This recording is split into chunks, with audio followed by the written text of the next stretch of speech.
the normal people that you hang out with. I think it's a little different for me because I have the yard, so people, I mean, that is most of my day. The Yard podcast is literally me and Aiden in the office. The only exception is Nick Yingling is also there.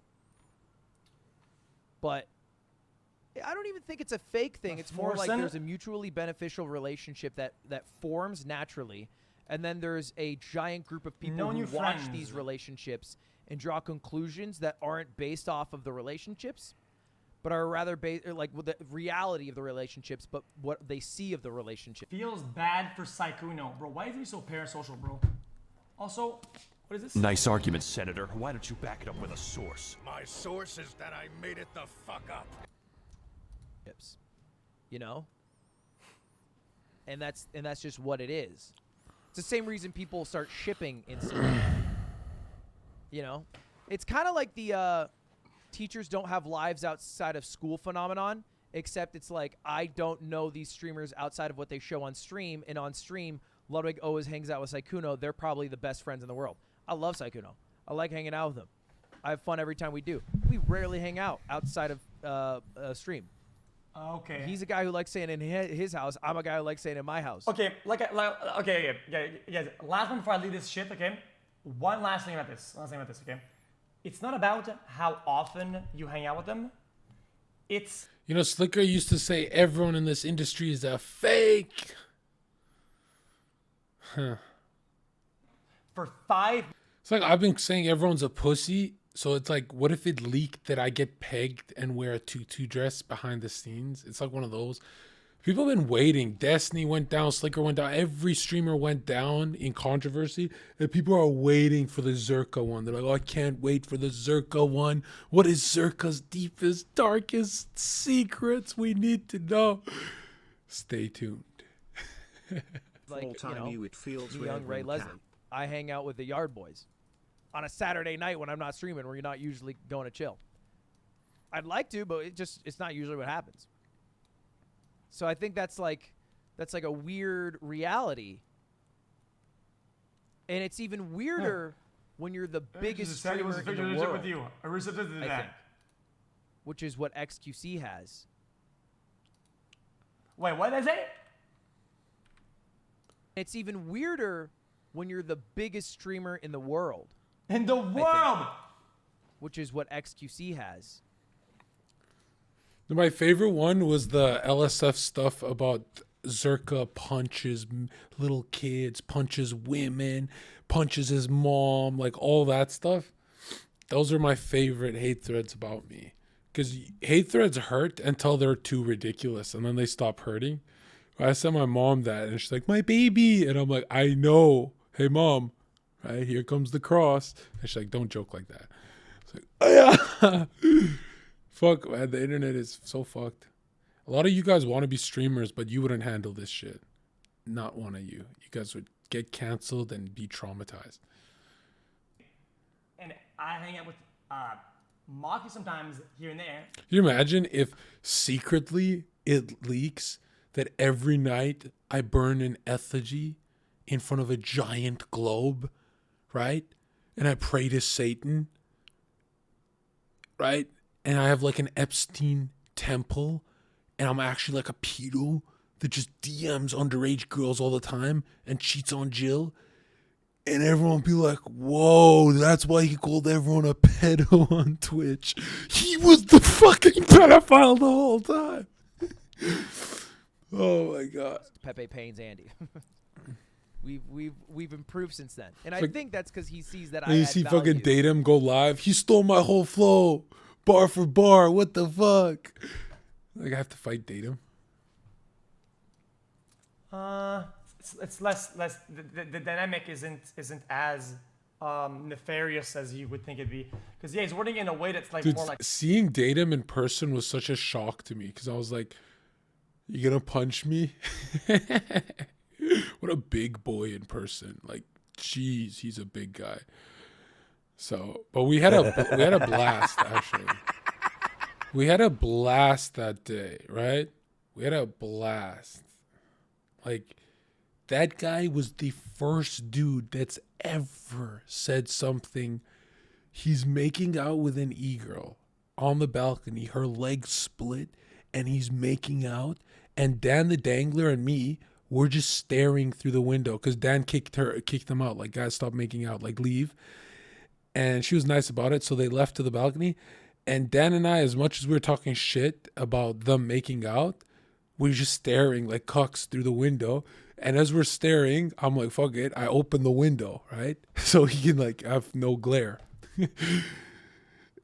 And then Datum gets up as he's making out with her and goes, "Don't worry, Jon Zherka. I'm not going to eat the box." And the girl has no idea who I am.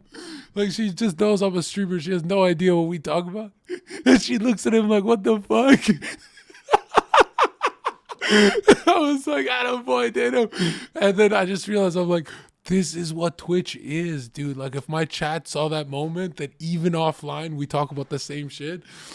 That was just funny. It was so weird that I never found Datum funny until I met him in person, right? And it was perfect, dude, with his beautiful smile. Built like that. Boom. And one of them was Greek. Okay?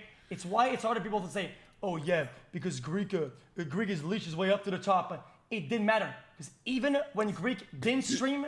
What was it? 300 days till 18 years old. What was it? 251 days till 18? That was the greatest cope I've ever heard. When he's like, yeah, and she's what, 18 and 231 days? Oh my fucking God. Okay. That was Okay. my favorite stream of like all crazy. time. Hey, little bro. You say build a boat. Well, I am on day 63 from the last live stream failed pop-off when Greek told us to build a boat from a tree, and I'm still stuck in the Atlantic, little bro. Typing this from a damn boy in the ocean. What is wrong with you, man?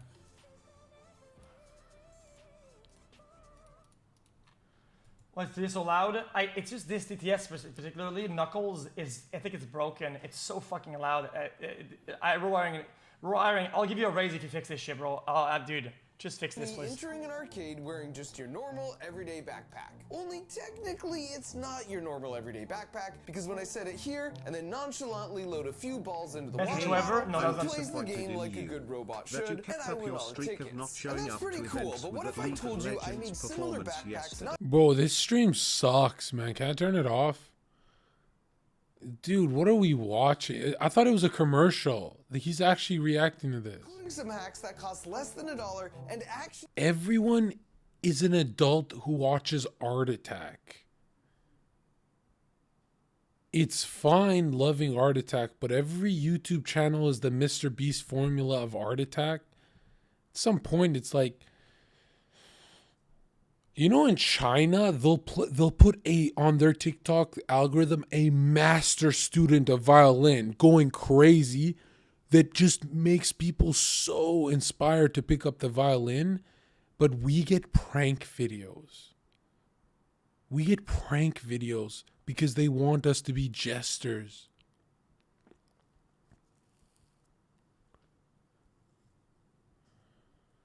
Like, if the TikTok algorithm was karate masters, do you know how many young Zoomers would pick up karate?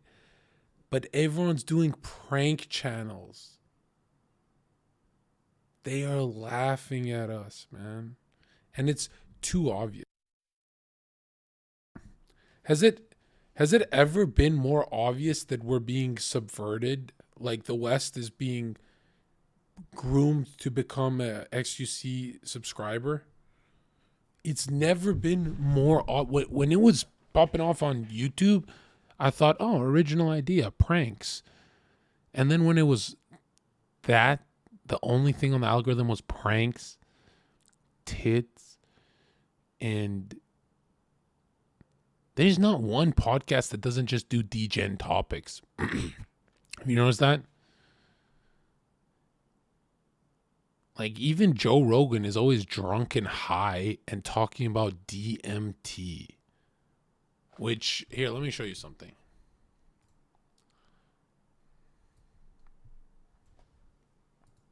Let me show you something about psychedelics. My greatest war was on shrooms.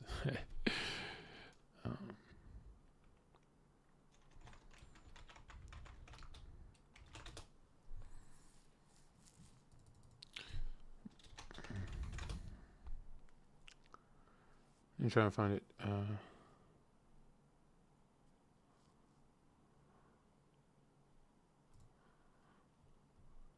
Oh, this is really good.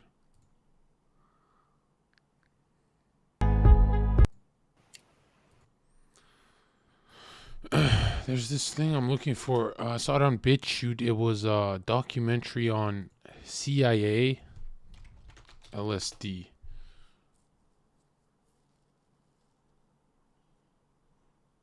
Mind control. Where is that?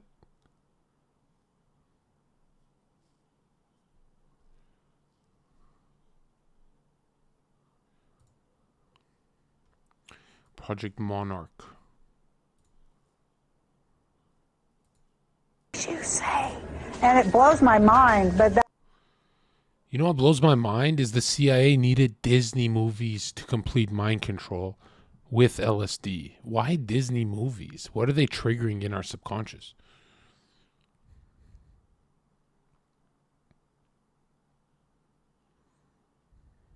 Totally 180'd here. Oh, I can't find it. I think I saved it. Hold on.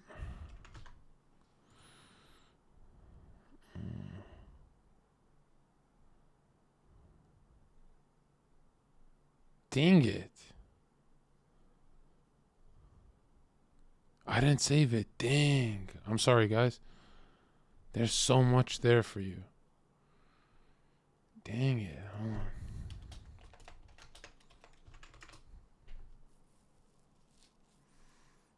Oh, I can't believe I save everything except that.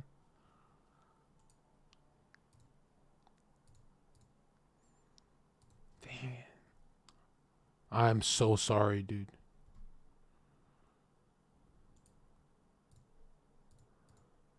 Dang, dude. Why do you believe what you believe? Fuck, man. I'm sorry, dude.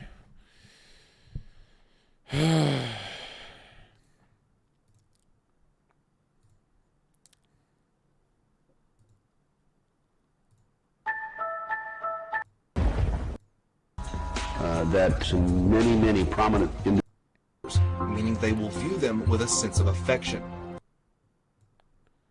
What is this? Could Britney Spears, Beyonce, Shia LaBeouf, and many other names all be hiding the same dark secret? One that is spoken of in hushed whispers in...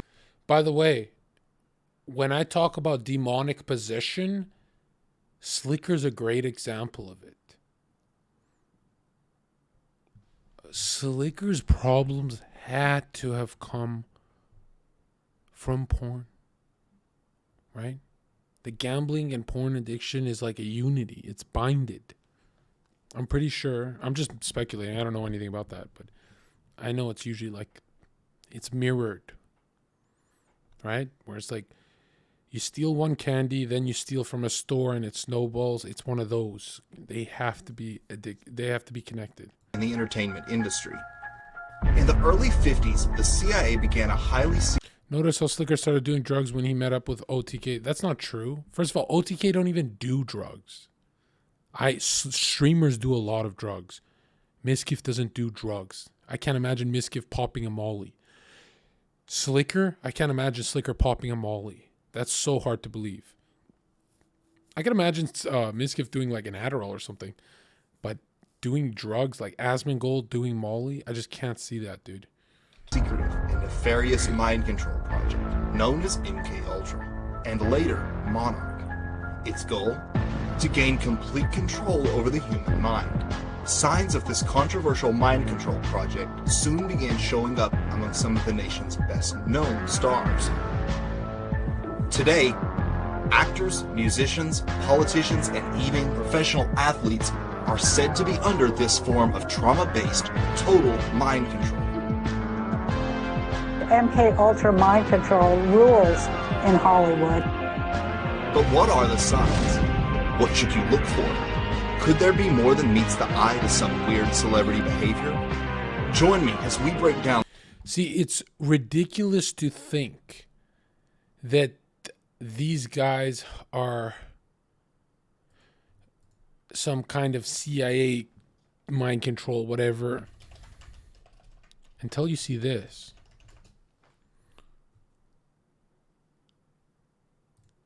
In this scene from Mission Impossible Fallout, Ethan Hunt jumps 25,000 feet out of a plane before landing in Paris. A risky move like this would normally require a stunt double, but that's actually Tom Cruise. And the Earth is flat. He can fly a helicopter, a jet, a fighter jet. He can jump out of buildings. He can rock climb like an expert. He can do stuff that's very not what an actor should be able to do. And he's the head of the Scientology started by the guy who was trained under Aleister Crowley, right? I mean, something don't add up about Tom Cruise, right? He was also in the 1999, which flipped that as 666, right? 999, 666. The movie of the year, you know, of what the year 2000 is going to bring us. Eyes Wide Shut, a movie explaining how the elites filmed in a Rothschild's mansion do these satanic rituals. Like, who really is Tom Cruise? Why is there so... Well, John, you could just connect dots with anyone. No, you can't. You can't connect dots with Brad Pitt to the level of Tom Cruise being an agent. Like, you can't even get close.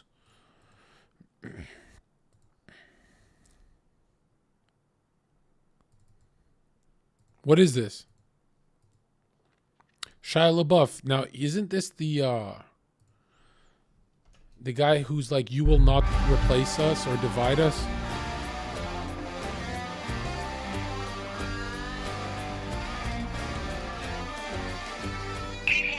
I'm so grateful that you're allowing me to...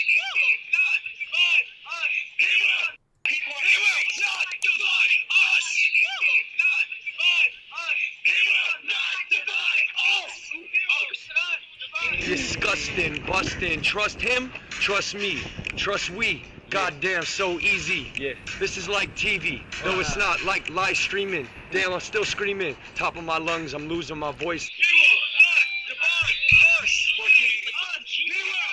I dare Shia LaBeouf to do that to me when I got my Trump hat on. I dare him.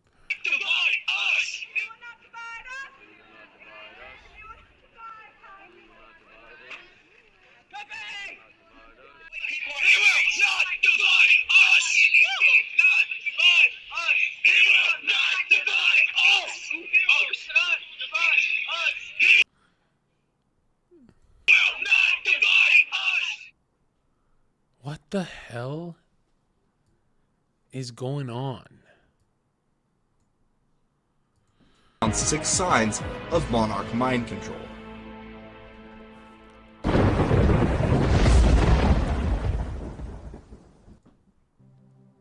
Bizarre meltdowns.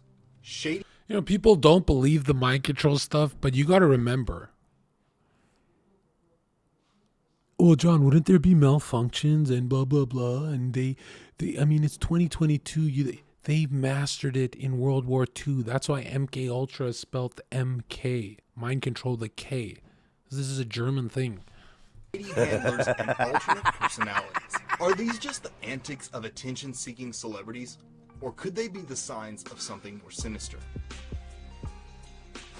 Celebrities often have little control over their own lives.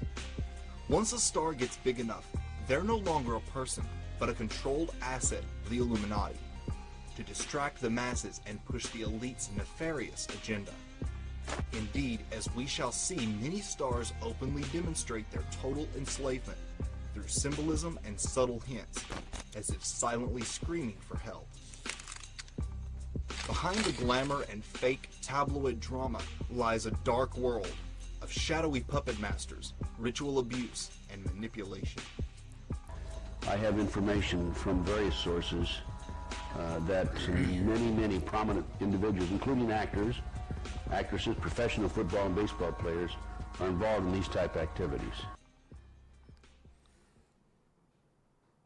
The first sign that your favorite pop star might be under mind control is the presence of mysterious, shadowy controllers known as handlers. Uh-oh. No figure in the realm of MK Ultra lore sparks more speculation than the elusive handler. Notable figures from Ellen DeGeneres to Bob Hope have been alleged to be handlers. Often disguised as security or entourage members, handlers manage an MK Ultra slave on behalf of whatever secret society or intelligence agency they belong to.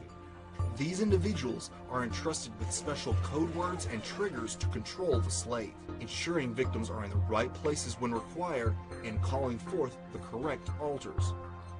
The idea that a personality inside, say again, there's 35 personalities inside, they all have triggers or names and codes and so forth, and a handler knows this. They may have a little black book or on computer disk, whatever, probably encrypted or whatever, but they know that they know who to, when they contact. Now we've seen it where they've called and played dial tones over the phone, and that is triggered out, or a phrase, or even a card sent in the mail, or timed triggers. When 11 o'clock hits, another personality would come up and take over the body and take the body out to a ritual site or to a handler. So inside personalities, runners and informers, and those who have been created to be bonded with handlers.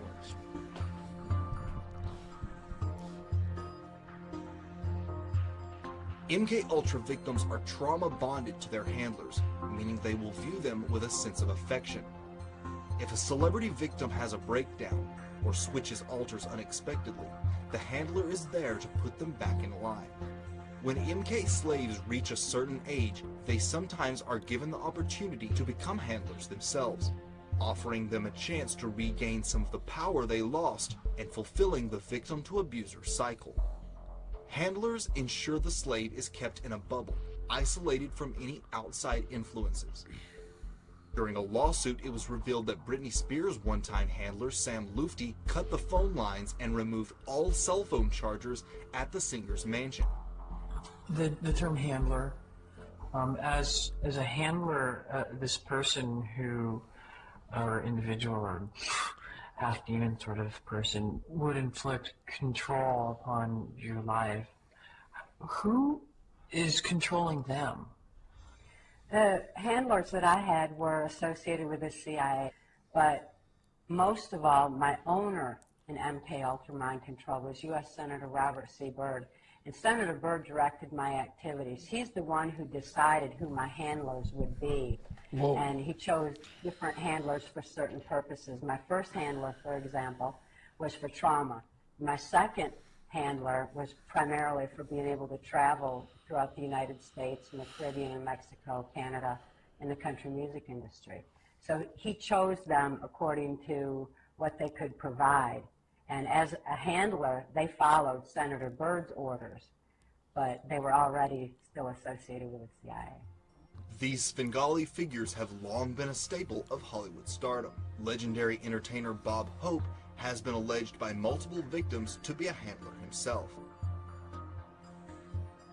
After I fled from California, I began having vivid, detailed memories of being used as a sex slave to some of our nation's highest level government officials and top entertainment professionals such as my owner, Bob Hope. Frank Sinatra was Bob Hope's friend, and he actually was the person that was in charge of me a lot when I was in Las Vegas on assignment. The band Muse, whose lyrics often contain references to government conspiracies and occult ideas, wrote a song about MK Ultra handlers called Handler. The music video is filled with MK Ultra monarch symbolism. One telltale sign of mind control is the glitch or Yo, send me that music video. malfunction. These bizarre mess-ups are usually caught on live TV or captured by private cameras. Most celebrity appearances are carefully planned / rehearsed by agents and publicists, making sure not to hurt the star's brand. However, no technology is perfect, and sometimes an entertainer's mind control breaks down during the live appearance, and we get a glimpse of the truly bizarre behavior these people demonstrate behind closed doors. I gotta talk to my handler, hold on.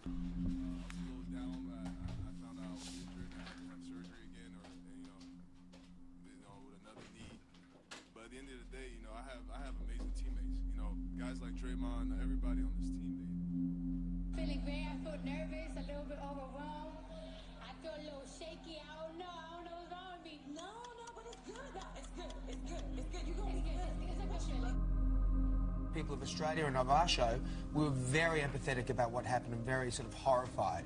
And so we were wondering, how is everyone going and how's Kim doing? What? Okay.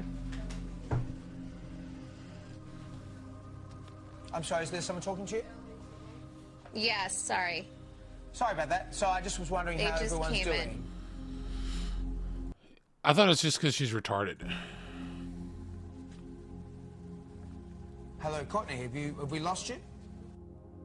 A glitch typically occurs when a victim suddenly switches to another alter. Sometimes a trigger word is unwittingly used and they are suddenly thrown into another mode, so to speak.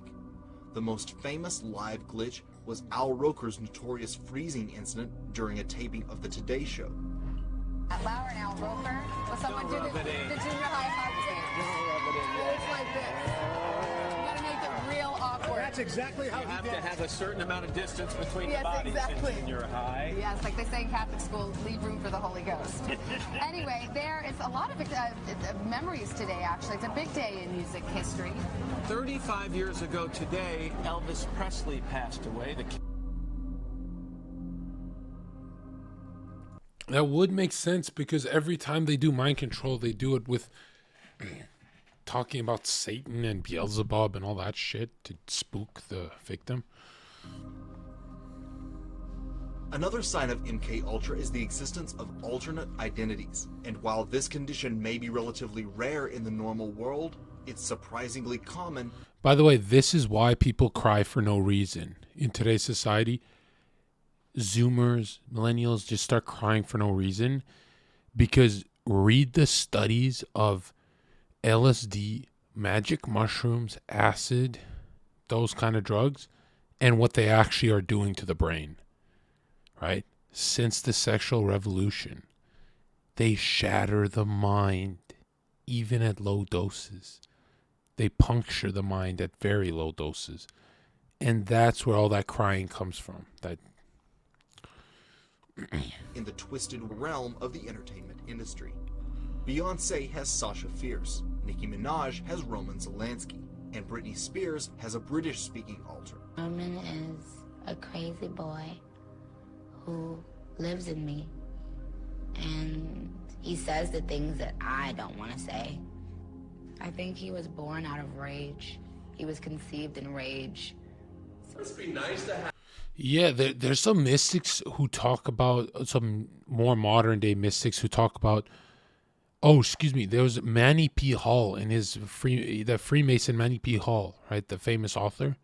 He has this book talking about what a heroin addict is. And he says, modern science explains it as chemicals, but we are led to believe it's actually a former heroin addict's soul entering your body begging for more heroin.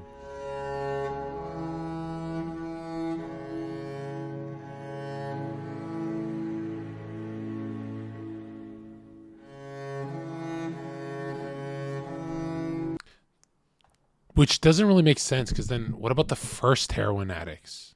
Like, who entered them? Well, and I guess they explain it with a demonic force, but apparently when people die of a heroin overdose, they can enter a new body. This guy's like famous and not a lunatic, this guy who said this. He says when the heroin addict dies, he enters a different body that makes the other guy an addict. So like, what is in Slicker's brain right now? We don't know. Have like an ignorant loudmouth who you can just sort of blame every. He wants to be blamed. I don't want to blame him. I ask him to leave, but he can't. He's here for a reason.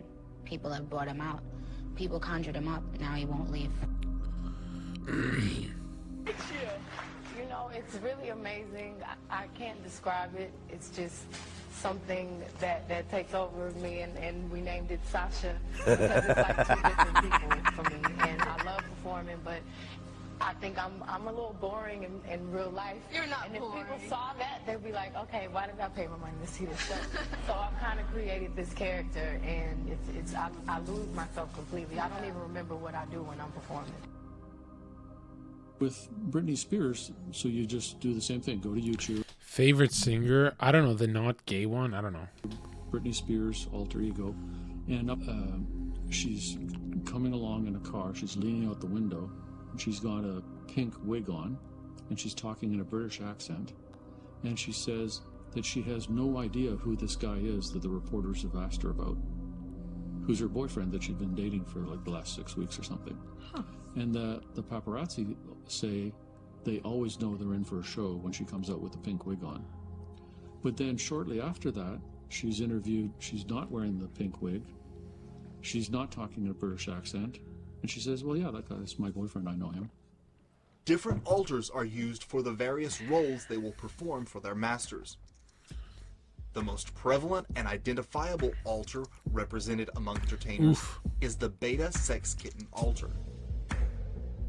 Betas are sexual slaves.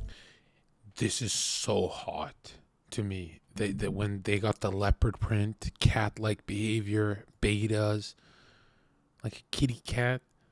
This drives me nuts, bro. I'm just like, oh, I'm fapping all day. And I always wondered why. Why does it drive me so nuts? I'm not a kinky guy. But it drives me nuts. It makes me want to fucking, like, do very, very not Zherka stuff to someone. You know?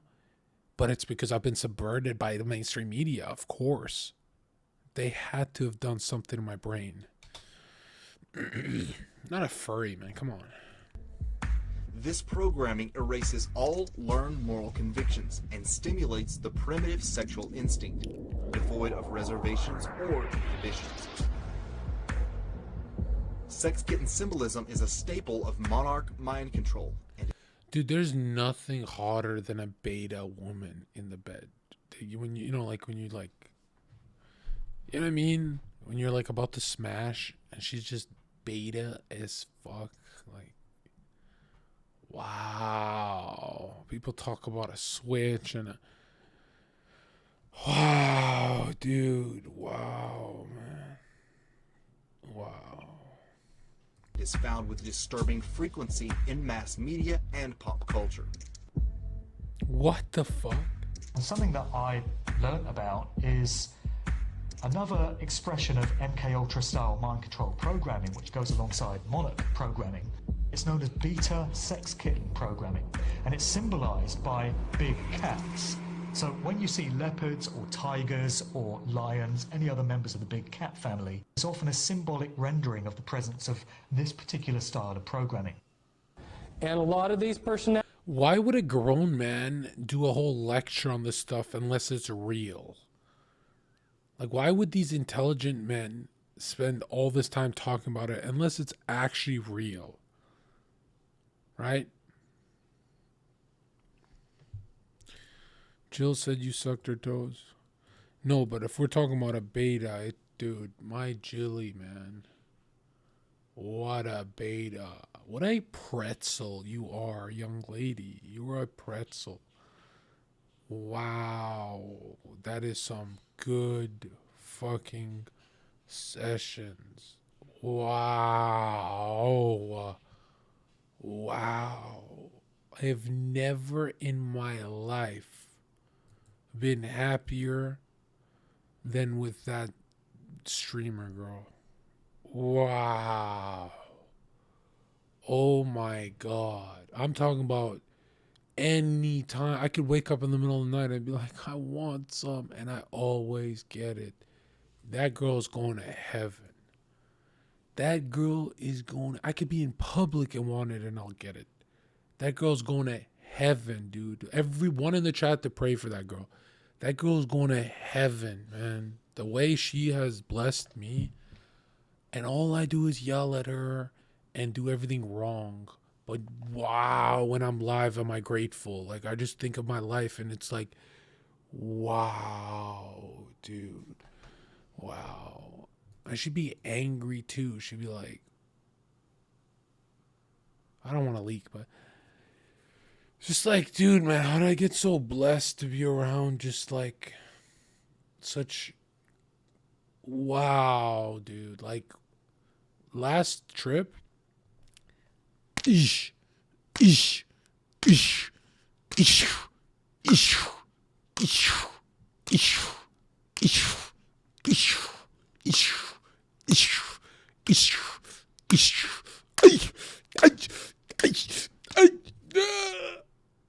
a lot of MMA training is all I'm saying, right? Wow. Wow. That's not like me to do that much, man. I'm usually like, I just bust and go, but I was like, ish, ish, ish, ish, ish, ish.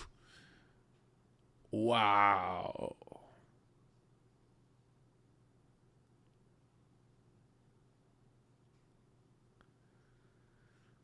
I'm telling you, man, someone like me, and when I first got involved with her, I just could not do it. We were having awkward moments and just we kept stopping. It was just like, you know, when you don't smash for like a year and a half because you're streaming and you found God and you just can't do it and you feel like it opens up demonic portals and took a while, kept trying, and now it's like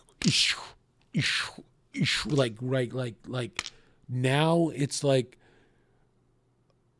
oh my God, to see how there's like pain and soreness. Like I feel bad of how much I smash, you know, where it's like, when it's that sore, just leave her alone. But what a generous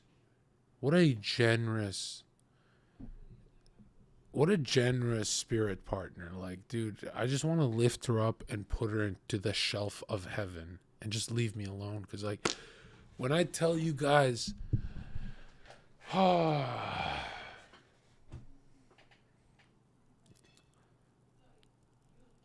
forgot I even liked sex. Don't you have ED? Yeah. It was a problem in the beginning, but it went away. Yeah, because I think too much, and but she's just done a lot of stuff to show that she's like better than me. So, you know, when someone's on your team, man, you just fucking, I don't know. That's a lot of fucking, man.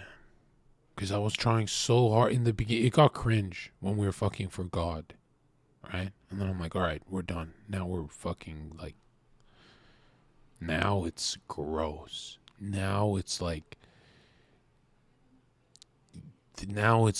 this, it's like this. Worse than the pornos. Now it's like we are completely possessed when we do it. Now it's so demonic.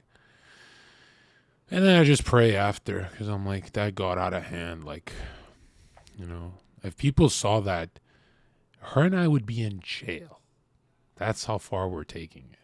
Like, the words I'm saying are so illegal to her. It's like, I've never been in this. When I was a degen, I wasn't this bad. No anal, what the fuck? We're not freaks. No. What the fuck? I'm not a freak show, bro. I like the box. Do you eat the box? No. But we overcompensate on a lot of that. Like, can I tell you guys what I say when I'm smashing? Like, she's a shy girl, so I'm like, it's all me. I'll take it, dude. What I say is, think of the worst word that you can't say on Twitch. Yeah. Save this VOD and incriminate me in the future, dude. Just be like, he admit. Dude, like, it is crazy. Abracadabra. Get the fuck out of here with your black magic. No, I don't call her the N-word. What? How did we get here? What are you hearing?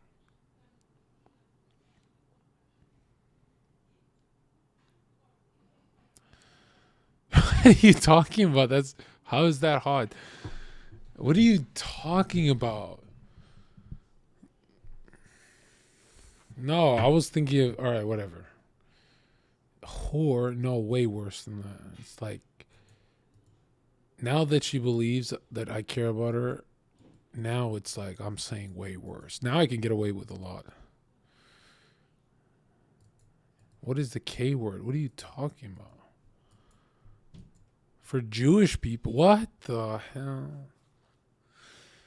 Guys,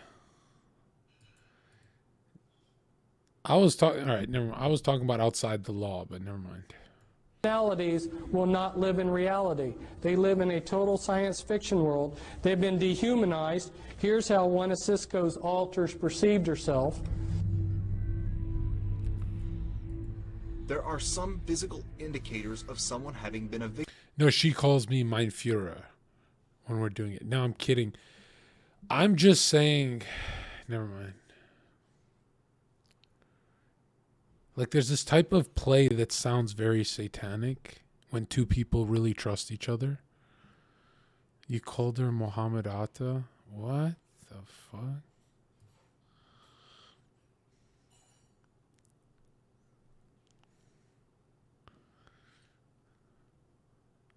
If my kink was to dress up like a certain fascist, is that like kink shaming? I don't know.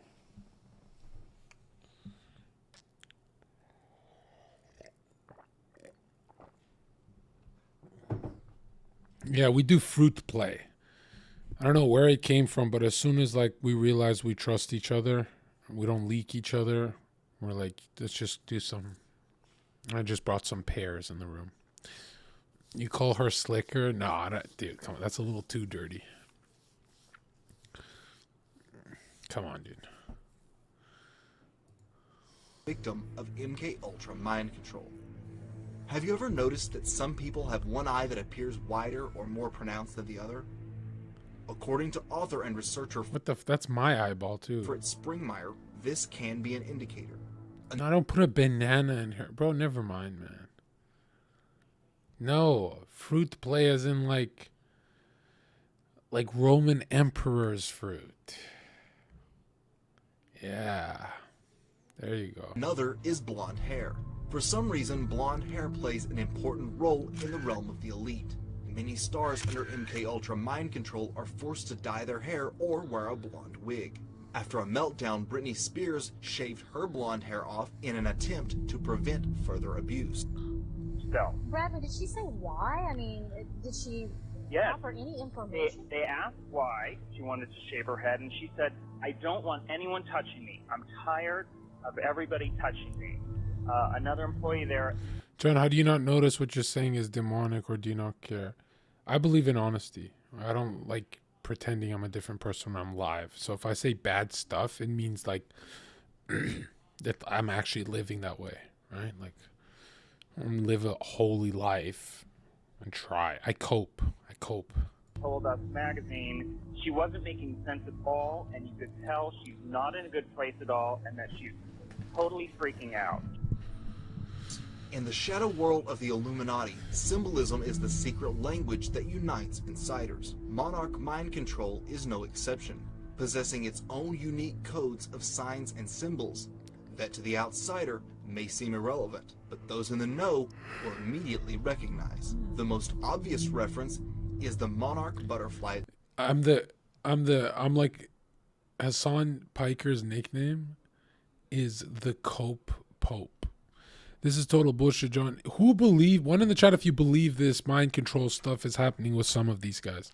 Itself, which has become a de facto symbol for victims of this type of mind control, and is found throughout the entertainment industry, from movies to album covers. On my dress, there's a lot of butterflies. There's a lot of symbolism. You gotta just kind of catch it. We're trying to put a lot of subliminal things in there too. Whoa. Victims identify with butterflies because of the fluttering feeling that accompanies dissociation. Wizard of Oz and Alice in Wonderland are standard Monarch programming scripts, and as such, each has come to represent mind control. Do you think they made the script before Mind Control and then they just used the TV show? Or was the TV or the movie made for Mind Control and given push to the masses? Which kind of explains why such a bad storyline is so popular. You ever wonder how such horrible storylines are completely viral as hell? Like, what's a storyline that's like doesn't make sense why it's so popular? The Wizard of Oz cannot be a better story than fighting a Leviathan or something, right? There's something about some of these stories that it's like, when I watch The Wizard of Oz, it's talking to my subconscious. It's not talking to me.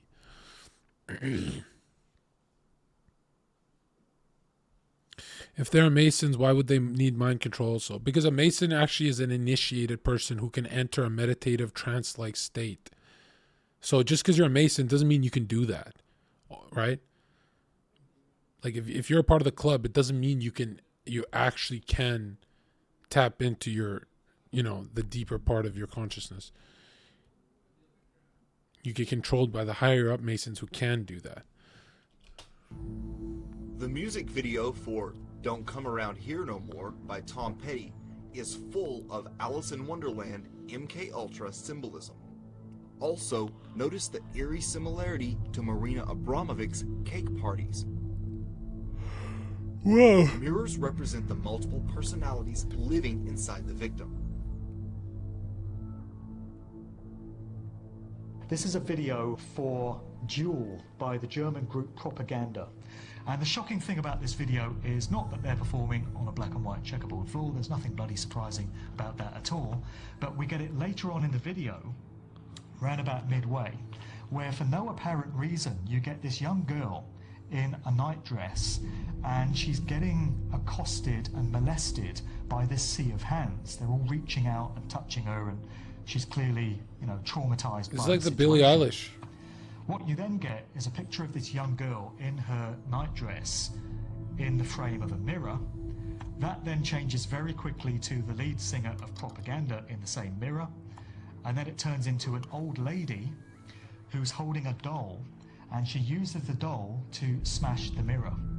What we're seeing here is a depiction of lifelong satanic ritual abuse going from childhood all the way through to old age.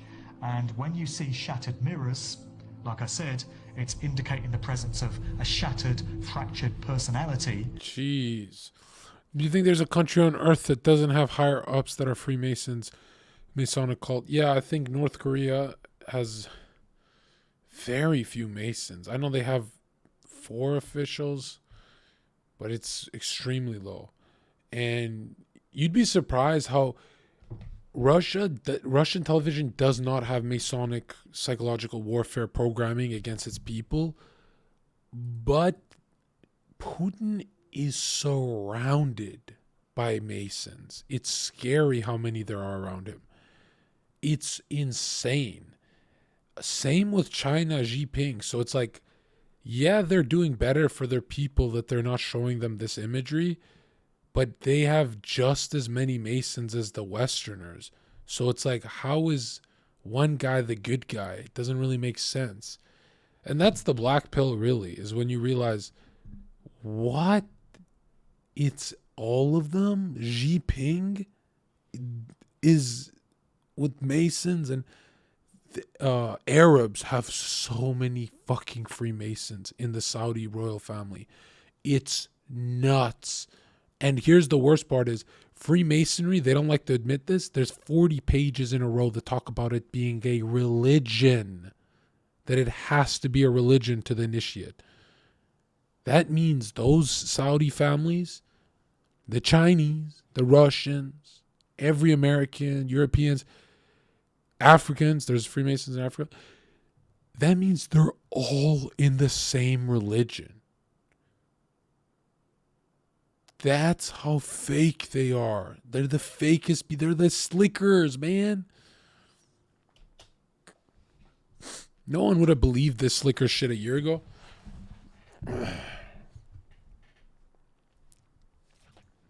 As a result of traumatic programming. Another key symbol for this type of mind control is black and white, usually in either stripes or a checkerboard pattern. This represents the dualistic world in which slaves live. Many slaves Slicker's or a handlers Freemason. will be dressed in black and white. There's something I feel bad for. Fuck is the bitch name? Britney Spears. I don't know why I've always felt bad for her, but I've never found her attractive, even when I was young. Something about her is very caveman to me, very square, very. I cannot explain to you.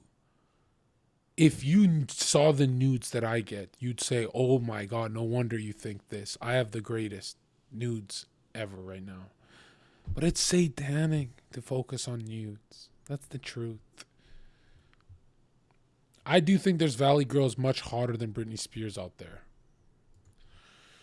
Diamonds represent a presidential model, the highest level beta sex slave. Marilyn Monroe was the first presidential model, and as such, many MK entertainers pay homage to her in some way. Mickey Mouse ears. Wait a minute. Let's go back. The first presidential model, and as such, many MK entertainers pay homage to her in some way. Is that Marilyn on the left? Because I don't think I'm going to shit on her. If that's Marilyn on the left, then she was beautiful. Isn't she a man? I'm kidding. That's what she looked like before plastic surgery and shit? Oh my God. Mickey Mouse ears are also symbolic of... So how come they got Marilyn and we get Katy Perry? Like, what the fuck? Like, we live in a sad world where Kim is the hottest one we can find. That's so sad. There should be hotter. Women are just not beautiful, dude. Something about women, it's like at the top of the top, they're just not doing it for me, man. How is Kim our top tier? Like, how is she the president of beauty? That makes no sense. MK Ultra mind control as a reference to Disney programming. Disney. The final sign to look for is the meltdown and reprogramming. Unraveling of yet another child star. This is Amanda Bynes we're talking about. Around age 27 to 28, natural changes in the brain's chemistry cause the programming to break down, which can create extremely erratic behavior. This is what is referred to as a meltdown. A meltdown may Yeah, Gaddafi was against masonry. evolve over the course of several months. Britney Spears, Amanda Bynes, Shia LaBeouf, and Katy Perry are just a few of the celebs who have been said to have had an MK Ultra meltdown. Victims may begin remembering and want to rebel from his or her handler. Usually the victim is brought in for reprogramming, sometimes under the guise of rehab, or maybe they just disappear for a while. The only tweet from Lindsay Lohan during her 2013 rehab stint was a cryptic reference to Wizard of Oz and Somewhere Over the Rainbow. What the fuck? Google, live to you. Facebook, live to you. I spent my whole time on earth defending Kanye to watch him do a black mage satanic rebirth ritual of achieving his Christ consciousness in front of everyone at his mother's funeral Donda event. I defended a Satanist like Kanye for the longest time. I cannot believe that's how stupid I am. After Kanye West's onstage rant back in 2016, the Grammy-winning artist was hauled away, handcuffed to a gurney. Yeah. Oh, yeah, this is traumatizing. Kanye.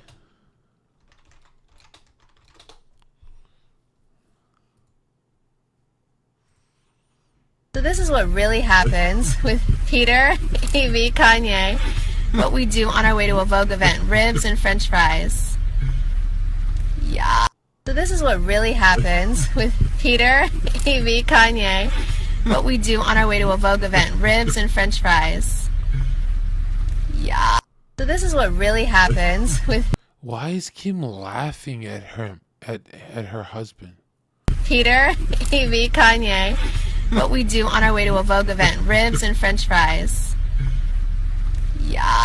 So this is what really happens with Peter, Evie, Kanye. What we do on our way to a Vogue event. Ribs and french fries. This man looks like he gets off on treating black people like slaves. That's the vibe I'm getting. Yeah. So this is what really happens with Peter, Evie, Kanye. What we do on our way to a Vogue event. Ribs and french fries. And Kanye would rant about the fashion industry treating him like a slave. Remember that? He's like, I can't enter the fashion world. They're treating me like a rapper. I'm the modern day age slave. And dude, maybe you shouldn't have done the butt sex ritual to be that rich. Maybe it's not worth it. The fuck? They have been secretly taken to a reprogramming center? Many theorists say yes, and point to Kanye's odd behavior and There's this book of Hermeticism I finished that talked about how a king envies the poor man's appetite, right? That food tastes so good to the poor and the middle class, but the king, he has digestive problems from eating, and he always has enough food and he can't taste his food, and right? He also envies how happy they can be with little, whereas the king, no matter how much he has, it's fleeting and it goes down. And that's that polarity that, like, this side of richness isn't as great as you think. It's only great for the first 5 years, I think. Then yeah. dyed blonde hair upon his return. Tell me about Kanye. How's he doing? Have you seen him lately? Went to his house. I was gonna go back last week, but we couldn't get together. He had some other stuff he had to do. But I went to his house, sat down with him for about 6-7 hours, and just walking through his health and recovery. His memory's coming back. Yeah, his memory's coming back. Yeah, his memory's coming back, which is super good. And just healing.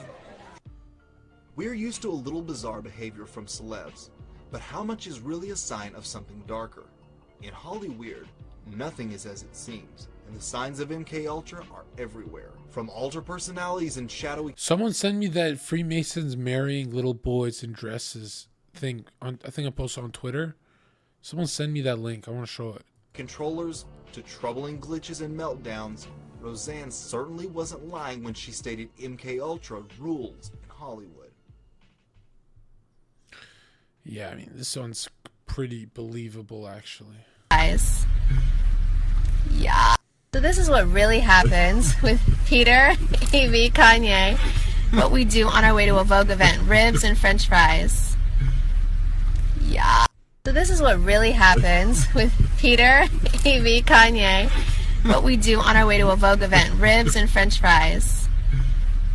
Yeah. So this is what really happens with Peter, Evie, Kanye. What we do on our way to a Vogue event. Ribs and french fries. Yeah.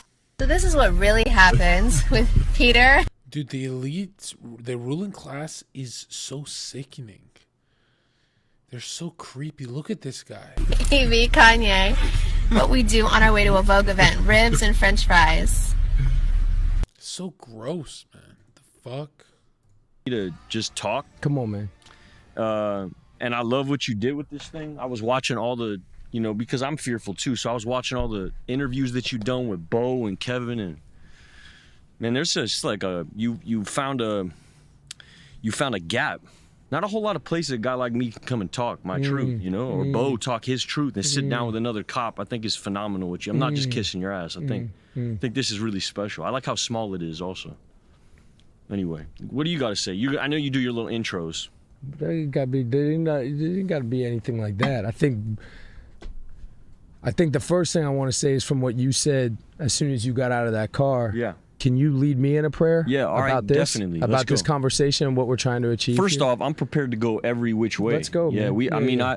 I think that it's my duty now. Like, when I think about what my life has become and what it is now, like what my purpose is now, I need to be useful.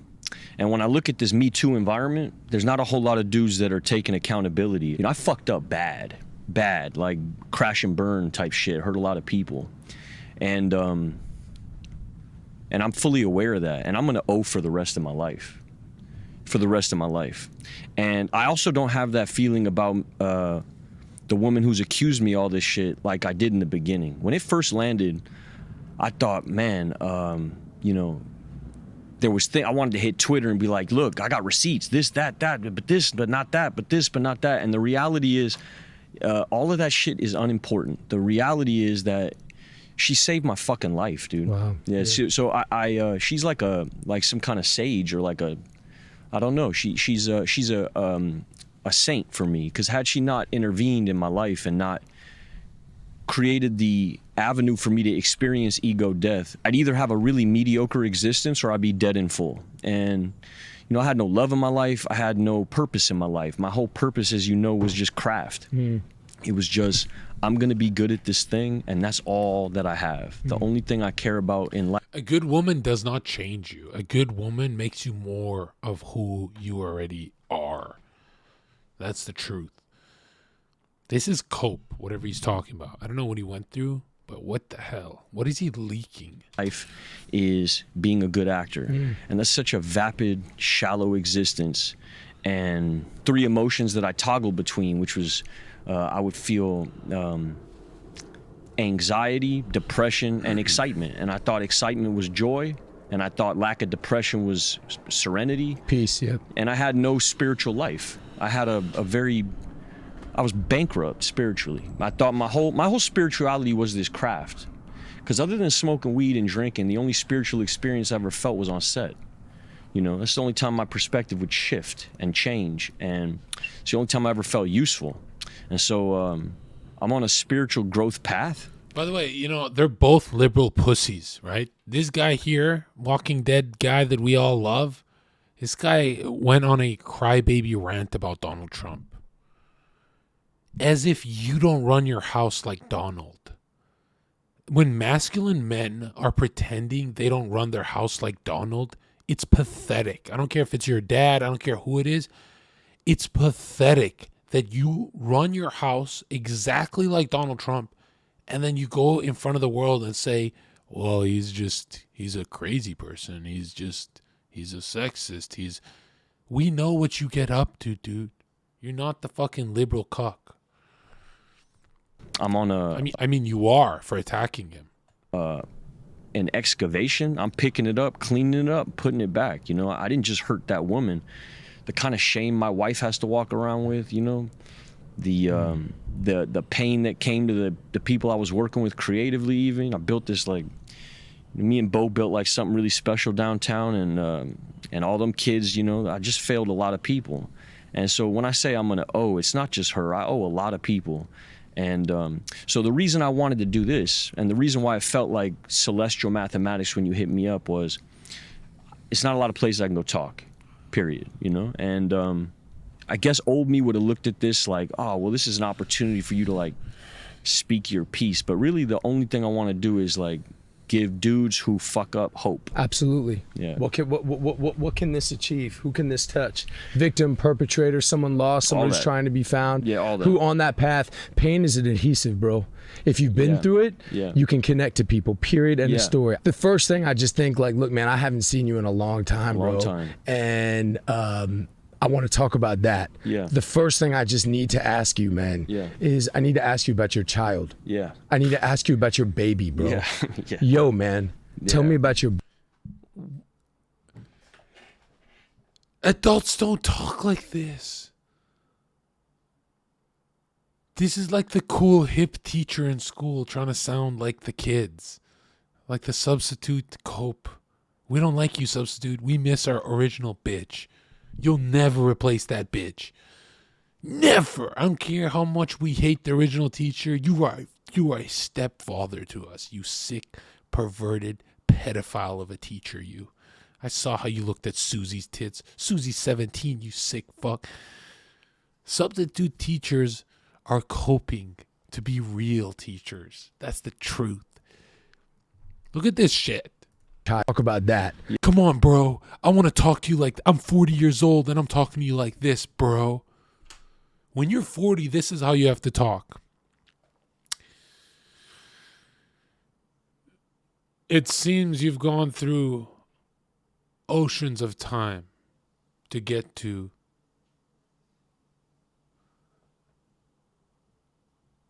the end of your suffering. And it would seem that you're a pedophile. You know what I mean? Like, it's got to be poetic. You can't. If a 40-year-old guy talks to me like this, that's like, how are you the pedophile and the victim? Pick a side, man. I haven't seen you in a long time, bro. Long time. And I want to talk about that. Yeah. The first thing I just need to ask you, man, is I need to ask you about your child. Yeah. I need to ask you about your baby, bro. Yeah. Yeah. Yo, man.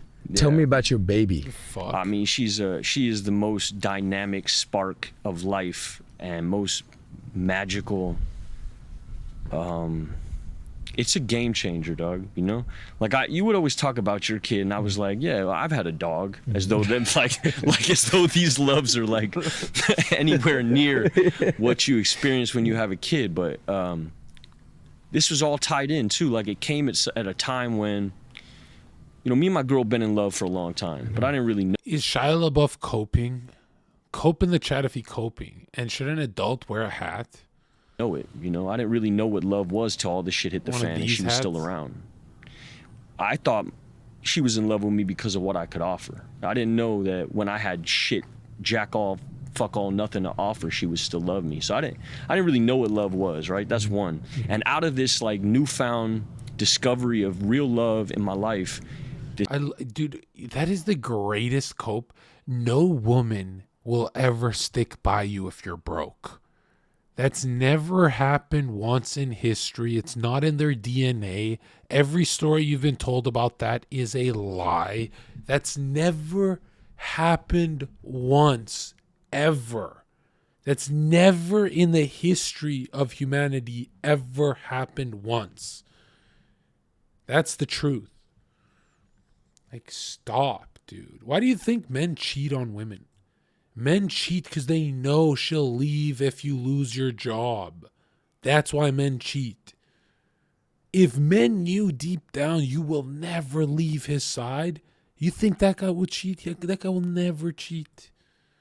Men cheat because they know how demonic you are about all your fucking dumb shit, man. this kid, you know, and I'm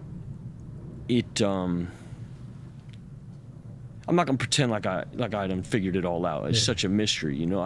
What scares you? What scares me is, like, and if nobody tells you about the first 3 weeks, you know, the first 3 weeks, man. I remember changing the diaper. Yeah. You know, I've been hanging out with monks for 9 months, and I came out of monastery, and I've been in rehab for 3 months, and I've been working, you know, been outside for a while, and so I thought I had like things dialed in, like I could press the pause button. But when you're changing a diaper, and you change it and then you put it back on, she shits again, and then you change it again, and she shits again, and it's 3 in the morning, you ain't slept for 4 days. And you're on it's the third iteration of shit, and you're sitting there at the table, and you change it one more time, and you say to yourself, if you shit one more time, I'm gonna jump out the fucking window. Like, I'm done, right? And you're looking at your kid, and you're just thinking, how am I gonna get through this? And you put the fourth diaper on, and she doesn't shit. It feels like a miracle. It feels like God is hugging you. Like, I got you, bro. So I don't know if I'm infusing a bunch of stuff, but there's... Yeah, look, listen, I'd be a great father, but if my baby ever took a shit, I'm not dealing with that. I swear to God, I will never change one diaper. For as long as I live, I swear to God, may God strike me down with the world's lightning. I will never change one diaper my whole fucking life. Fuck that baby. I will never change one diaper. I'm not put on earth to change no fucking diaper. Are you fucking joking me? That's some pussy ass, bitch ass. That is literally pathetic. That is like, oh, what the fuck? What am I, a fucking lady now? I just got, why don't I clean the dishes and fucking do all the chores and the fuck? What the fuck? I gotta change a diaper? Come on, man. I'll fight 10 dudes on the street, but change a diaper? That's fucking disgusting, man. That is the grossest thing I've ever heard in my life. To this day, when my nephew fucking pisses or shits, I leave. I say, I'm done playing with you, bro. You can't even control your fucking bowels, bro. You're coping. Who the fuck shits themselves, man? The fuck? I know he's 4, or 3 or whatever, but it's so gross, man. I gotta change a diaper. Imagine I go to work all day and I have to change a diaper. That's some loser shit. What kind of warrior goes out and does everything for their family and comes home to change fucking diapers? That's some loser shit, man. That is like the greatest loser feeling in the world. Imagine being a man your whole life. Nobody gives you shit. You work so hard. You do everything you can to bring home the money. And then you have to do the woman part. Come on. You guys are pathetic in chat, man. Dude, I will never change a diaper for as long as I live, dude. And check it out.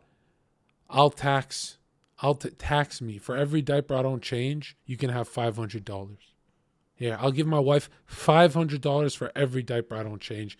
And that kid could eat laxatives, and I don't give a fuck. I'll take all my money, take every penny, but I will never change one diaper.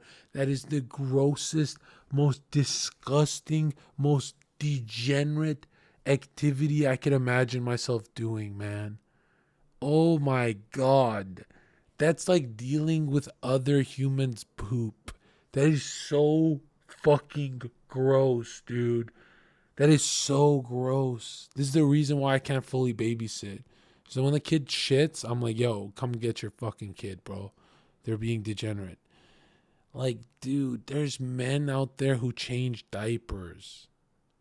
What's the point of going to a full-time job if you have to change diapers as well?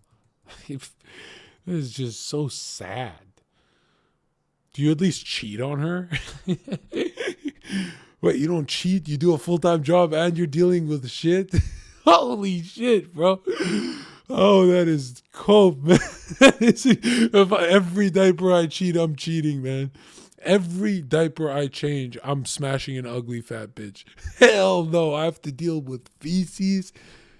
Me as an adult have to deal with feces. I'm put on earth to deal with feces. Oh my God, dude. That is crazy. Everything else I can do. Everything else as a father I can do except that. Anything you want. But feces? Come on, man. Come on. I'll deal with piss. All right? You piss on me, kid. I don't care. But shit? Come on, dude. Women are good at that because women don't get grossed out. Like, women are very, no offense, but they're very, like, gross people. Like, women can watch vomit on TV and still eat dinner. They're very, like, they can handle that shit. I can't. That's, women can, like, handle helping their friends. Oh, Becky's puking. Oh, my God. And nah, bro. If you're puking, you're on your own, bro. I don't give a fuck who you are. I'm not going to rescue you at the club. None of that shit. Like, figure it way out home, right? Hell no. Women can handle with disgust very well, but men like me, like royalty, we don't do good with that, right? The only men who change diapers are men who eat the box.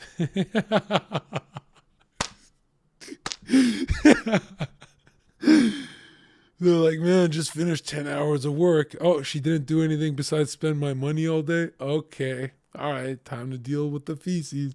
And then I got to eat the box. Imagine when y'all meet God and God goes, you did what? You were changing feces? What? You didn't get your dream car? What do you mean you bought her a nice bag? You bought her 10 bags as you're changing diapers and eating the box? Who the fuck do you think you were, Jesus Christ? What'd you get in return? Oh, she cheated on you? Oh, no. Were you cheating? No? What the fuck? It's like, dude, being a man is so pathetic. Changing diapers has become the norm for men. You know what? There's something that happens in a woman's psyche where she's happy that you're helping her do the chores, but when she watches her man wash dishes, she starts to hate him.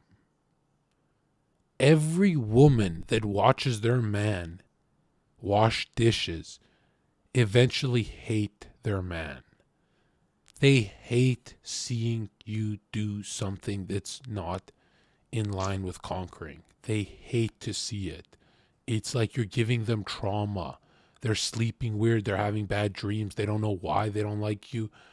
They don't want to see you do chores, my dude. Get it through your skull, right? And I'm the kind of guy that I do dishes. You know, if I date a girl and I see dishes, I just, you know, like, I'm not a fucking leech. I'm not going to use her house. I will do dishes, but I will never have chores every day of doing dish. I'll go to work and come back and sleep. That's it. I will never, I'm not a leech. I'll do dishes, but it's not going to be my job, right? That's ridiculous. Diapers will never be my job, right? And the one day she'll feel bad about guilt tripping me about diapers is the day 10 dudes come to steal that baby and I fight them.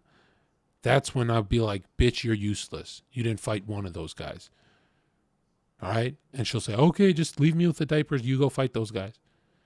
Easily. Bro, bring 100 of them. I would rather fight 100 men in a row than one diaper. And everyone in this chat is the opposite. You guys would rather do the diaper thing. So you guys are pathetic. Some kind of incredible genius in my child, but she's testing me and she's forcing me to give up on me. Yeah, that's right. Which is what I need. Way more important. Yeah, I mean, way bigger. Obviously way more important, but it also feels like some kind of weird reset button. For sure. Like, I know that I'm never going to be the dude I was in front of this woman, you know? And I know that I'm never going to treat my wife the way that I treated her around this woman. It's almost like having the ultimate parole officer. Yeah. It's like the ultimate probation officer. I've never looked down on having a probation officer. I need somebody to keep me accountable. Because freedom without guidelines and limitations is fucking madness. You know, if I strip you naked and throw you in the ocean, you'll be free, but you won't enjoy it, you know? You're just a retard, my dude. That's why you have a parole officer, okay? You know who has parole officers? Retards. Men who score extremely low on IQ and usually higher on testosterone. That's who has a parole officer. Only a retard has a parole officer. Don't ever try and normalize that. You need a babysitter in life? That you're pathetic. You're pathetic, okay? I need guidance, and my kid is serving as... You need God, because you're a satanic fuck, okay? And I don't know what to believe. I just don't understand the characteristics of God. Is he good? Is he jealous? Is he bad? Is he... Shut the fuck up, man. You know, doing the right thing, you can do it passively too. You don't have to always think about what's the right thing to do. You already know. Some kind of ultimate, like North Star? Yeah, for sure North Star, but more than that, first of all, my kid is so fucking joyful. Like, she's just always, I've been around... Bro, your baby sucks. Okay, Shia? Your 1-year-old baby sucks. Nobody gives a shit about your baby, okay? Nobody cares. Your baby shits themselves. Like, what a fucking loser.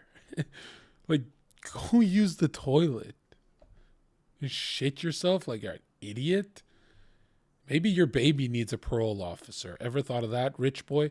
I don't like the ruling class, and I never will, all right? They're trying so hard to relate to us. But John, we all go through problems. I don't care. If you're a part of the ruling class and you're going through hell, motherfucker, keep going. I don't want you to get out of it.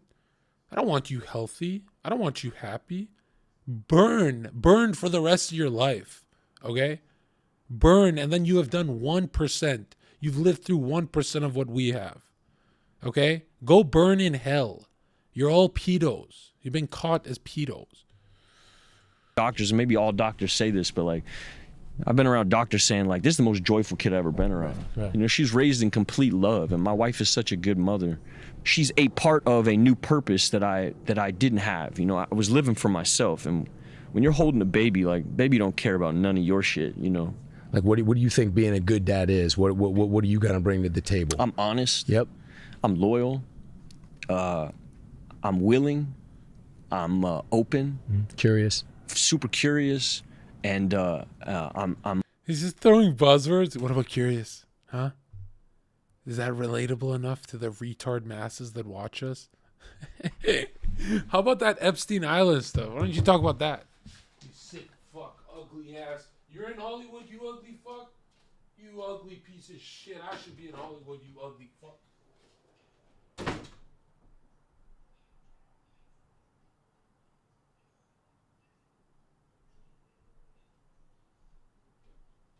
Stupid ass, pedophile ass Hollywood. Trying to fucking smack you and your ugly baby from your ugly genetics, the worst beard I've ever seen. You got no fucking jawline. You're a grown ass man with no jawline, right? You barely rock symmetry and you're in Hollywood with that retard body. What kind of fucking body is that, dude? You look so stupid. You think you're Hollywood. That's the ruling class.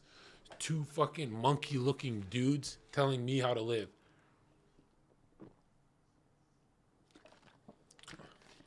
Fucking pubic beard. You got a pubic beard and I have to listen to you? Shia LaBeouf, Shia LaNerfed, right? Go back to rehab, ruling class pedo.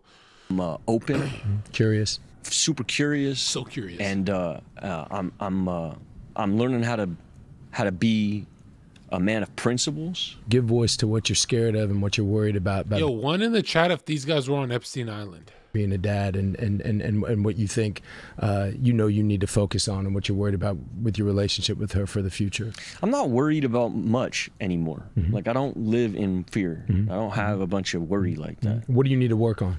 Yeah, there's a lot I need to work on. First off, just in terms of having a daughter and knowing your daughter is one day gonna search your name in a search engine and see that you didn't support Trump. That's what she's gonna see.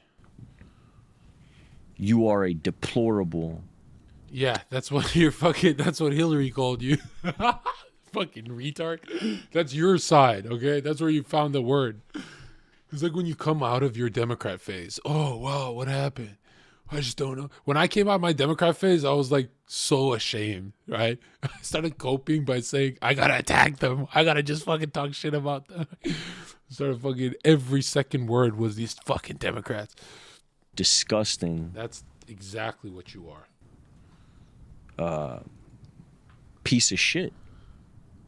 And that shit hits, And so I have from now until she's literate to create a relationship with her where she knows me more than this idea of who I am in the public, When that hits, like you said, because it's funny, man. I just went through something like that with my kids because my kids can fucking read now. You know what I mean? And what's there, man? Do you see an opportunity in that? Yeah. What is it? I picture for myself a Christmas with a bunch of people I done helped.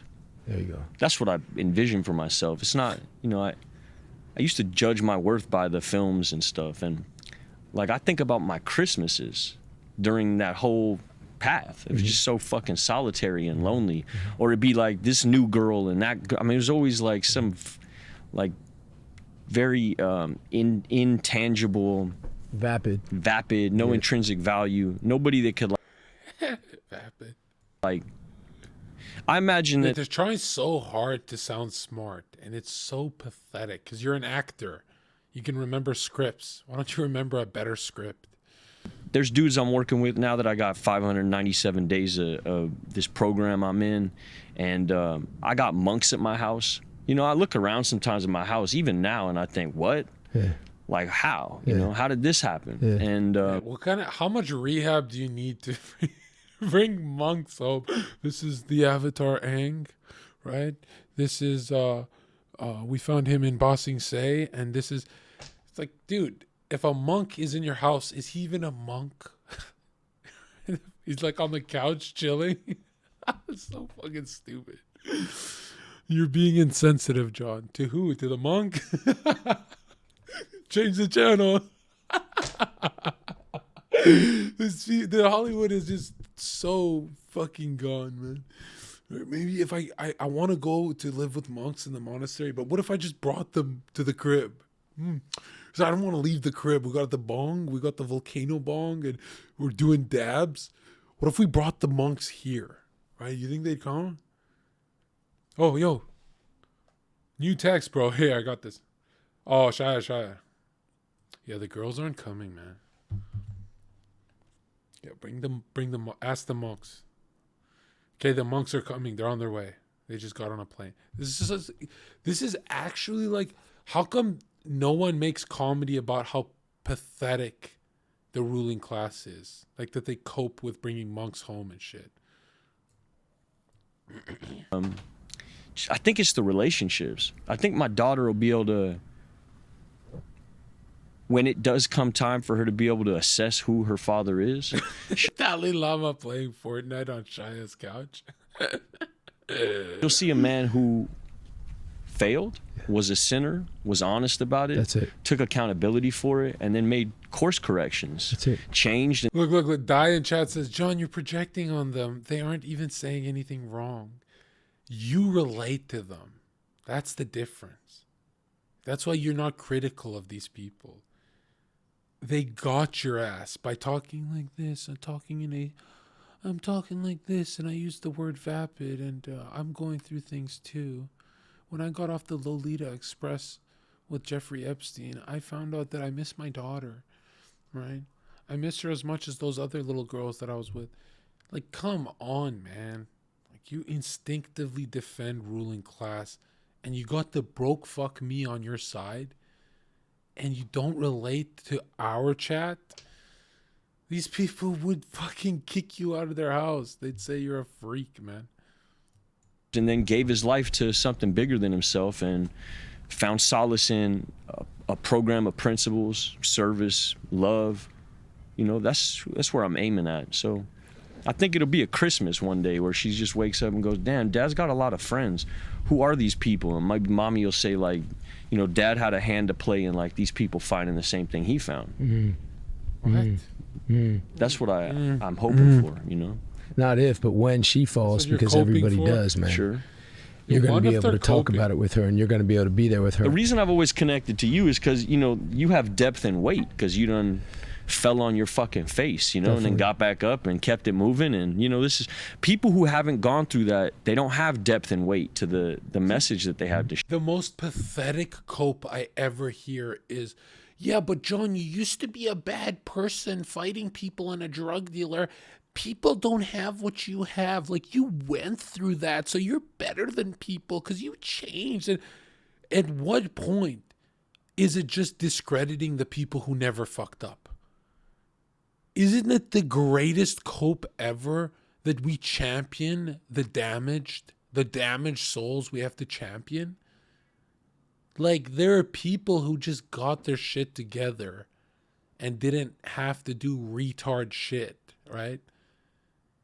And that's my most hated thing, is like people coping with their mistakes. No, my mistakes are pathetic. They're degenerate. They're disgusting. They're everlasting. They're a part of me forever. They damage my internal values. That's not who I am. Right? They make me cope for the rest of my life.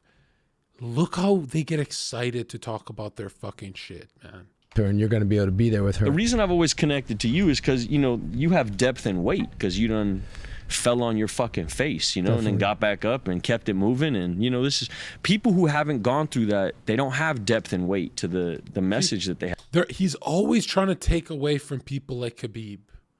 He's always, this is what all addicts do.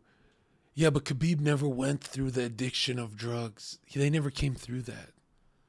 What the fuck? They always romanticize their suffering. Nobody cares about your pathetic drug suffering, bro.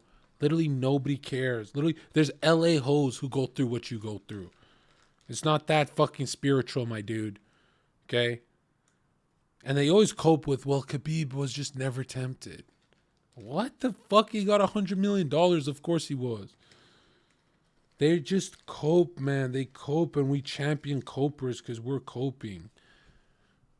They have to share. They can tell you all about what to do and how you're supposed to do it, but very few people have the life experience. And this child is a big part of that. You know, there's a lot of miracles that have taken place in my life just in this short period of time that takes me out of this belief phase into like, oh, I can touch it. Solid. Yeah, this feels very real. Solid. You know? And I played with faith. You know, when we did Fury, I was toiling with faith, but it was all like the purpose was performative. What was it's about intentionality. Right? To be good in a movie. Right. Not to save yourself or save somebody else. And when I'd fucked up in the past, it's like, you know, you get a call from Brad Pitt, what fuck up? You know? There wasn't no calls this time. Yeah. My mother didn't talk to me this time, you know? Nobody, all my friends became... Well, if your mother doesn't talk to you and you're a grown adult, you're a failure, you're pathetic, you're a loser. Nobody likes you. That's the truth about you. Can't even get your mommy on your... Can't even get the peanut butter jelly sandwich lady on your side. You can't get the lady who always had your back on your side. How degenerate have you become? Like, what have you become? I don't care how bad your mom is. Like, to not have your mom as a cheerleader has got to be to me, that's the hardest thing to ever do. How can someone even do that? How pathetic are you? Acquaintances. The antithesis of being a friend is walking away. I am not going to walk away. Like, I am always going to love you. I am always going to support you. That being said, notice they can't stop acting. You're so right about that. Who said that? He'll what a stupid name in chat. That fucking retard with the orange name says they can't stop acting. That's so true. They can't stop structuring their words in I'm professional, I'm elite, I'm responsible, I've been through stuff, but I'm telling you what to do to get over it. They can never actually be vulnerable. They can never actually be vulnerable, ever.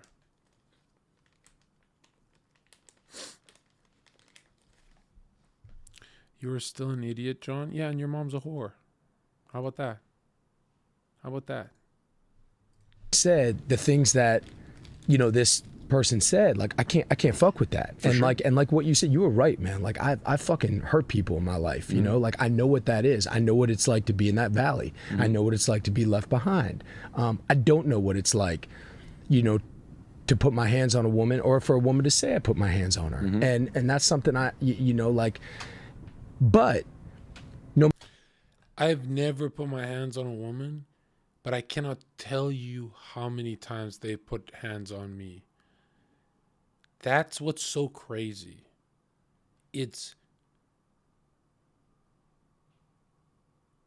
I've been around crazy bitches my whole life. Whose fault is that? Is that not my fault? Why would I blame crazy bitches? My brother don't go through that. That has to be my fault.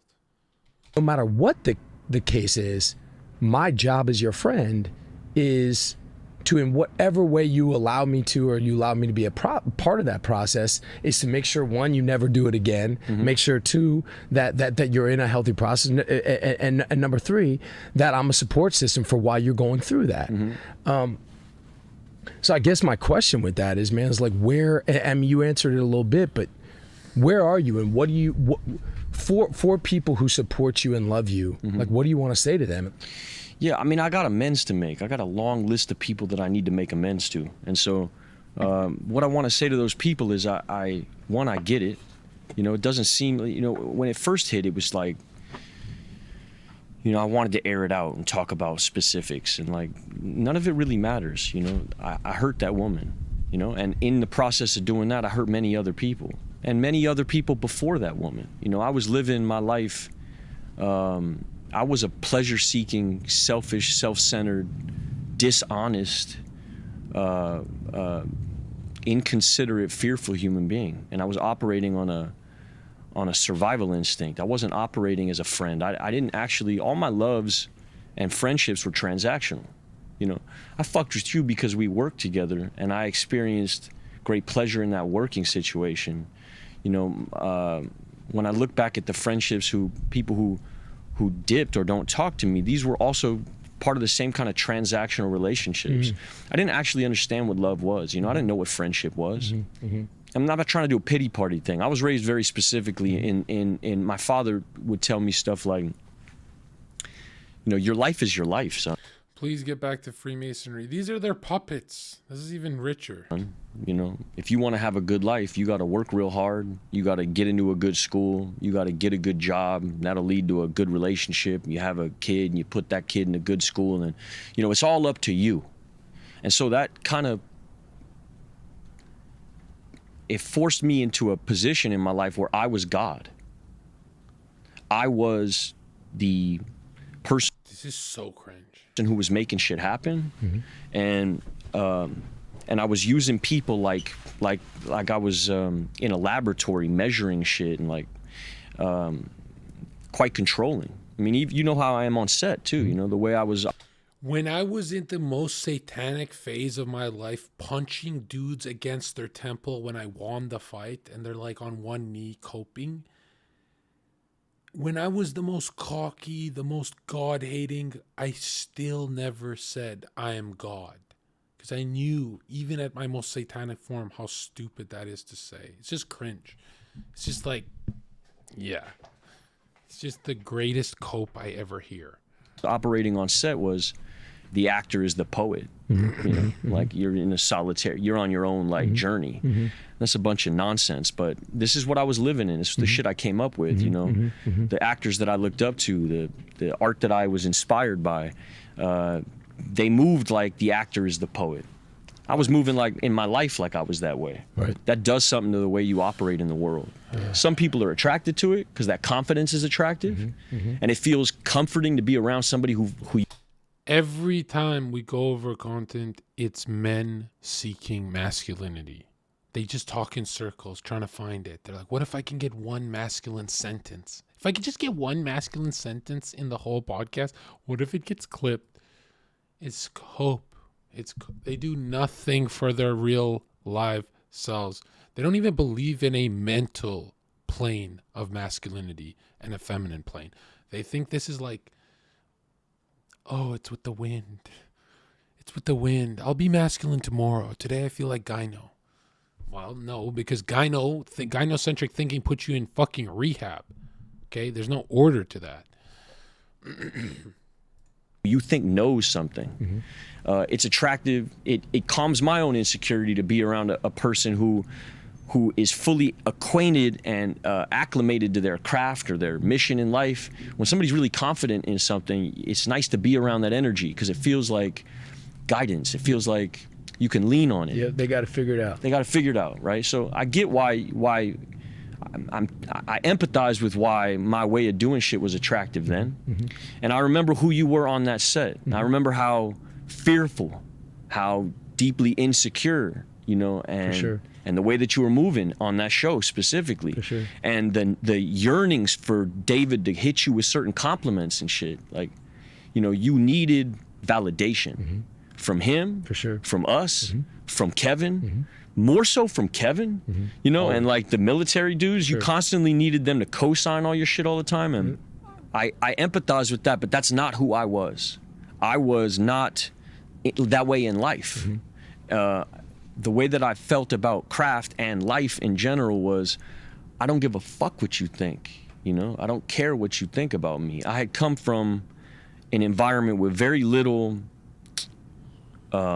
Is there a reason why he keeps using the word craft, like witchcraft? That's like a Masonic terminology. Like, I think he understands his influence as an actor. You know, I love the movie Fury. It's got some badass fight scenes too. But corny, dude. Right? I love that they added a Mexican guy in the tank. Because it just shows how far Hollywood will go to be inclusive. Right? And you got to always be curious about an industry that always says, hey, we're not rapists. Hey, we're not racists. hey, we're not this. Because then, you know, Weinstein and all that stuff comes out, and it turns out they are racist, they are rapists, they are anyone who's ever saying, by the way, I'm not racist. By BTW, out of the blue, right? Doing a World War II epic, right? Starring a bunch of black guys. Not racist. 6 black guys, World War II, it's time. Yeah, we did 3,000 black guys for a World War II epic just to prove we're not racist. Dude, who the fuck accused you that you're trying that hard? What happened? Cheerleading going on.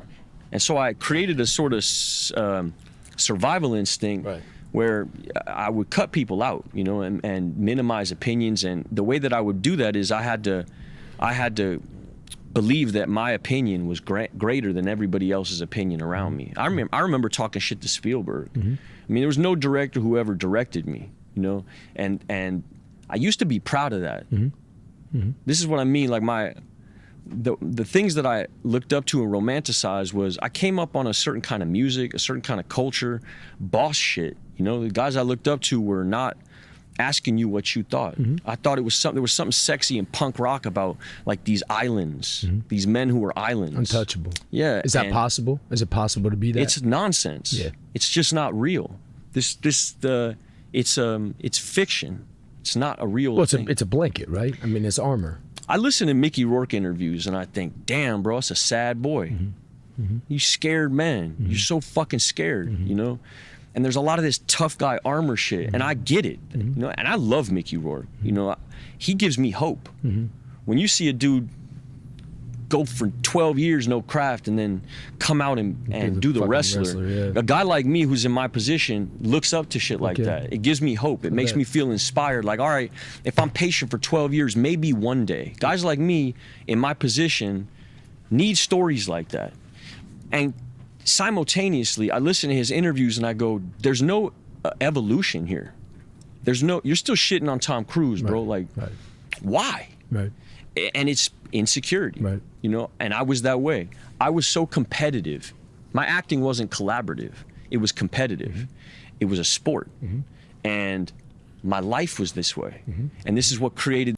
Tom Cruise is the only actor I like. From the whole Masonic cult, I love Tom Cruise because he's the only dude who did one good thing. One thing, and he went after Big Pharma and the mental health profiteers. That was the coolest shit I've ever seen an actor do. And then he pussied out. He stopped. But I thought the attempt was like noble, right? That was the coolest thing he ever did. The insecurity and the jealousy that put hands on this woman. The man that was involved in that relationship. Yeah, I do love Keanu too. I wonder if the Keanu, what if Keanu's a pedo? Thoughts on Jason Statham? The guy's really good looking, right? But I don't know much about him. But like, talk about going bald the right way. That guy's pretty cool. I don't know, because when I search these guys up, they turn out to be like femboys. So like, I'm afraid to research them. I know he broke the barrier. He can be good looking and bald. It's intense. Relationship was constantly comparing himself to other people. And I was a dishonest person in that I was wearing this mask. You know, I've gotten cold sores my whole. Does anyone else think he's still wearing a mask here? That this is his reform acting phase? Life. Got them from my mother. I get 2 cold sores a year when I'm stressed out or I'm sick. I never told any of my sexual partners about getting cold sores. Never. And that's something, when you talk about like, how do you, what, you know. So he's talking about herpes right now, but he's afraid to say it. How do you talk to these people who you done fucked over? Like, there's certain shit you can't clean up. Yeah. You know, you can't make amends for permanent damage like that, you know? And so my daughter now has become this opportunity for me, you know? And every woman in my purview has become an opportunity for me to be like a stand-up dude. I used to open doors for women. I used to, you know, I was a good dude that way, but it was almost performative. It was almost like, I'll do this good thing so you can think I'm a good dude. But like in my own private life, when the doors were closed, I never told any woman I had cold sores, you know? And so that's deplorable behavior, you know? When a woman would like me, it felt like so fucking foreign that I didn't want to fuck it up. And I always thought that a woman being into me was tied to this business. So like I think about why the business and the industry was so important for me, and it really has... Newsflash, it is. It's the only reason. The only reason women are with you is because you're in that... No woman wants to kiss that disgusting raccoon face, my dude. Okay? I'm a different case. I'm extremely good looking. Right? So when I get used for clout, they'll still eventually be like, well, you know, he's really cute. But with this guy, they're always going to think I'm dating a fucking crackhead. It's almost very little to do with the craft itself and the spiritual nature of what the craft can be. For a great swath of time, it had to do with, this is how I define myself. This is where I build my ego so that I can go in and pursue these things that will, these feelings that will absolve me from the very real feeling that is continual loneliness and the feeling of being not enough and the feeling of constantly comparing yourself to other people. And what that does in a relationship is it makes you controlling and fearful and manipulative. To not tell somebody you get cold sores twice a year is a heinous manipulation, you know? But I never came up with a dude who was like, hey, this is how you navigate that situation. Nobody hit me to... Is this guy a beta? Game like, hey bro, you know, if you're really in love, you can have open conversations about uncomfortable shit and really get to like another kind of connection you don't even know about. Or if somebody was trying to tell you weren't in a place to receive it anyways. I mean, maybe somebody tried. I wasn't. You know? And I get, look, you said, whether it was through, you know, drinking or whatever the fuck it was, that you hurt people that are close to you. That really resonated with me, man. And I'm just wondering. I mean, people who put their whole shit on the line to like bring me back from the fire. You know, Alma Harrell is a great example of a person who, she took a gamble on me. You know, I was in rehab when we started having a conversation. I got arrested in Georgia for fighting with a cop, wound up in rehab, and didn't hear a damn thing about God, spirituality, personal growth, accountability. My whole, as soon as I got to rehab, was let me get back to this hustle. So I started writing a script in rehab. That's how fucking mad I was. I wasn't listening to no therapy. I had been therapized my whole life that it felt like, you want me to focus on the problem? Well, how am I gonna hack this focusing on the problem thing? And how am I gonna find my way back to this fucking hustle so I can get back to my ego? Because really all I cared about was my ego. I didn't give a fuck about getting well. You know, it was all about get well for you, get well for the camera, get well. And so, you know, Honey Boy was born in this kind of toxic milieu of false recovery,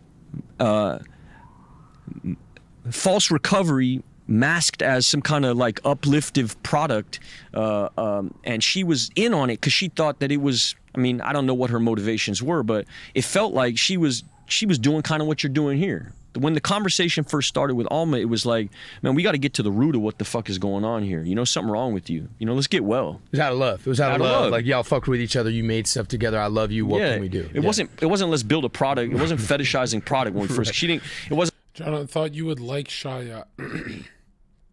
Why? Why would I like anyone from Hollywood? Why? I don't even like streamers. Why would I like this guy?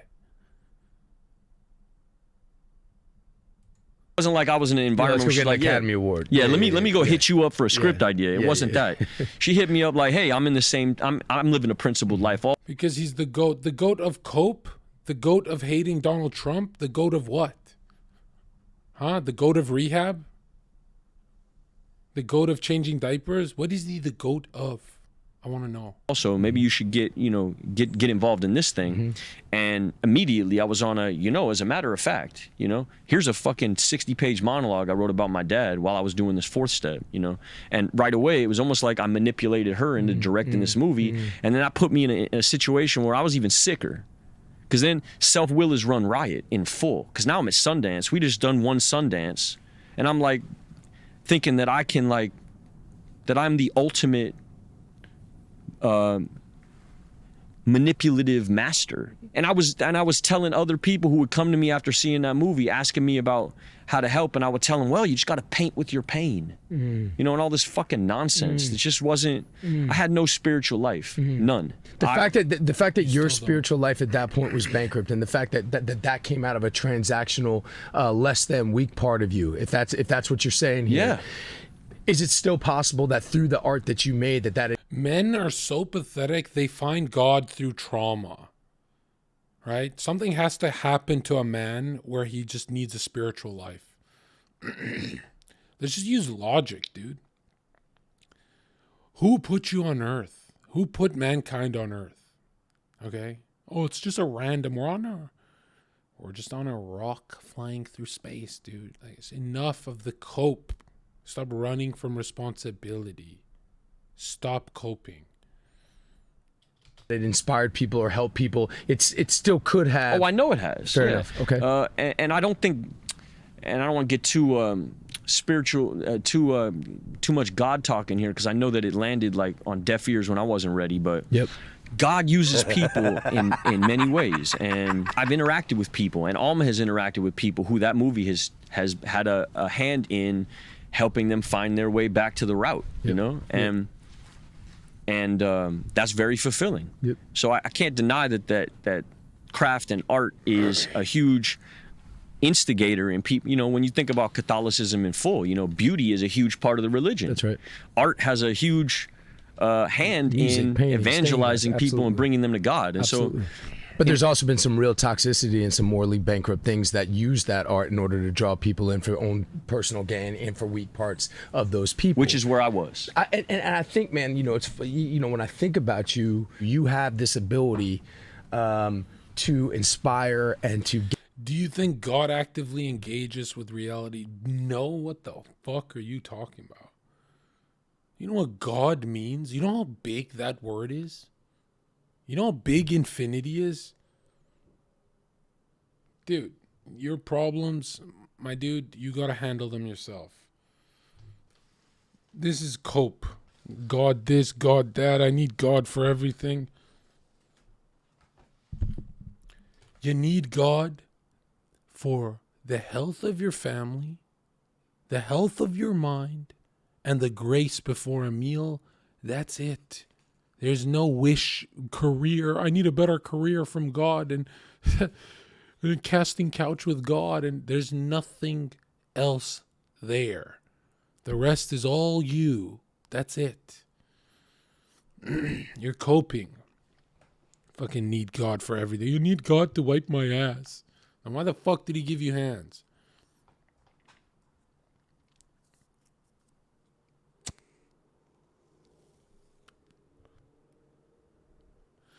Did you pray before you went viral? Yeah, I did. But my prayer was for my family. And the last few seconds was about a career. And I haven't prayed since because I didn't know that one would work. So, to this day, when I talk about that, you can sense how guilty I feel. Like, it is pretty cringe. I'm not going to lie. But I was also wanted. Like, people wanted to kill me. So, it was kind of like a way out. Like, I was going to get killed on Granville Street. Make no mistake about that. It was like a desperate prayer, too. Yeah. I had a black eye in the shower when I prayed.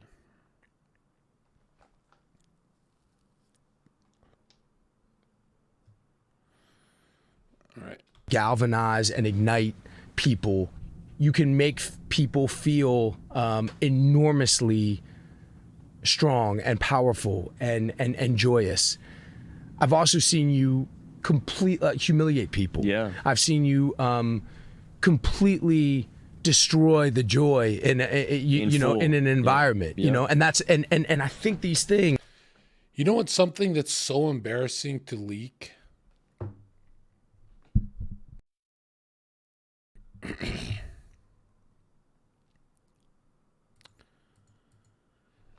I find more God watching evil than I do watching good. Knowing these guys are on Epstein's island really puts things into polarity for me of like good and evil, right? Don't know why, can't explain that. I have no idea. When people are like, why are you such a madman for conspiracy and you just dig like a dog? It's kind of like truth digging. Truth is the language of God and I need it right now. But it is soul searching. It is, right? It is looking for the universal mind, right? But most people finding out how evil the ruling class is actually pushes them away from God. So like when I do these streams, most people go, why would God allow that? So it's like I'm having the opposite effect. It's kind of hilarious. Right?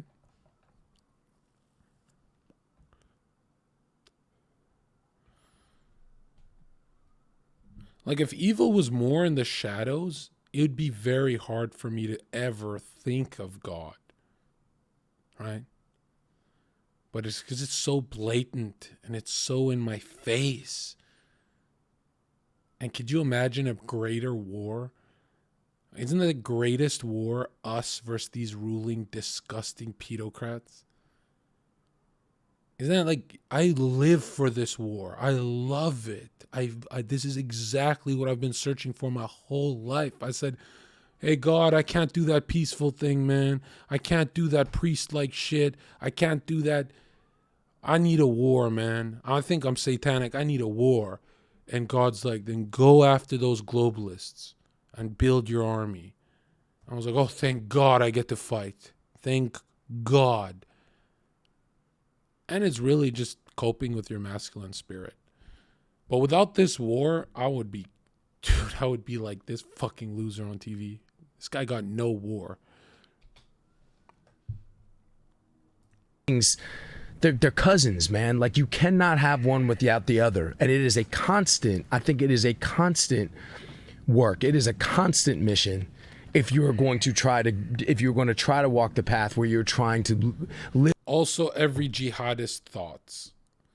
Look how you instinctively defend Epstein Island ruling class. Notice that? You're trying to paint me as like ISIS? Yeah, bro, this is my jihad.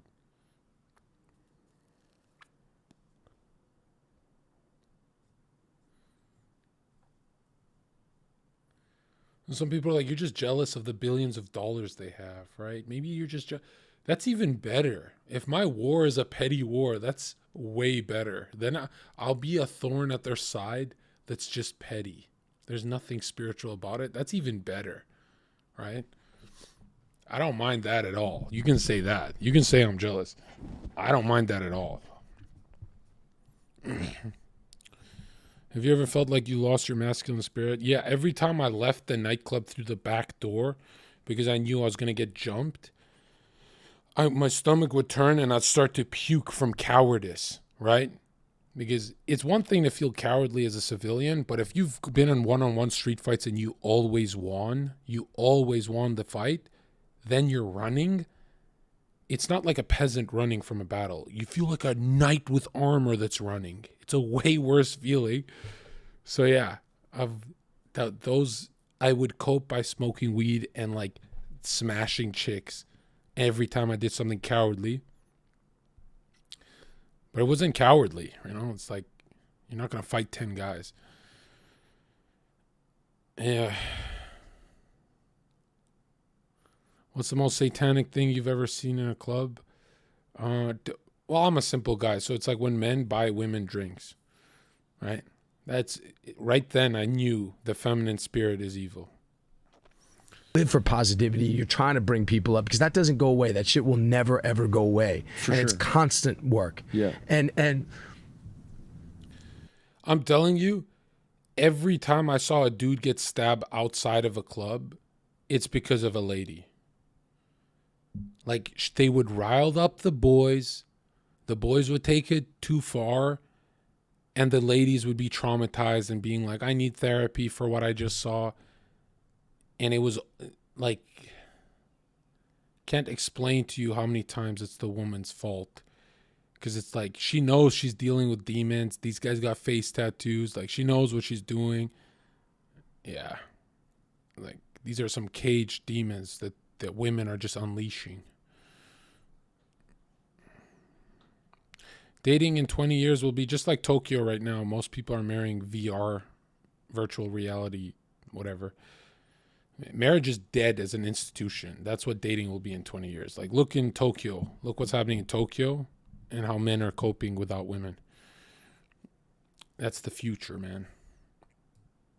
The thing that I was tripping out on is you saying how you hurt people close to you. That's also, I we've talked about it.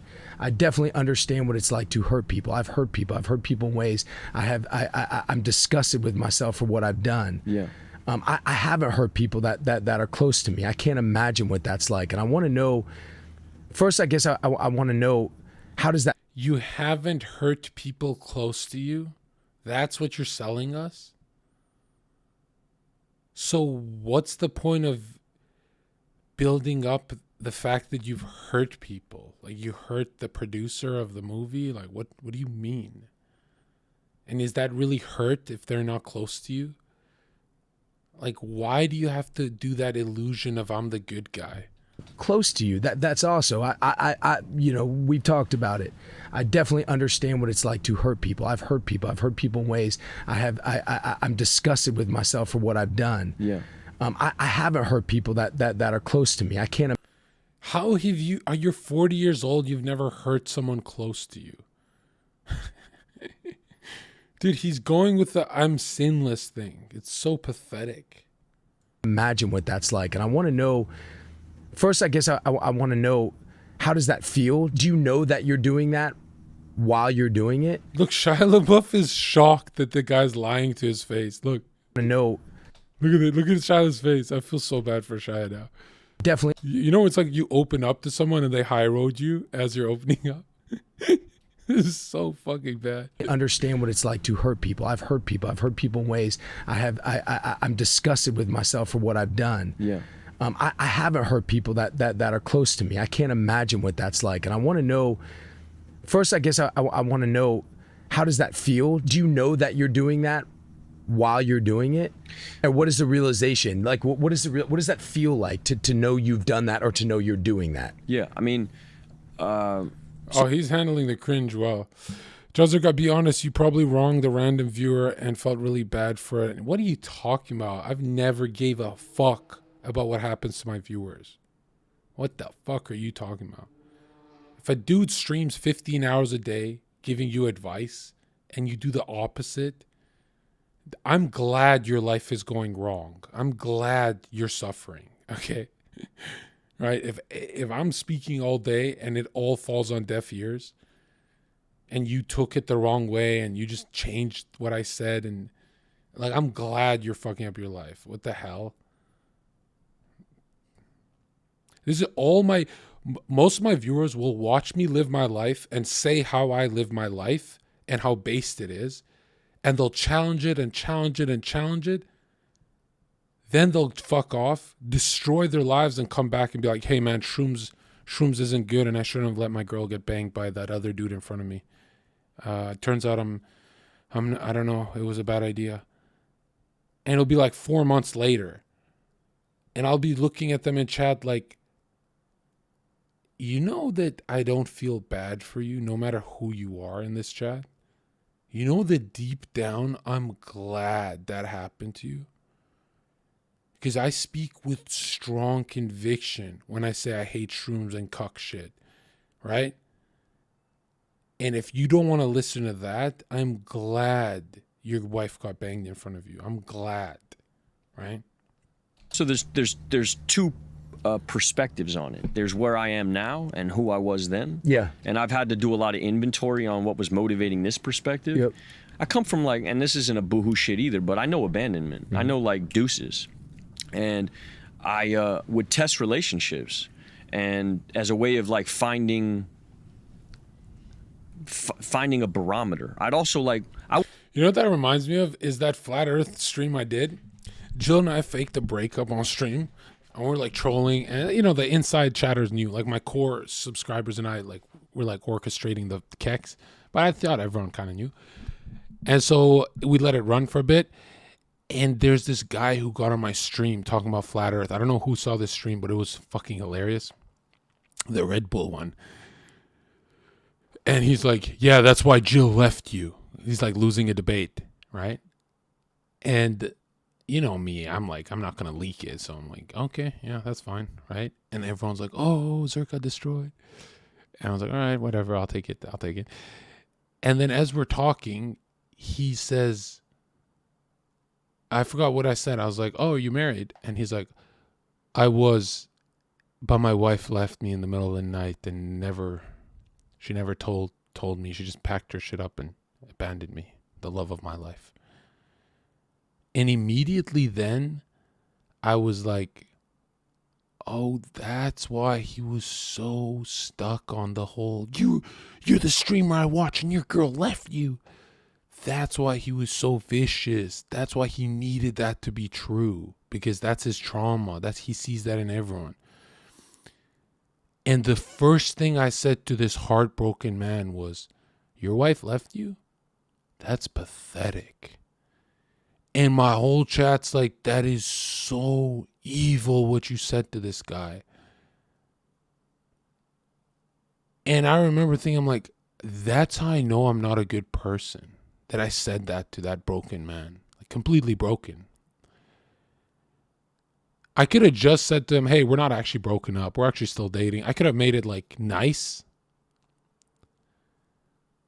But I went and gut punched his psyche for life. And people still think I'm a good guy. You know, fucking, that's like me taking his petty insult that's not even real. It can't even hurt me. But the fact that he used his trauma as like venom for me, I said, okay, now it's my turn. It's like, why do you leak this? I leak this to say, you know my flaws. That's why when it's like, John, you're not talking very holy today. Dude, I have serious issues, right? I have serious issues. To this day, I regret saying that to the guy. I'm still proud of the story. I'm proud of the evil I'm capable of. Because there's so much pride I feel in getting attacked 1% and returning 99%. I can't explain to you that. It's like a bully mindset. I just love the fact that if someone says, oh, John, he's mean, I go, well, you're a dumb cunt bitch. I love that about me. That's my favorite flaw. That I can't come over that. I can't get over that because that's the only flaw nobody has. Nobody guards themselves. I guard myself against a boogeyman attack that doesn't even hurt me. I fight ghosts.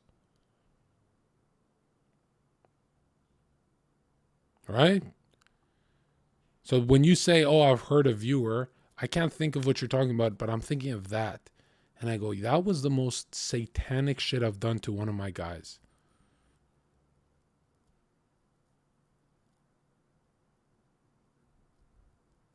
I can never tell when you're being serious or not. No, I'm being serious right now. Some people watch that stream and, dude, it took months for me to forget about it. Because I said that is so... The idea of I will never lose means I get to hurt someone that bad. Do you know what a divorce really is? Why would I say that to that guy? So it's like I balance it. I'm like, as proud as I am for always guarding myself, even when I'm not harmed, right? It's the most...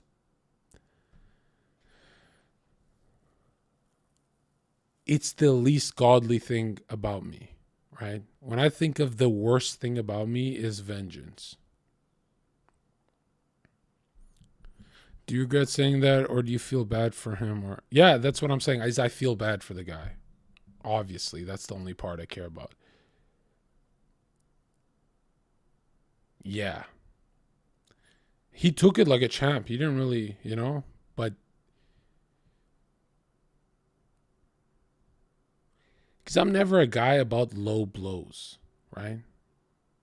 I'm not that guy. I'll go low. If you go medium, I'll go low. But to go that low is like really, it's too much, you know?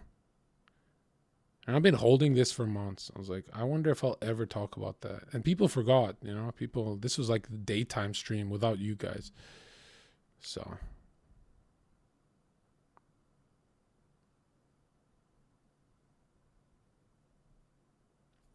He was a box eater, true. Then you aren't really a bad dude. What are you talking about? Well, dude, if you're guilty about something, if you feel guilty for a long time about something, that doesn't mean you're innocent. You think OJ feeling guilty means he's a good guy? It's a weird way to look at it. Did a girlfriend ever leave you? No, I've never been left. But I have felt being treated unfair, and it feels like abandonment. So I know what it's like. Like when I say, oh, that girl will leave you, I can really empathize that. Because if I give someone the world and they treat me unfairly, to me, that's the same as them leaving me. It's so bad. It's like, yeah. It's enough to where I can empathize. Like I can actually talk about it. Right? Yeah.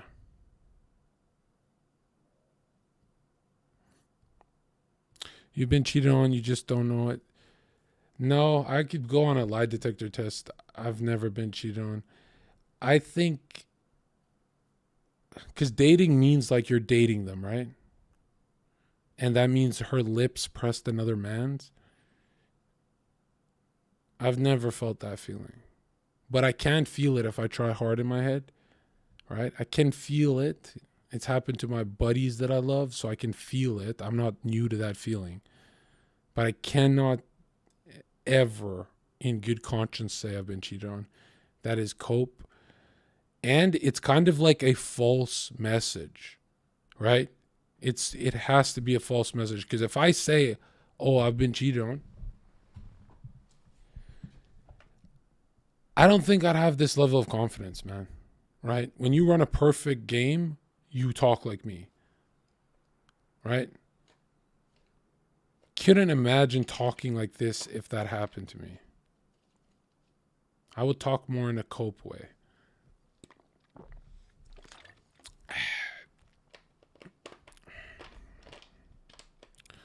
You don't think any of your exes... Well, I've only had one girlfriend. But it's weird. Even back in the good old days, like 2015, I've always had their passwords. Right? And I used to get their passwords, not for the cheating stuff, but I was a drug dealer. So it was more like I didn't want to go to jail.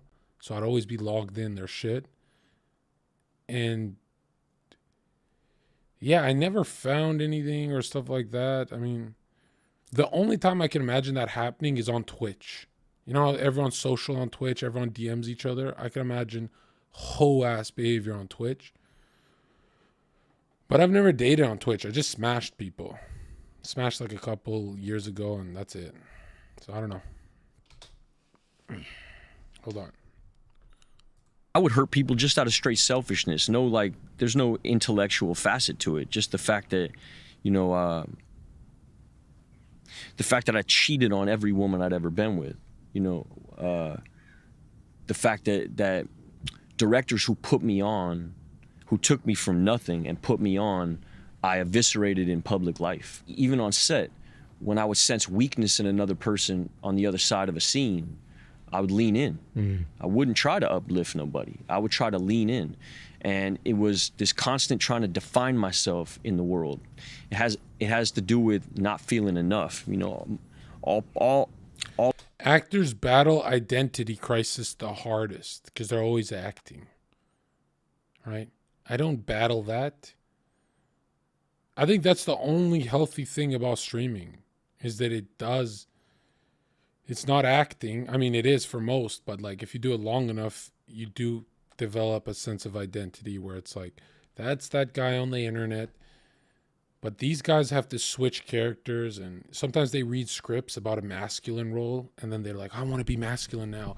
Like I did a army movie, and now I want to be masculine. And, right? It's like not the real them. All of this comes from fear. Just when I have no, I didn't understand masculinity in full, you know. There it is. What I know masculinity to be now is stability. You know, you can't really have stability if you're running shit. Because all masculinity is a wall. That's all it is. That's all it is. Some people got a few bricks. Some people got a fence.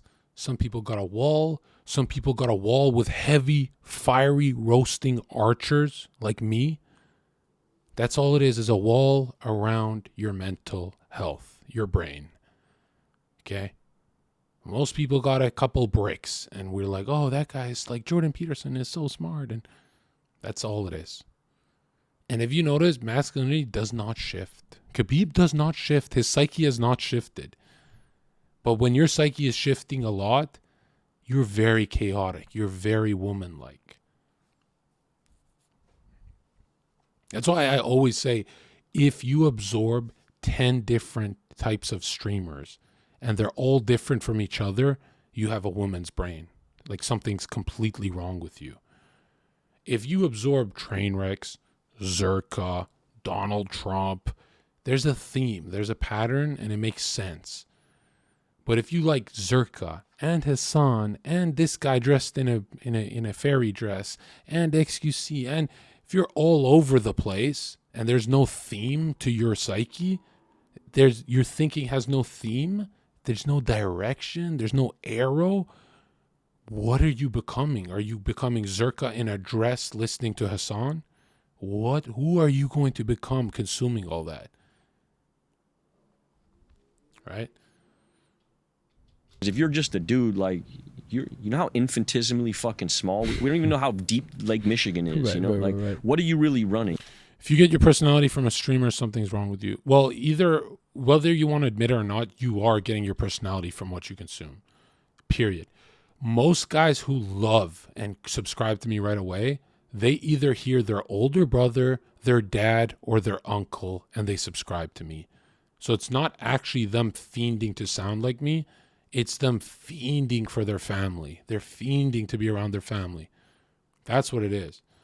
That's why when they copy me, I cringe, but I don't like ban them. Leaf_Keef donated $10. Sup Zherka. Sup. IDK. If this has been asked before, but I was wondering if you'd ever do a series/stream of you finding a viewer and training them for a few months to transform their physique to show the process? Ty fam. I don't know, it sounds a little gay. I don't really want to see the shirt. I used to be a trainer, and I'm so tired of getting shirtless pics. And right, I'm more about changing a human's psyche. I think when you change a man's psyche, they come back to your stream and donate $100,000. You give a guy a six-pack, and it's not really anything. Frogan asks, where do you get your personality from? My personality is I grew up only consuming Hodge twins, so it's not original.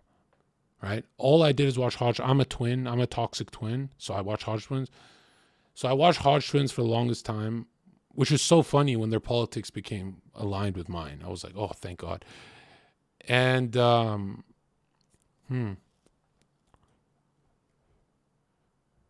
what else did I watch? A lot of Dragon Ball. I know there's something I'm missing, man.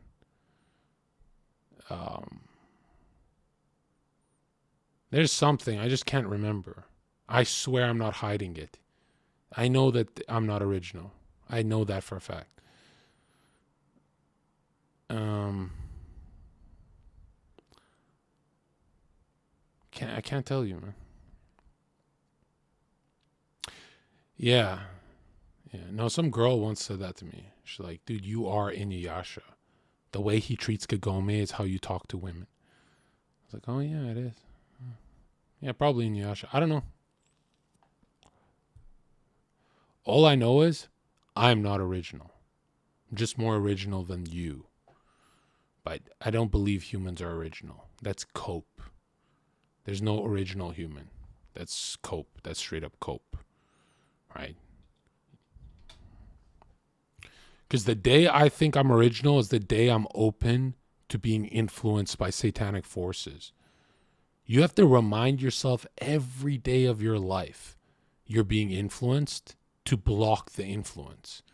The day I wake up and just start consuming media and going, yeah, nothing's happening to my psyche. My dude, if you watch 10 vegan videos, you start defending their arguments for them. Like, it's weird. It's crazy how much influence the internet media guys have.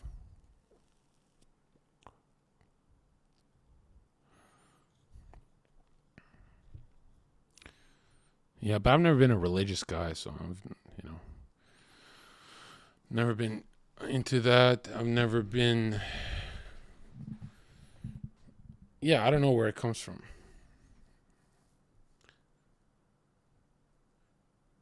Who got you into cigarettes? I had a mentor, a Saudi dude who knew Freemasons in my city. He had a bunch of money. He mentored me. He taught me drug dealing. He taught me all that. And I made a lot of money, or what I thought was a lot back then. And he'd smoke all the time. And I wanted smoke breaks at work to talk to girls. So I would cope and pretend. Like, everyone has trouble quitting smoking. I had trouble starting. In high school, I was trying to smoke to talk to the smoke pit girls with my buddies. And we'd practice. And for 3 months, we had trouble starting. We kept coughing. So we just said, okay, we're going to puff it. We're not going to inhale. We're not going to inhale any of it. And, yeah. But that Saudi guy got me into, like, a lot of drinking, cigarettes, gambling, but I never gambled. I was more security. But I was always in the casino. I mean, everywhere I went, people thought I was a movie star because I would roll in with, like, 4 escorts. And these were my best friends, drug dealers and escorts. And, it's like one bad influence, I guess. He taught me a lot, though, right? That guy taught me a lot. He was the most masculine dude I've ever met. And to this day, like, I appreciate him. But he destroyed his life, like, completely. He lost everything. And he was the most satanic guy in the city, right? Like, he was like, I remember the first time I said, I'm going to follow this guy around and protect him and do whatever he says. The first time that happened was I got bullied in a nightclub when I started working by some, like, gangsters who had money. And they didn't like the way our security team was running shit, I guess. And they disrespected me, pushed me, all that. And then this Saudi guy who was my new friend, he, like, left the party because he found out, and he pulled up to the club with, like, 6 cars. And I don't even know how it fit that many people. 30 gangsters come out of the car, and I'm like, oh, fuck, we got to fight these guys. And they surrounded all the gangsters that bullied me, and they made them apologize. They put them in the car and took them to their party. I have no idea to this day what happened, but it was the first time I ever got any job I ever wanted, because everyone who saw that was like, oh, okay, Zherka's really in deep with these gangsters. Like, he must be blood with them. I wasn't blood with them. I didn't even know who the fuck these people were. But the first time someone had my back like that, I felt like I owe him. And he knew. He'd smoke a cigarette, and he knew he owned me. He's like, this is my new security guard, this young guy, Zherka. And I'd go everywhere with this guy, and he'd spend, like, thousands of dollars making sure I'm partying correct and had all the nice women around me and all the satanic shit, right? I've never had someone have my back like that. He was a drug addict. And, like, that was the first time I was like, wow, that's my first friend. Like, I've never had a friend before, like a real friend. Like, a friend backs you up in a fight, like that. And then my life got really easy. Like the whole city thought I was like El Chapo. So everyone picked up drugs from me. Life became easy. Everyone was afraid of me. Nobody wanted a street fight. I never had to fight again. And yeah.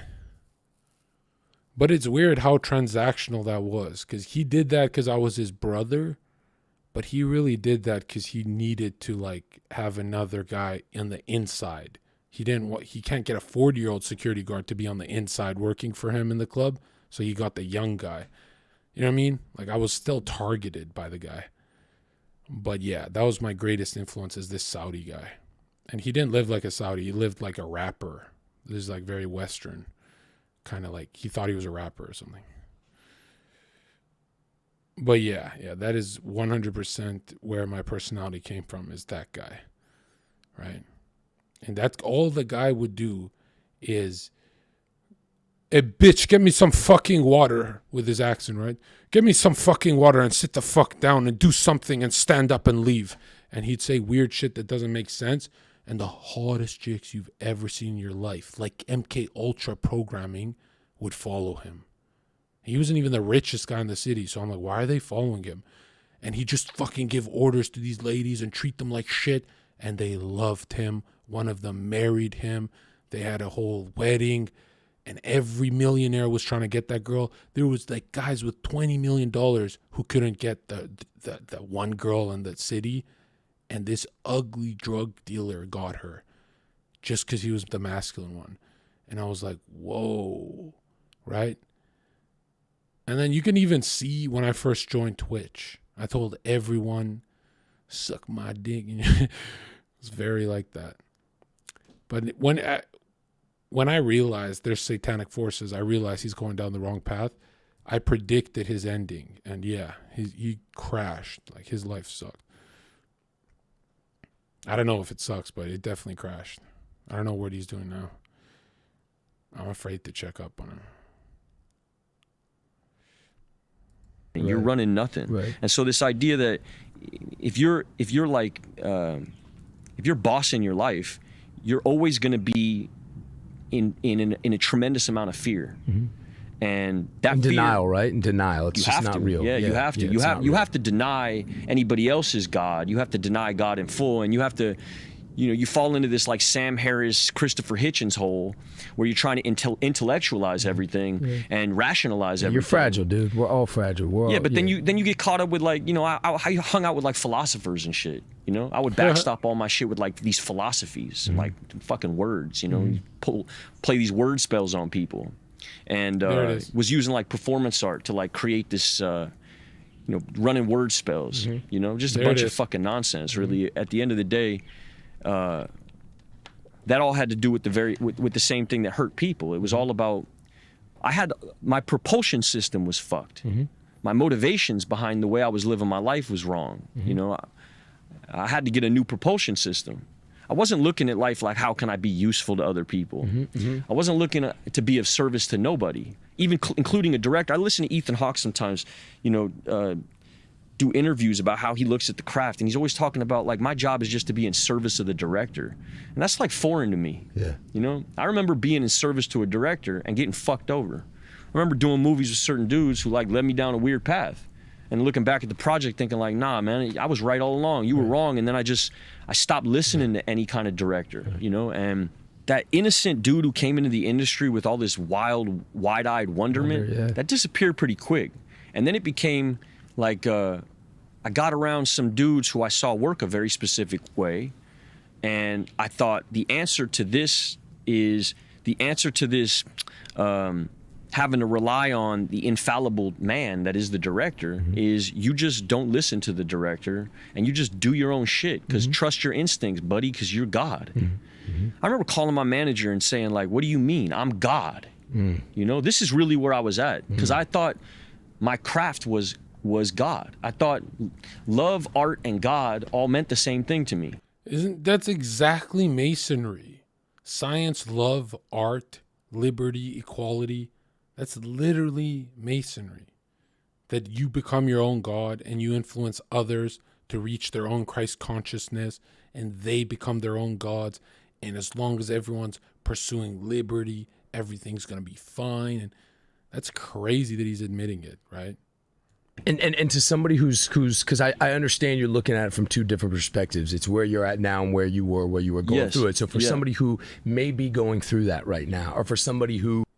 In Hermeticism, they teach everything you hear is a half-truth, right?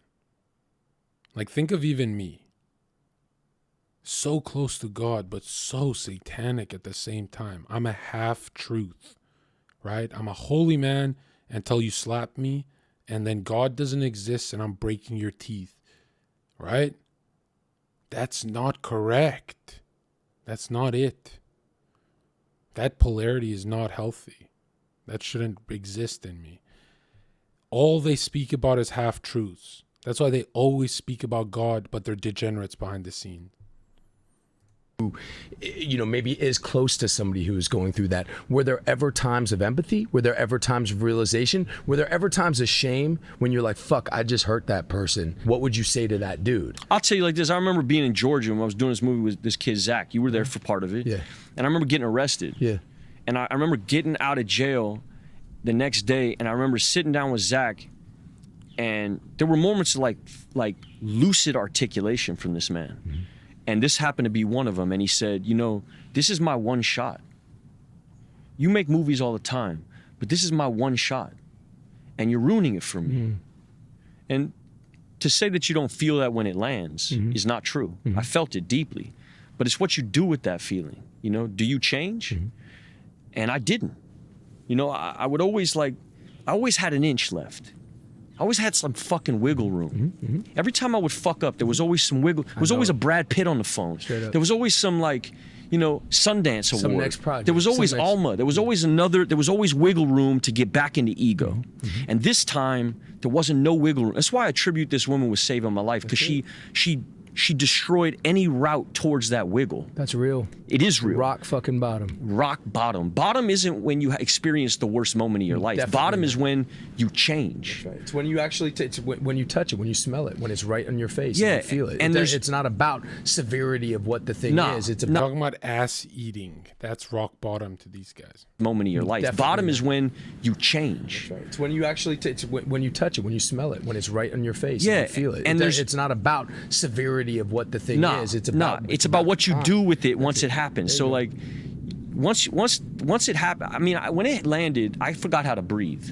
You know, because the email, the subtext of the email was, your hustle's over. You know, and I forgot how to breathe. And the next thing I did after 2 minutes of sitting there, staring at a computer screen, was I went and loaded up a gun and sat at my table and was gonna kill myself. I was at. What the fuck are you talking about? Why is this so hard to believe? Just the way he says that, the tone is off. Like, it's just, I don't know about that, dude. Out of here. I didn't know what to do anymore. Like, all my ideas had failed, and I sat there for 2 minutes thinking, where's the wiggle room? I'd already used what's my play? Yeah, what's the play?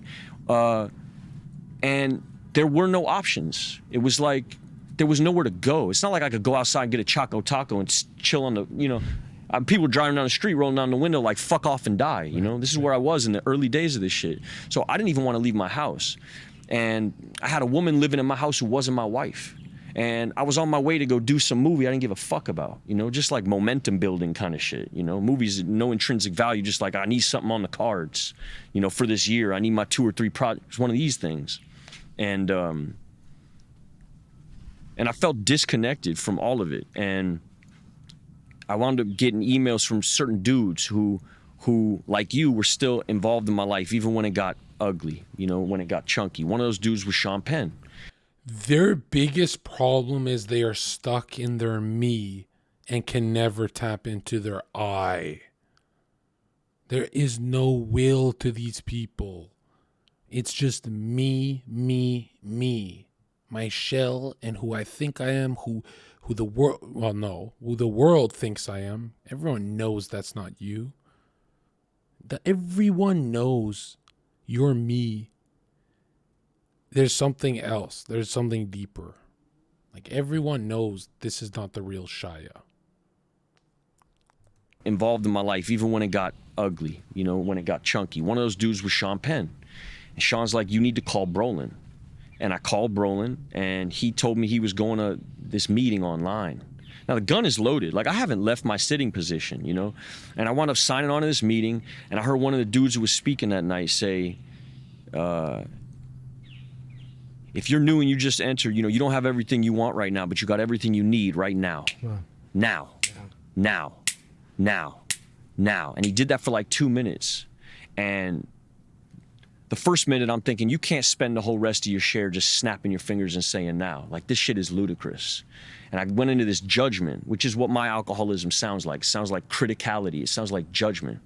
And so I'm in my judgment, like, you better say, and a gun is right here. I'm like, you better say something that's really gonna get me the fuck out of where I'm at. And after 2 minutes, like, I felt like a giggle start to rise inside of me, and I felt something like presence. I stopped thinking about the email, stopped thinking about my hustle. The gun almost disappeared, and it was like I'm sitting here on this Skype call, and I'm present for the first time in my life. And I wound up writing the dude in the chat box like, hey, bro, you know, I'm on the verge, you know, I'm about to kill myself. He's like, oh, okay, cool, call me tomorrow. Just like throwaway. You know, and I needed that. I had been enabled for so long in my life that if it was going to be me walking into this program and having a bunch of dudes pat me on the back like, hey, man, welcome home. We're glad you're here. I'd have been out again because then it would have been more wiggle room. But the guy that I wound up running into was not having it. And he said, hey, man, meet me on the beach tomorrow. And I wound up here at Tower 10, and he said, I need you to get on your knees. And I'm like, I'm not getting on my knees. He's like, cool, deuces. He started walking away. I'm thinking, oh, fuck. But it also reified this, like, you don't care. Like, you care, but not in that way. You know, you're not going to pat me on my back. And I said, okay. I was so willing at this point because I was in so much fucking pain. And he said, it's the wrong guy, dude, right? The guy you were in the chat box with, he never met you. That's just a crackhead on the street, dude. Okay? That's not the guy. Get on your knees. And I get on my knees, he gets on his knees with me. So right away, it's no longer like this power play. We're like collaborating in this. And he says, I need you to stop the waves. And I'm like, man, listen, this Dr. Quinn medicine woman version of this shit ain't gonna work with me. You know, like, I get how this goes. He's like, you're either gonna write what happens, or you're gonna do a bunch of shit that you don't believe in so that your life changes. Because your issue is that you need to rationalize everything. And you're out of options, son. Like, what? If not this, what? And he was right. And so I started saying, you know, stop waves. And he's like, louder, man. Stop waves. And he got up off of his knees and he started walking away. And I looked back and he's like, nah, keep going. And he's like, keep saying it again. I say, stop waves. He's like, louder, bro. They're all the way over there. You're all the way over here. Stop them waves, man. And now I'm yelling. And I'm having like an emotional, it almost feels performative now. Yeah, now I'm like back in my bag. Yeah, back to like the manipulating, hustling, like wiggle room watch finding. This. Yeah, watch this. Boom. Let me. And then I'm crying and I'm, stop waves. You know, I'm in the middle of like the greatest monologue of my life on this beach. You know. Stanley Kowalski. Yeah, exactly. Yeah. And he puts his hand on my shoulder and he goes, you can stop all that, which made me like giggle, you know. I started giggling, and then he stood up and he put his hand on my left shoulder and put his hand on my right shoulder, and he said, welcome to AA. And it did something to me that felt like it felt like warrior shit. You know, it felt like man code, like G shit. It didn't feel like fluffy, cute shit, book reading, sitting in it felt like you're on a mission. Yeah, it felt purposeful. And it felt sexy, to be honest with you. Sexy in the way that listening to Kevin Vance feels sexy to a young man who feels like a boy. It felt so rooted. And it wasn't emotional, it wasn't performative, he wasn't trying to manipulate me, but it was kind of hokey and like the knights in shining armor kind of hokiness that like made me feel like a little kid again. And he said, I need you to go home and clear out, like clear the decks. And I'm like, nah, man, like, for me, and I don't know if you felt this way, but every woman was the one for me. There was never a two. If you liked me, you were the one. Yeah. And that had to do with my insecurity and my fear. Like, there was no 2 or 3, or I was just dating like frivolously. It was always like this grand hair climbing up the super emotional, super romantic, super this fierce romance, you know, that I was searching. There it is. I'm telling you, everything I say is correct. He even makes every girl he dates the one. Let me tell you something. None of them should feel like the one. The one is your career. Your woman is an accessory to your identity. She does not puzzle piece your identity, dude. If you're standing alone or with her, you're still Zherka. If I'm alone somewhere, I'm not half of Zherka. That's not it, dude. For desperate little boy shit. And he said, you got to clear the decks. And I'm like, I don't know if I can do that, man. You know, I feel like she's the one. And he's like giggling to himself, you know. This isn't my wife. My wife is not involved in my life at this point. And I got this one who's not the one who accused me of this shit, and she's just another person who's been trapped in my sphere of influence. And she's living in my house, and he's like, well, look, man, I'll tell you what, you know, you can keep doing it your way, or you can try some new shit, because the way that you're living, you're fucked. You're fully fucked. You're doomed, is what he said. You're doomed. That was the word. And I flipped to this page. He made me flip to this doctor's opinion we got in our book. And in the doctor's opinion, or how our book starts, it mentions the word doomed. And he's like, this isn't like another AA guy. This is a doctor telling you you're doomed if you don't figure this shit out. And he goes, to put it in perspective, if you went to Kaiser Permanente right now, and they sat you down and put your, you know, x-rayed you and put your x-ray up on a light board, and you're looking at a picture of your clavicle, and the doctor said, hey man, you see that gray spot just above your chest cavity? You're doomed.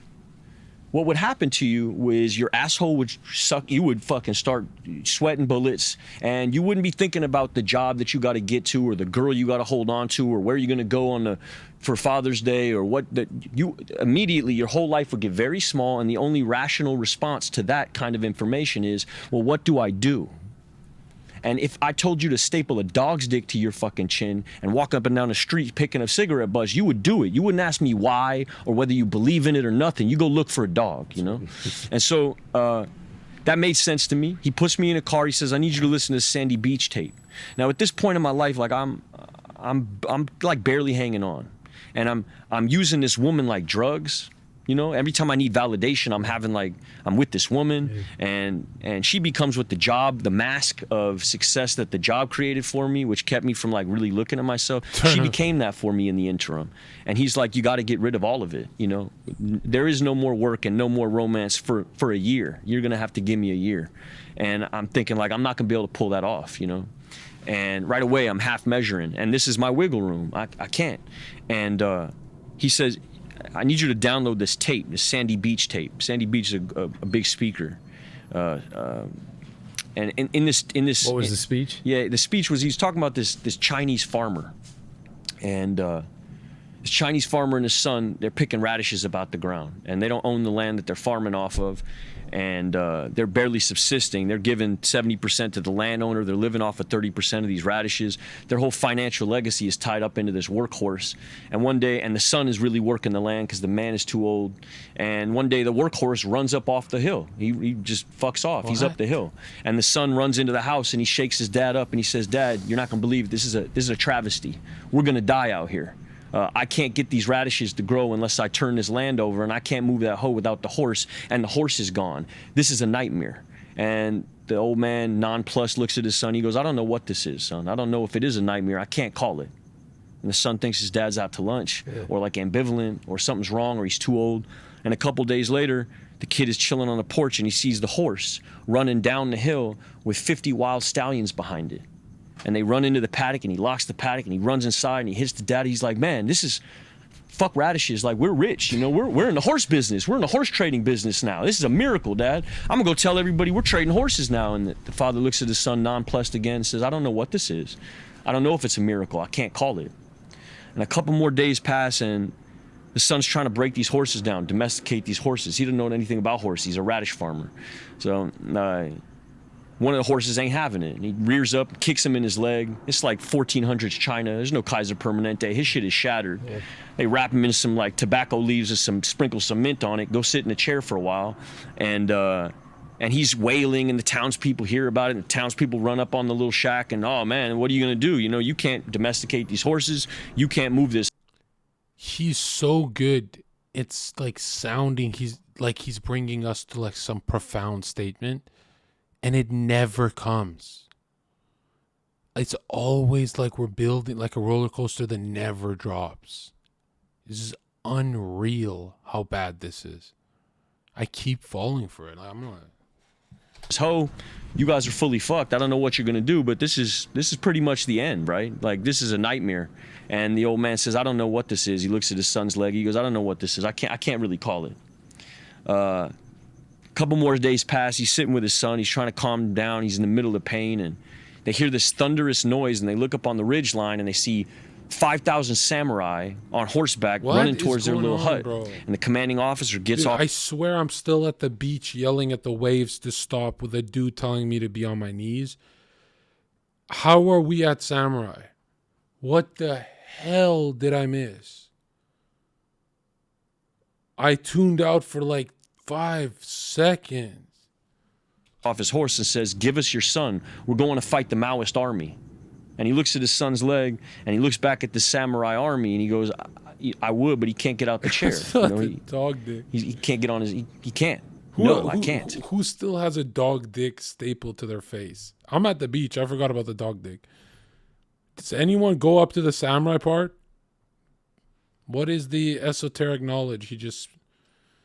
Yeah, I'm done, man. I would, but I can't. He's crippled. And the man gets back on his horse, and 8,000 men ride off to their death. And I listen to this tape, and I'm driving back from the beach back to where I'm living, and I get out of my car, and her bags are packed. She's on her way out. And old me would have written a haiku poem in blood and ripped my shirt off Hulk Hogan style, ran down the street and jumped over the fence, and that guy, climbed the hair up the thing. Yeah, boombox in the air guy. That's what I came up on. And something in me from having heard what I just heard, what feels like this is now I can't get no lower. I hear this like I can't call it. And it becomes like the most diplomatic breakup I ever had in my life. And I say, what can I do? And can I get you a car? And she goes, no, don't worry about it. Go get well. And I go walk into my house and I call my dude up and I'm like, man, I think this shit is working. Like, man, this is a miracle. Like, this is the most diplomatic thing I ever. And I'm in my meeting, I'm telling all the dudes, like, I think this program's really working in my life, man. And then I got 5 days sober, and they're like, bro, I think you're pink clouding. Why don't you go to another fucking meeting, Jack? And I go on to this other meeting. Now, the whole time I've been doing this for the first 5 days, I'm on the phone with a lawyer. Like, look, this is true, but this isn't true. And I got receipts for this, and I'm not going to do this. And I'm fighting tooth and nail. I'm on the phone with the agents, and the manager's like, listen, you got to believe me, and blah, blah, blah, and doing that shit, right? And my sponsor's telling me the whole time, he's like, look, you're going to have to let go, dog. Like, the wind's at your back. Just let go. You know, all this, like, fighting and fuck around, like, let go, man. That's childish. And I'm hearing him, but I'm not doing it. You know, I'm on the phone with him, and I'm hanging up the phone, and I'm fighting this thing, and I got a lawyer who's like, you need to go to rehab for anger management. Because when you go to court, no AA is going to mean shit, you know. Addicts had already juiced that route for so long that it don't mean nothing. We need clinical receipts that you're doing something, right? And I'm like, I'm not going to rehab. I've always really, like, cultivated my brown bagger, right? Like, I don't like wearing new shoes. So this idea that I was going to pay all this money to go pet a horse and make a friendship bracelet, it felt like, man, this shit's like, that's not sexy. You know, I found AA for real. I'm really in my shit now. I don't want to go to this rehab. And especially you don't want to go to it because somebody's saying that's going to get you off. Look, it's all about the intentionality. You got to not stop. It's not about not saying the right thing because you're worried about getting in trouble. You say the right thing because you believe the fucking right thing. It's that, and it's also, I'd already done this. Right. I'd already gone to rehab, wrote a script, and played that game. Right, you know, and to focus. And it didn't work. Man. It didn't work. It didn't work. To focus on, like, my childhood trauma isn't where my problem lies. My problem doesn't lie in what people did to me. What led you to a place with more wiggle room, and now you don't have it? And I'm telling him, nah, I don't want to do this, you know, and I'm telling the lawyer, like, I don't want to do this, and look, yeah, this and this, and I'm fighting all this shit, and I sign on to this AA meeting. This is where I'm talking about, like, miraculous shit started to pop off in my life. And my dude sent me there because his mom was taking a chip for like 37 years. And the woman who took a chip right after his mother was the woman I lost my virginity to who when I was 19 years old, I held a knife to her neck. And everything in that moment, it felt like I heard God's voice say, I'm everywhere. You can't run no more. And like my whole fucking, all my planning and like all this like, just went gone. And that really happened, you know? And I remember it vividly. And I wrote her in the chat box like, did my dude tell you to come? Like, do you know this guy and this guy? She's like, nah, I'm in here because my people are getting chips, you know? But it's good to see you. I knew you were on your way here. You know, I hope you get it this time. And so I call my dude up and he's like, bro, you gotta let go. You gotta let go in full. And I wanna get in my car and I drive up to Utah. And I'm in Utah for 3 months. And while I'm in Utah, they take my cell phone from me. And if they didn't take my cell phone from me, I was never gonna be able to deal with what I needed to deal with. I had never known how to pray because I could never cultivate silence. I had no absence in my life. Every unforgiving minute was full of some fucking scroll or some more like ego feed, constant, nonstop rotation of this ego thing and that ego thing and just constant fulfillment of like my own personal desires. And they took my phone from me. And just for that reason alone, I would urge anybody to go this route if you're in a situation like mine, just to get the fucking phone out of your pocket. And what that gave me was time to like really assess what had been my operating systems. What had been like the motivational force in my life, which was always me. It was always ego. It was always even the smallest decision to even go into food, to everything you eat, everything was ego. Why did you have a knife to her throat at 19? What is that part about? 19 is before, he's a child star, so he's in the industry, he's going a little crazy. What compelled him? What the fuck?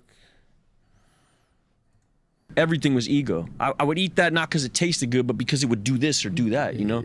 And so I was there for 90 days, and in that 90 days, I made a list of all these people that I had hurt. And I mean, a bunch of shit happened, but I came out and just hit the ground running, trying to make amends, trying to right these wrongs. And this is also still a part of that. There's some people who don't want to talk to me, you know? Yeah. And I understand that. And so my purpose now is to be patient. Is there an example that you can think of that you're, I don't know if the right word is proud, but if you feel good about sort of where you guys got to, or you feel good about the process in terms of making amends and there's growth? Yeah. Can you give me an example of that? Yeah. See, I didn't even know what amends meant, just like I didn't know what prayer was, but and let me find my way to what you just said. Okay. But like part of what happened to me up there was I would get quiet and I start hearing like loving thoughts for people that on paper were like villainous characters in my life. So I would get quiet and I was, you know, the first 20 thoughts is like, you got to do this, you got to do that, go here, go there, go get this, got that. And holy shit, that is powerful, dude. I felt that. The first time I accepted God in my heart, I felt loving thoughts of my enemies. That is so... Whoa. I kind of understand that part. Especially people that I was like ashamed that they saw me do some things, you know? Like people who had like, who saw the worst. Whoa. Whoa.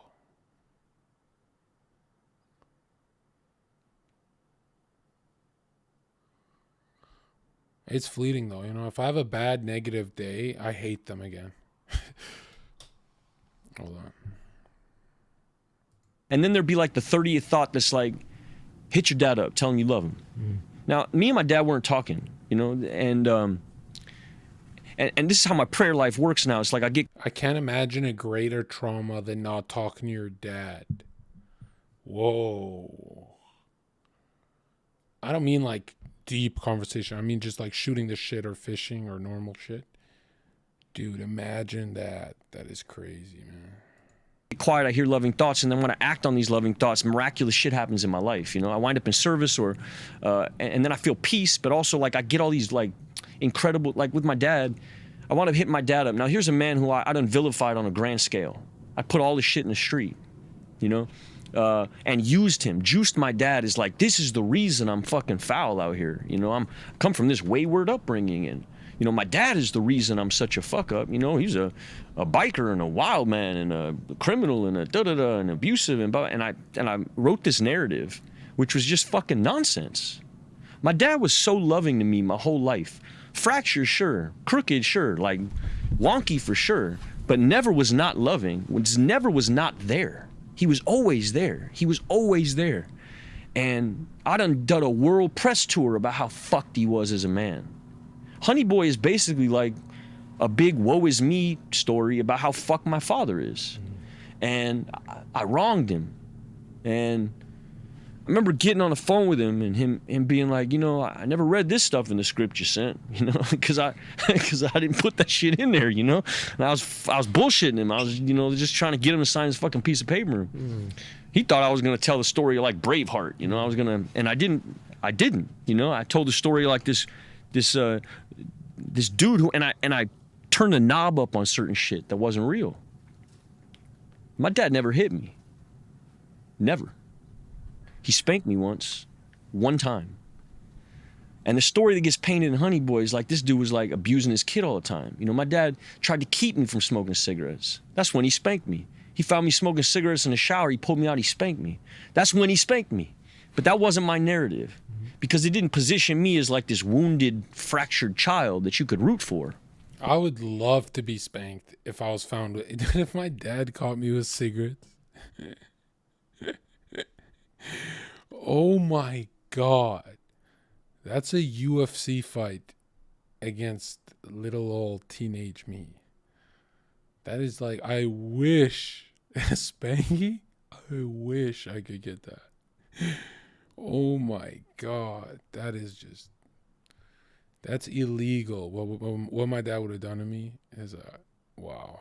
I was such a good kid in high school. Like, I wasn't that bad. Which is what I was using him for.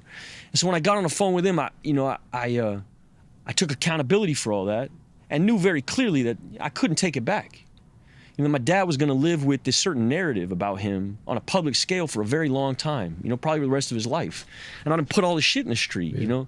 The shit that my dad got arrested for happened like 30 years ago, and I done brought it all back to the surface, you know. And I told him, you know, what I was doing, and it went just like, you know, hey man, I'm in this program, I'm learning to be a decent man one day at a time.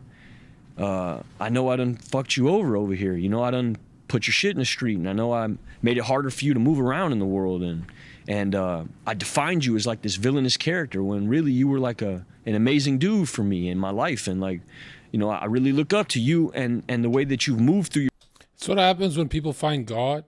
As they find love for their dad and they feel phony for shit talking their dad. So most of the time when someone shit talks their dad, why it sounds exaggerated is because it usually is, right? When people shit talk their parents, they always look like liars. They look around, they look left and right, and it's like a coping kind of, I'm trying to convince you my parents are bad, right? Streamers do that all the time, where streamers try and convince their chats their parents were horrible to them, but they start to go into their cope performative mode.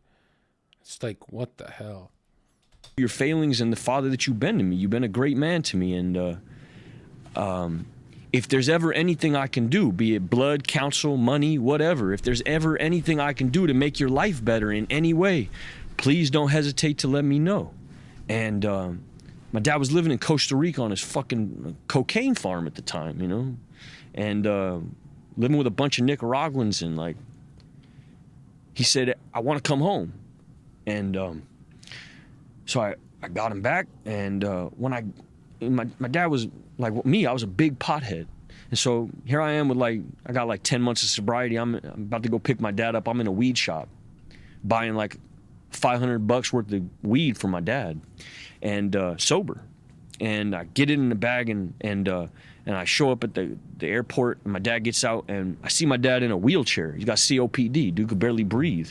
And I wheel his ass over to the truck, and I put him in the truck, and I give him a joint. He sparks up, and he's coughing like he's got blood and mucus coming out. He looks like He looks like totally broken, you know? And little by little, I start bringing him back to health, you know? He's got eye problems. We fix the eye problems. He found out he's pre-diabetic. He hadn't been to a doctor in like 10 years, you know? When we get to the doctor's like, if you smoke anything, you're gonna die. You got like 10% lung capacity. If you smoke anything or even around incense, you might die. And my dad in the doctor's office looks at me and goes, I think I want to get sober. In the doctor's office, he looks at me and goes, I think I want to get sober. So I bring him into my fold. I bring him into the group. He starts going all this shit with me. We get on it together. That's probably like the crowning achievement of any amends that I made. My dad's he's got 5.5 months now, you know, and he's working with other dudes, and like you carry the message that way. You know, for my wife, I'll be making amends for the rest of my life. You know, it's every day, you know. Doing dishes is part of that amends I gotta make, you know. That's gonna be a lifelong journey. A lot of these amends are gonna be lifelong journeys. There's amends that people don't wanna talk to me. You know, I gotta make a living amends. I gotta find another way to be a service to the world in a way that takes all that energy and creates something valuable. Powerful stuff. Finding God, changing his life. And the best part is that Hollywood don't fuck with him anymore. He's on the right track.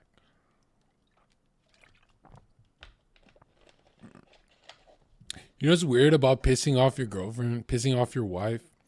Here's the weird thing about women, is if you ever wake up in a good mood and you're like, honey, mwah, mwah, mwah, how's your day? And you're super nice to them, you can never just feel God and want to go give to her. Because she'll, 9 times out of 10, she'll be like this. This is sus. Why are you acting like this?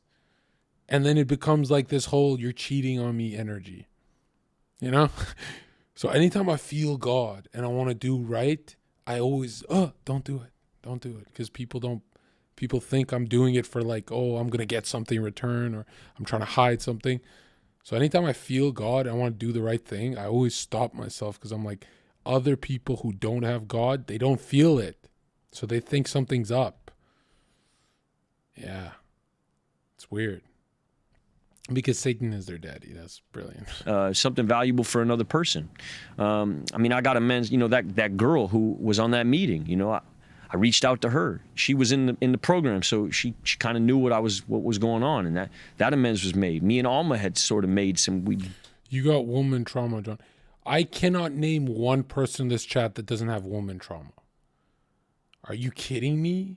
We're in 2022. This is not 1950s where it's like what I'm going through is rare. Why are we pretending like?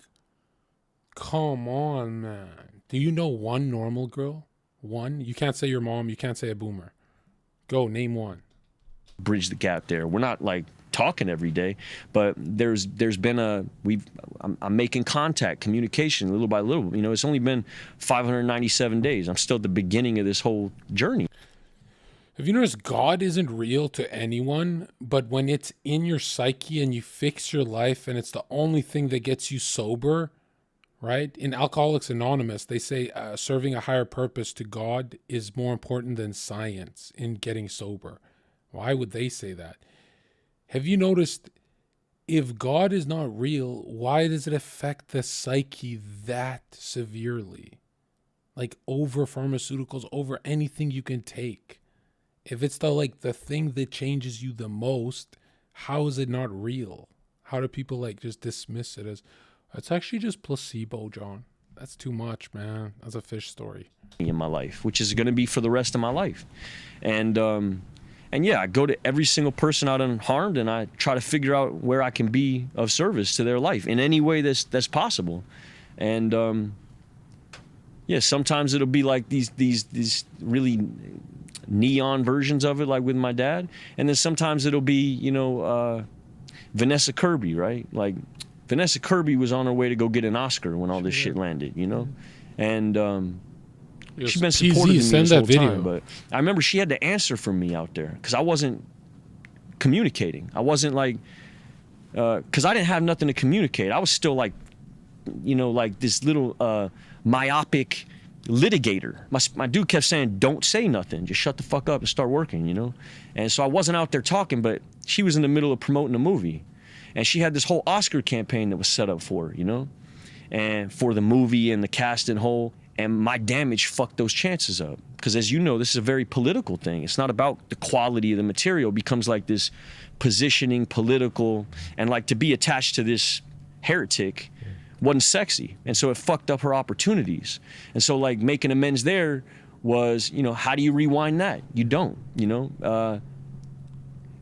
And though she never asked me to like, to do anything, you know, I reached out and we put it to bed as best as we could, you know? But that's another person who was she always showed up. She was always in my corner, even when it wasn't sexy.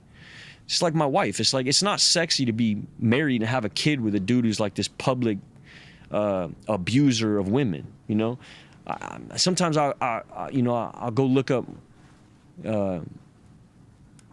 like the response to my woman's film. You know, she had a movie came out not recently and like. You know, it's weird. I believe him. I believe that this is the last time he gets sober. I don't think he's going back. I don't think he's ever going to go through any severe drug episodes or any of that. Usually I don't believe them. Well, this time I believe him. But that's hope, too. That's hopium, right? There'll be comments like, you know, I don't fuck with this woman because she fucks with him. You know, that's heavy. You know, that my wife is like... How does that make you feel? Terrible, dog. Explain terrible. Like what? Terrible, like you converge into the kind of shame that makes you unproductive. Mm-hmm. Like you can make yourself... Is that unfair? Here's why I believe him. Because he's not holding back. When he's saying things like, do you think you really found God? Yeah, I think in a temporary format. Like it's not like an everyday thing for him, but it's enough. Here's why I believe him is he said he put a knife to a woman's throat and the other Hollywood guy panicked, right? So he's not holding back with making himself look like, hey man, don't hire me. Don't hire me for the job. You know, he's not sugarcoating. He's going all the way and then some. And the only reason he's pulling back is to be respectful to his host for the show. But, yeah, the fact that he's doing the whole, you cannot hire me anymore. I'm talking about a knife to a woman's throat. I'm talking about Me Too cancellation. Because he's doing that, it means permanent change. Right? No, it's not unfair. You don't think? No, it's not unfair. It's not even about fair. Fair enough. You know what I mean? It's not even about fair. Like, fair don't really exist. You want fair, go to Pomona. But there's no fair in this life. So when I think about, like, the emotions are real. Yeah. My accountability doesn't take away the very real, that comment that somebody feels that way towards my wife and that looks at her like she's somehow less than because she's still in my corner and that we share this bond. You know, that doesn't feel good. Not gonna lie, I feel like his wife is a saint. You know how people make fun of girls who stay around with their guy if he cheats, if he's on drugs, and blah, blah, blah, blah, right? I really respect them. You know, like, I wouldn't shit talk his wife. Yeah. What the public does, they hate women like that. Good. To be that kind of influence on somebody's life. But what does she look like, yo? Send me a link. She hot? Equally, for me to put too much value into another person's opinion is to fuck myself.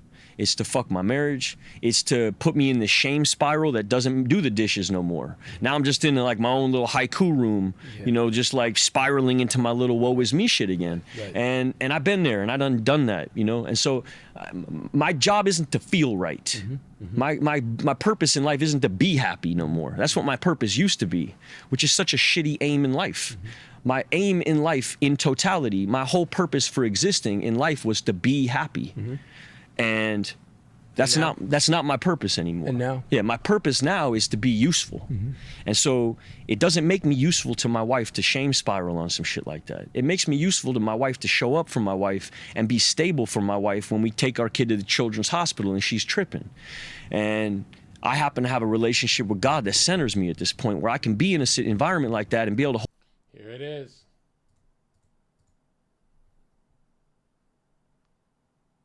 What the?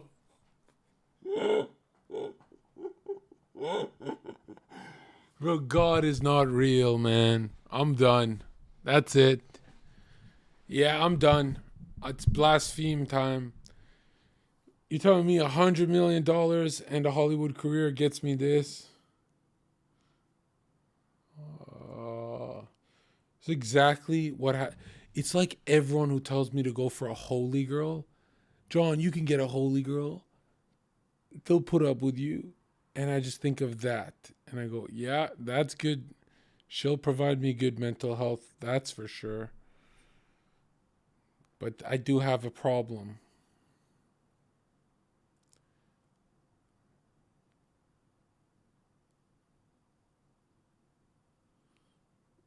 Yeah.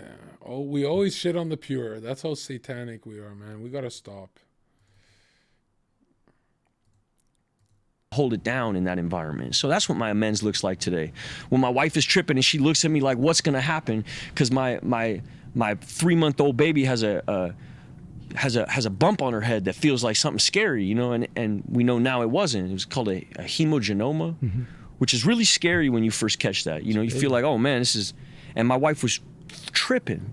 And had this not all happened, I wouldn't have been able to show up for my wife and be stable in that environment and be able to look at her and really know what I was saying when I said God loves us. You know, he's cheating in our favor. That's right. Be that radish farmer's dad. Exactly. You know, man, I found, you know, there's been so much resistance in my life, just like that I've touched personally. People know about my connection to having you come on and do this. Yeah. Motherfuckers being like, are you out of your mind? You need to run from that dude. And it's like, it's just something that I've never really been able to understand. But a funny little anecdote. Go. You know, the last time you came up, you know, we had such a wonderful time. We kicked it with the kids still, you know, they still do, you know, the 5150 test that you taught them. Oh yeah. About the picture and the box and all. Yeah. They do it to everybody who walks in the house. Like the little tricks, the little fucking side clown tricks you taught my kids. They do it to everyone. Like my little man, like they still, you know, you're like a Pied Piper, like this huge presence in my kids' lives, and that's your ability to touch. You know what I'm saying? And when we spent that day in Ojai, you know, my agents all called me, I think either right before that, right after that. And we're just like, you know, couldn't we just have Shia's number? You know, we just feel like we could represent him, you know, like this third, like they would have literally sucked the shit out of your ass, you know what I'm saying? And they're like, please, you know, we just want to, you know, they was just so thirsty, you know what I mean? You know, then this stuff went down.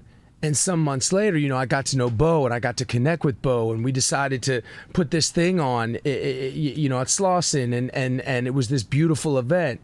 And these same very guys were like, you know, if Shia comes, we can't be there. And the casting directors that you're bringing to come see. And this is, I mean, for whatever it's worth, there's known and active members of a criminal gang in the piece. Yeah.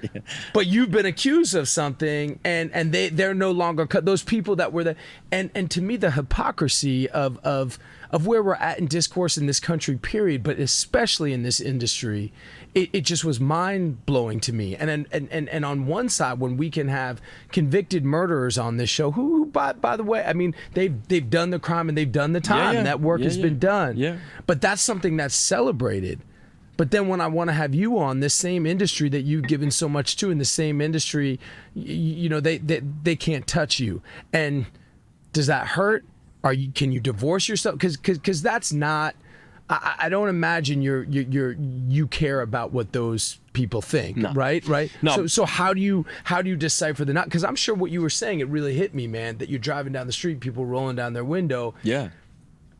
I mean, you've been public for so long, man, and I think you've been dealing with whatever the fuck look, I know what it's like to walk in a room and everybody knows. Like, I understand that now, that everybody knows who the fuck you are. You walk into a room and it's like, do they know you for your art? Do they know you for your scandal? Does it matter? Like how do you, because that shit doesn't matter, but it does affect us. It is like you're a human being. Like, can you divorce yourself? I don't believe it. I don't buy this, what he's saying at all, bro. These two know any room they walk into that they're championed because of their careers. Even if they stabbed puppies, that's how humans behave in the sight of opportunity. So, and I know he doesn't mean directors. He means regular people in a room. I know why they're confident with this topic. They're trying to pretend like they feel the weight of, oh, I'm naked. I feel like they know my secrets. And no, they know deep down people are going to suck their ass either way.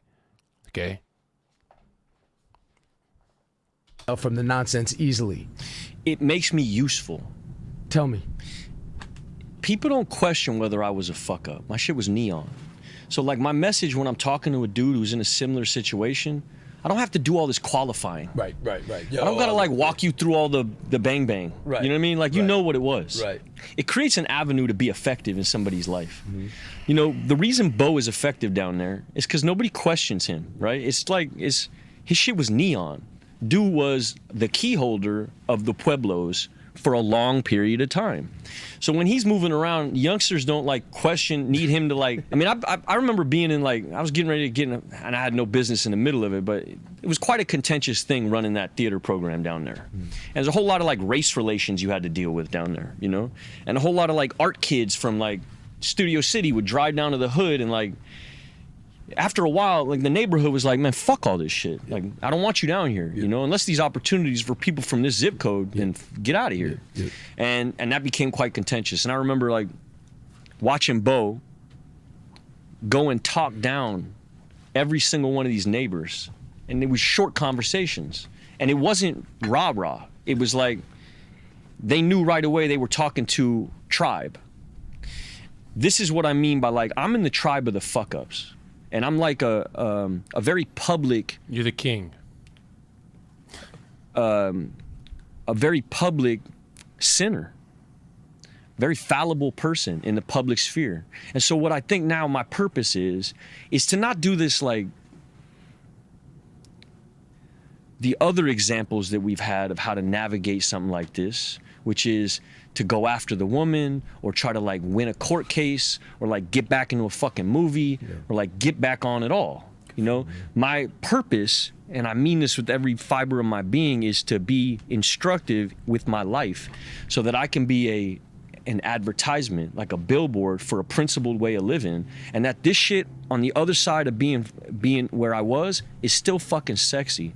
It's still glittery. It's still fun. I found my smile on the other side of this shit. I learned how to laugh on the other side of this shit, like genuinely. I found a group of friends around me. You know, I found purpose in my life. Got this little girl, man. I mean, that's like that's even that, as big as that is, that's almost an infinitesimal part of how, and feels almost like some cheesy pre-written version of what's available to a person when they start living towards this purpose. It's complete alignment, you know, like when your head, heart, and your spirit and the universe are in alignment, like what this agent is saying, you know, it's like, you know, bro, I pray for dudes like that. Every night before I go to sleep, I pray for all my cheerleaders and all the naysayers. And then I ask God to give these people everything he would give me. Like my life is now, I've experienced ego death. And what that's allowed me to do is like open myself up to being what dudes like, I hate that like word. Brolin and not to lump them all to the same category, and I probably shouldn't even do that, but other dudes that, you know, Mel. I remember seeing Mel at the Oscars with his head held high, and I thought, I was sitting in rehab. This was the bullshit rehab, but I remember seeing that and thinking like, oh man, I could do it, you know? And I'm trying to present a different version of that to the world, where it's like, all right, you know, the business aside and like all the ego shit aside, which really isn't my aim anymore, like my life is incredible, dog. I'm so fucking blessed. There's no cap in anything I just said to you. I got so much love in my life, so much joy in my life. Fearlessness that I didn't have before, you know. No offense, but there's still tension when you speak. Like you can go in your acting mode and pretend, but there's a lot of tension. There's not a quiet, right? There's still so much noise in his brain. Do you feel that? So it's like, obviously he's God-pilled, but the fact that he's trying to sell it as a mastery, like, oh, I'm mastering it right now. Like, no. Don't ever do that. That's every day you're going to wake up an atheist, and every day you go to bed with God. Like, don't pretend you've mastered it and you're just passively walking around and everything's fine. And another thing is, be careful of ego death. Okay? Ego's a good thing. Okay? The best mental health you've ever had, the ego was there. It wasn't void. Trust me. Trust me. The best days of your life, the best you, there's ego there. Trust me. What the ego is there for is when you save someone like a superhero, with an ego, the ego is just to attract more people to copy you.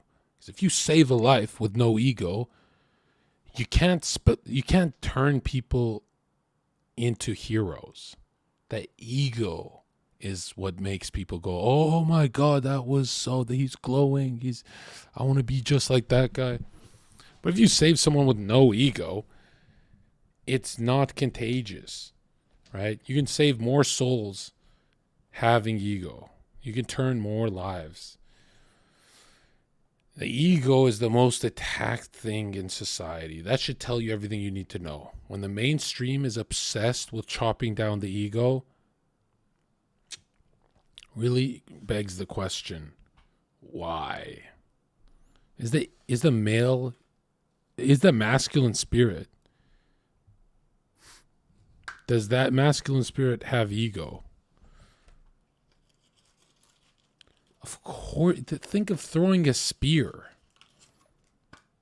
Imagine a ego-less man throwing a spear. Ego is the language of the masculine. That is our vibration. Ego is a dude smiling at you after doing one more push-up than you in PE class. Would you want to live in a world where he doesn't smile at you?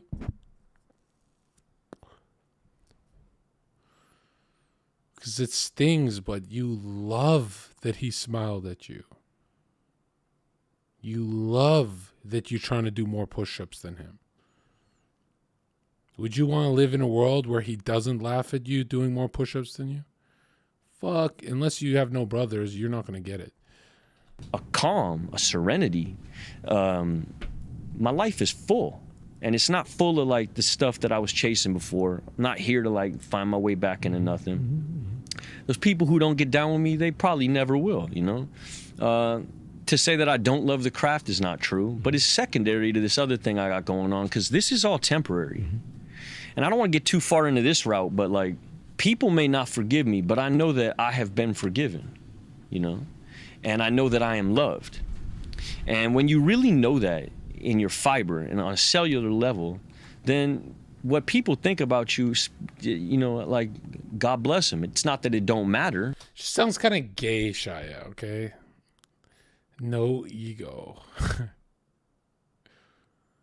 Oh my God, that's traumatizing, man. The tribes of no ego getting conquered by men like me. How pathetic. You couldn't even protect your family. You are pathetic. Because to say that, like, I'm blessed in that I am in the public sphere and that people do have judgments about me. I'm blessed for the judgments. They keep me in line, you know? It's about perspective on it, you know? Like, it's that can't call it shit, you know?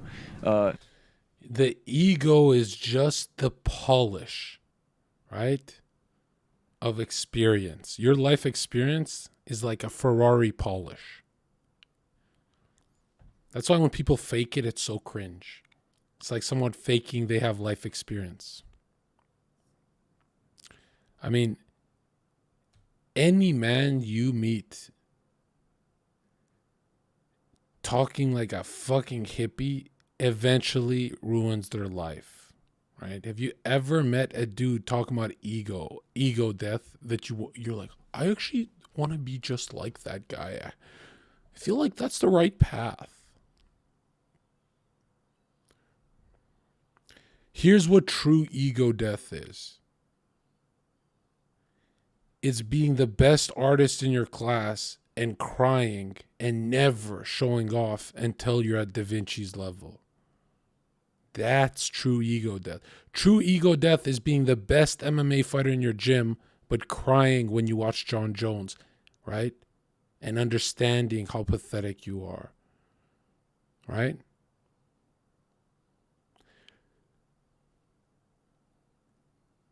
Like, you can be egotistical in your gym, but you're not going to go to the pros and, you know, start talking your shit. That won't happen.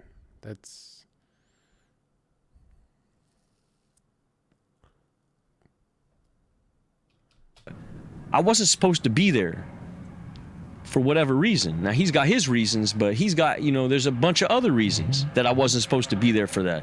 I think about the jobs that I got fired from when this shit just popped off, and I think, yeah, I wasn't supposed to be there, you know? And there's a strange kind of weird validation on the other side when like...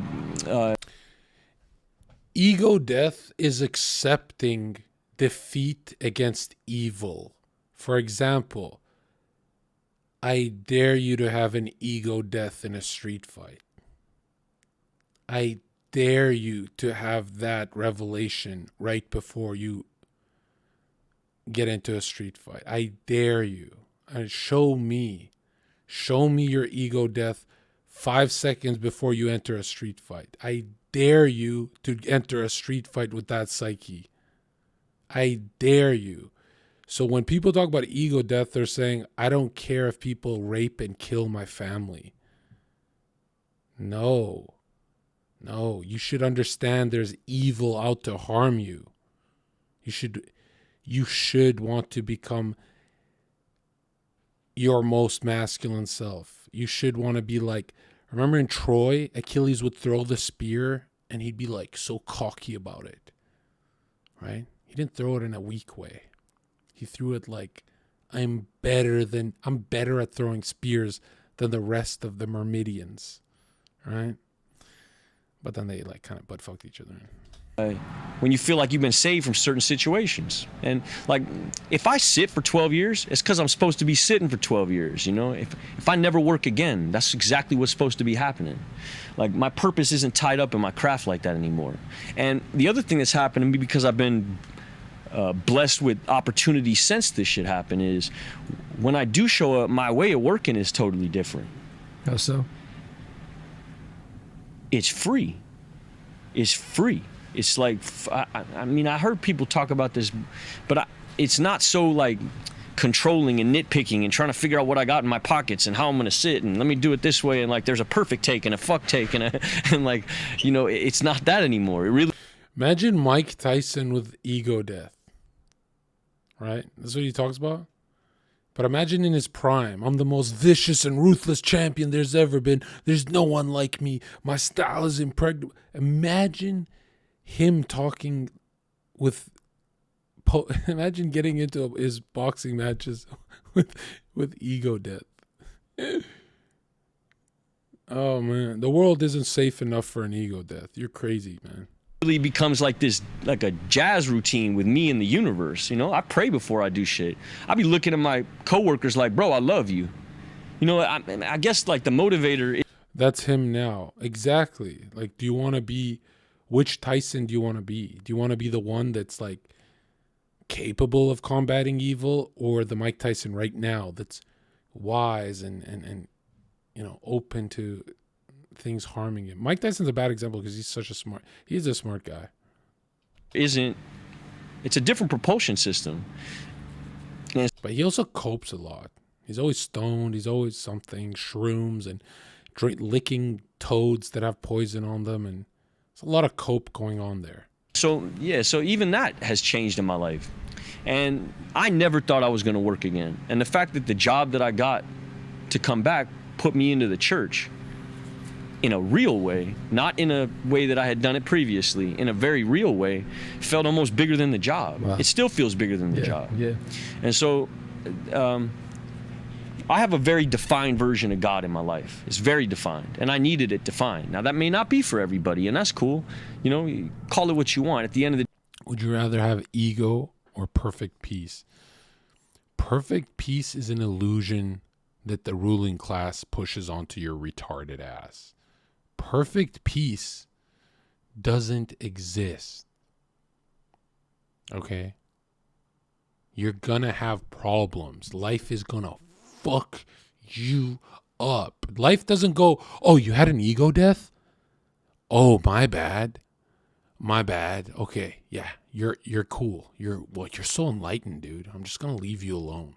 I'm sorry. I didn't know you had an ego death. Like, did you do shrooms? You had an ego death? Okay, all right. I'm gonna go on to the next guy. I'm so apologetic. You're glowing from your ego death. Like I can't hurt you. The fuck are you talking about? Perfect peace. You know who had perfect peace is the Airbenders before they got conquered by the Fire Nation, wiped out, genocided out of existence, wiped from the history records, completely disconnected the whole spiritual path of the world. Like it's mind-boggling that the Airbenders are based. Like, dude, at the end of the day, you guys couldn't even beat the Fire Nation without a firebender. They needed Zuko to win that war. And you're telling me the Fire Nation is the bad guys? Really? The day, what it really is it's just love. You know, every great Abrahamic text talks about the same shit. Like, God is love. And so I didn't know what. Except the part where, like, God is, like, you know, like, doing the other stuff in the Abrahamic text. And love was. I didn't know what that actually meant. And what it is it's selfless service for your fellows. Mm-hmm. That's what love is. Mm-hmm. And so I never had really done any of that. I had never been a part of any of that. And so even Slauson, mm-hmm. even the theater school mm-hmm. was ego. It was straight up ego. Watch me bring art to the hood. And you know, looking back on it, I could navigate a little bit better because of my upbringing, and I didn't look like such a fucking square walking in because I knew who to go to and how to move and da-da-da. But at the end of the day, it's the same shit. It's like virtue signaling, you know? Watch me go be of service. Yeah. And then I advertised it en masse, you know? Watch me go do this thing. Nobody knows what art is. Art is psychological warfare. That's why art has a message. The message that gets pushed to the top, gets paid the most dollars, usually is changing culture. For better or for worse, it doesn't matter. Usually the ruling class do it for worse. But that's what ART means. It's psychological warfare. It's the shit that nobody sees. It's the quiet service. It's the quiet small work. That's the stuff that actually is much more fulfilling, and really that's really what's been motivating my life. It's the only reason I can like wake up and have any respite in my life. It's the only reason I can have any kind of reprieve from this nonstop monologuing that happens in my head that will put me in a shame spiral. You know, I could very easily walk into a coffee shop in the middle of Venice and look around and watch people look at me and write a whole monologue about how you think I'm the Elephant Man. Mm-hmm. And if I really want to, I could just go on Twitter and just scroll my name and just fall into some kind of K-hole of self-deprecating shame and darkness. Do you ever do that anymore? Of course. That's why this is a daily thing, you know? My ego doesn't just disappear, like ego death, but that motherfucker will pop back up at a moment's notice. Yeah. The minute I do anything good. So prayer, what else? Like how do you keep it at bay? How do you keep it dead? Like how do you extinguish it? How do you keep your ego dead? My dude, I think it's time you weaponize your ego. Like you know, like a man, like something protruding, like a penis, like a sword. How do you keep it dead, bro? I mean, it keeps popping back up. It's like I use drugs and I have so many coping methods and like ego death, but that motherfucker will pop back up at a moment's notice. The minute I do anything good. So prayer, what else? Like how do you keep it at bay? How do you keep it dead? Like how do you extinguish it when it pops up on a daily basis? Having a kid is really helpful for humility. Definitely. Because a kid don't care, you know? That's really helpful. She's very helpful in keeping me humble. Having a squad, being a part of a group that gives you feedback in real time. Can you walk me through the squads? Is that, how often is that? It's a meeting? It's every day, 60 dudes. And yeah, we meet every single day, 6 p.m. on Zoom. We have bike rides on Thursday. We meet up at the beach on Sunday. You know, we go to other groups and stuff like that. But it's like it's a squad. It's full on. It's like a gang. And I get out of it what Bo gets out of being in the Pueblos. Mm-hmm. Have you noticed all Shia LaBeouf needs is a war? All he needs is a lifelong war that he's proud about. If he died today, he'd be proud that he either started it, sustained it, or, you know, got damn near completing it. You look at the greatest men in history, and they're battling against something. And the ego death guys who just tap out, they're like, oh, I don't know. Right? I always compare let's try comparing Shia LaBeouf to Malcolm X. Now, who's really walking with God? Right? Is it the ego death hippie? You don't have a war. Something happens to you as a man. Right? It's almost like you're saying there is no evil in the world. I'm done. I'm just going to chill out. I'm going to change diapers. I get out of it what Bo gets out of being in the Pueblos. Mm-hmm. Bo's not going to tell you about all the bang shit he gets out. He's going to talk about the love that he gets in it. And you know, I remember Bo telling me one time, like, I remember asking him questions like you did, like, why did you join this?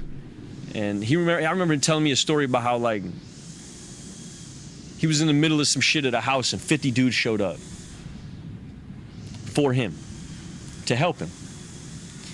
That's the feeling that I get out of, like, this squad that I have. You know, it's not tied to like what I'm doing. They don't ask me questions like, "Hey man, what are you working on?" That's not what goes on in that room. You know. Yeah. And there's other people in that room who dip and dabble in the arts and stuff like that. But there's also like just regular cats. You know. Wait, what? And it's a great equalizer. It's a great equalizer. It just keeps me in check. It keeps me on the ball. You know, it keeps me in alignment. You know, they ask questions like, were you honest all day? You know, they ask questions like, what'd you do for somebody else today? You know, were you kind to all God's kids? Were you kind to everybody today? Oh, you weren't? Tell me about it.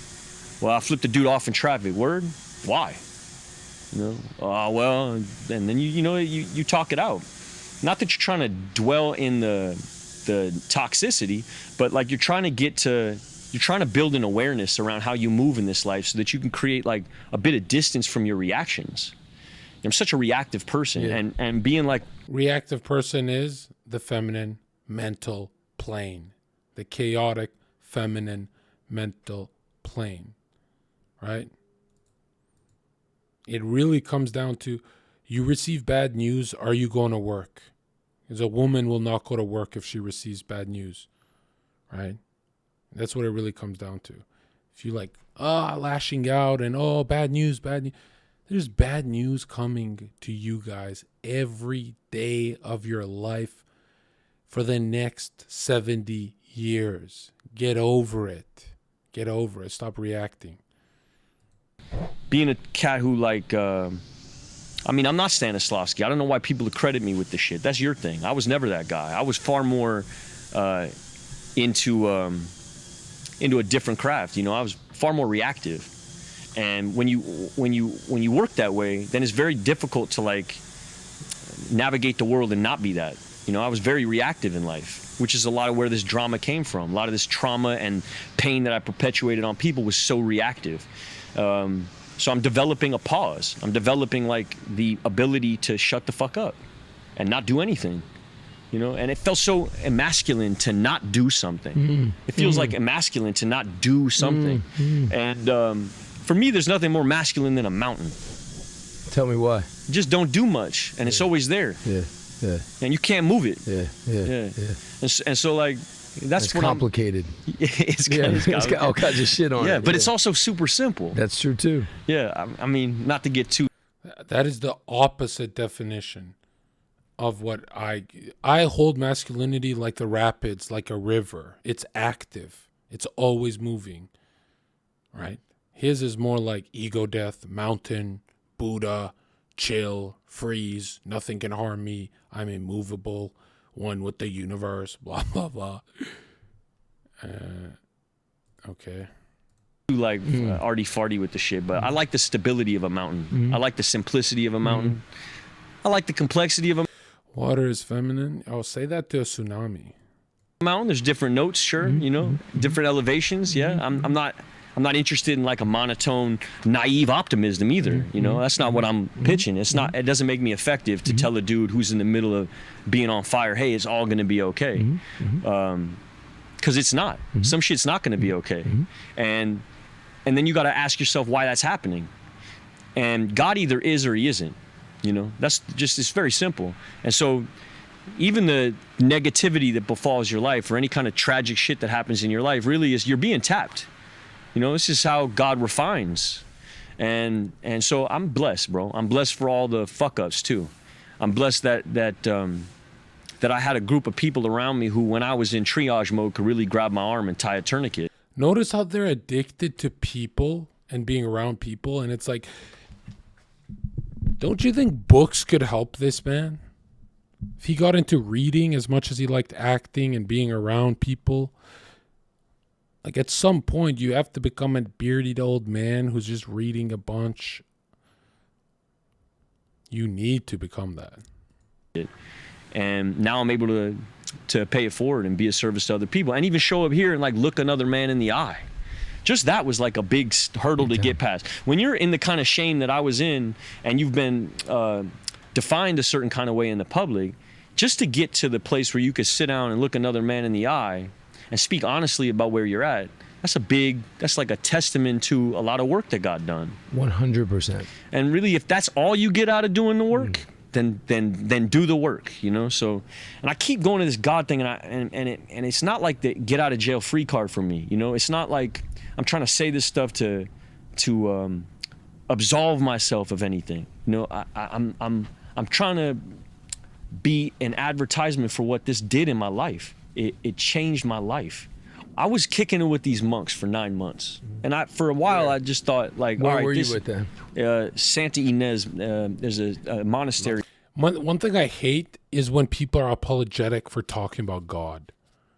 You get that a lot, where it's like, oh, I don't mean to bring God back into this, because I know the whole liberal Hollywood people watching me are like, you're still bound to shame for the only question in reality that matters.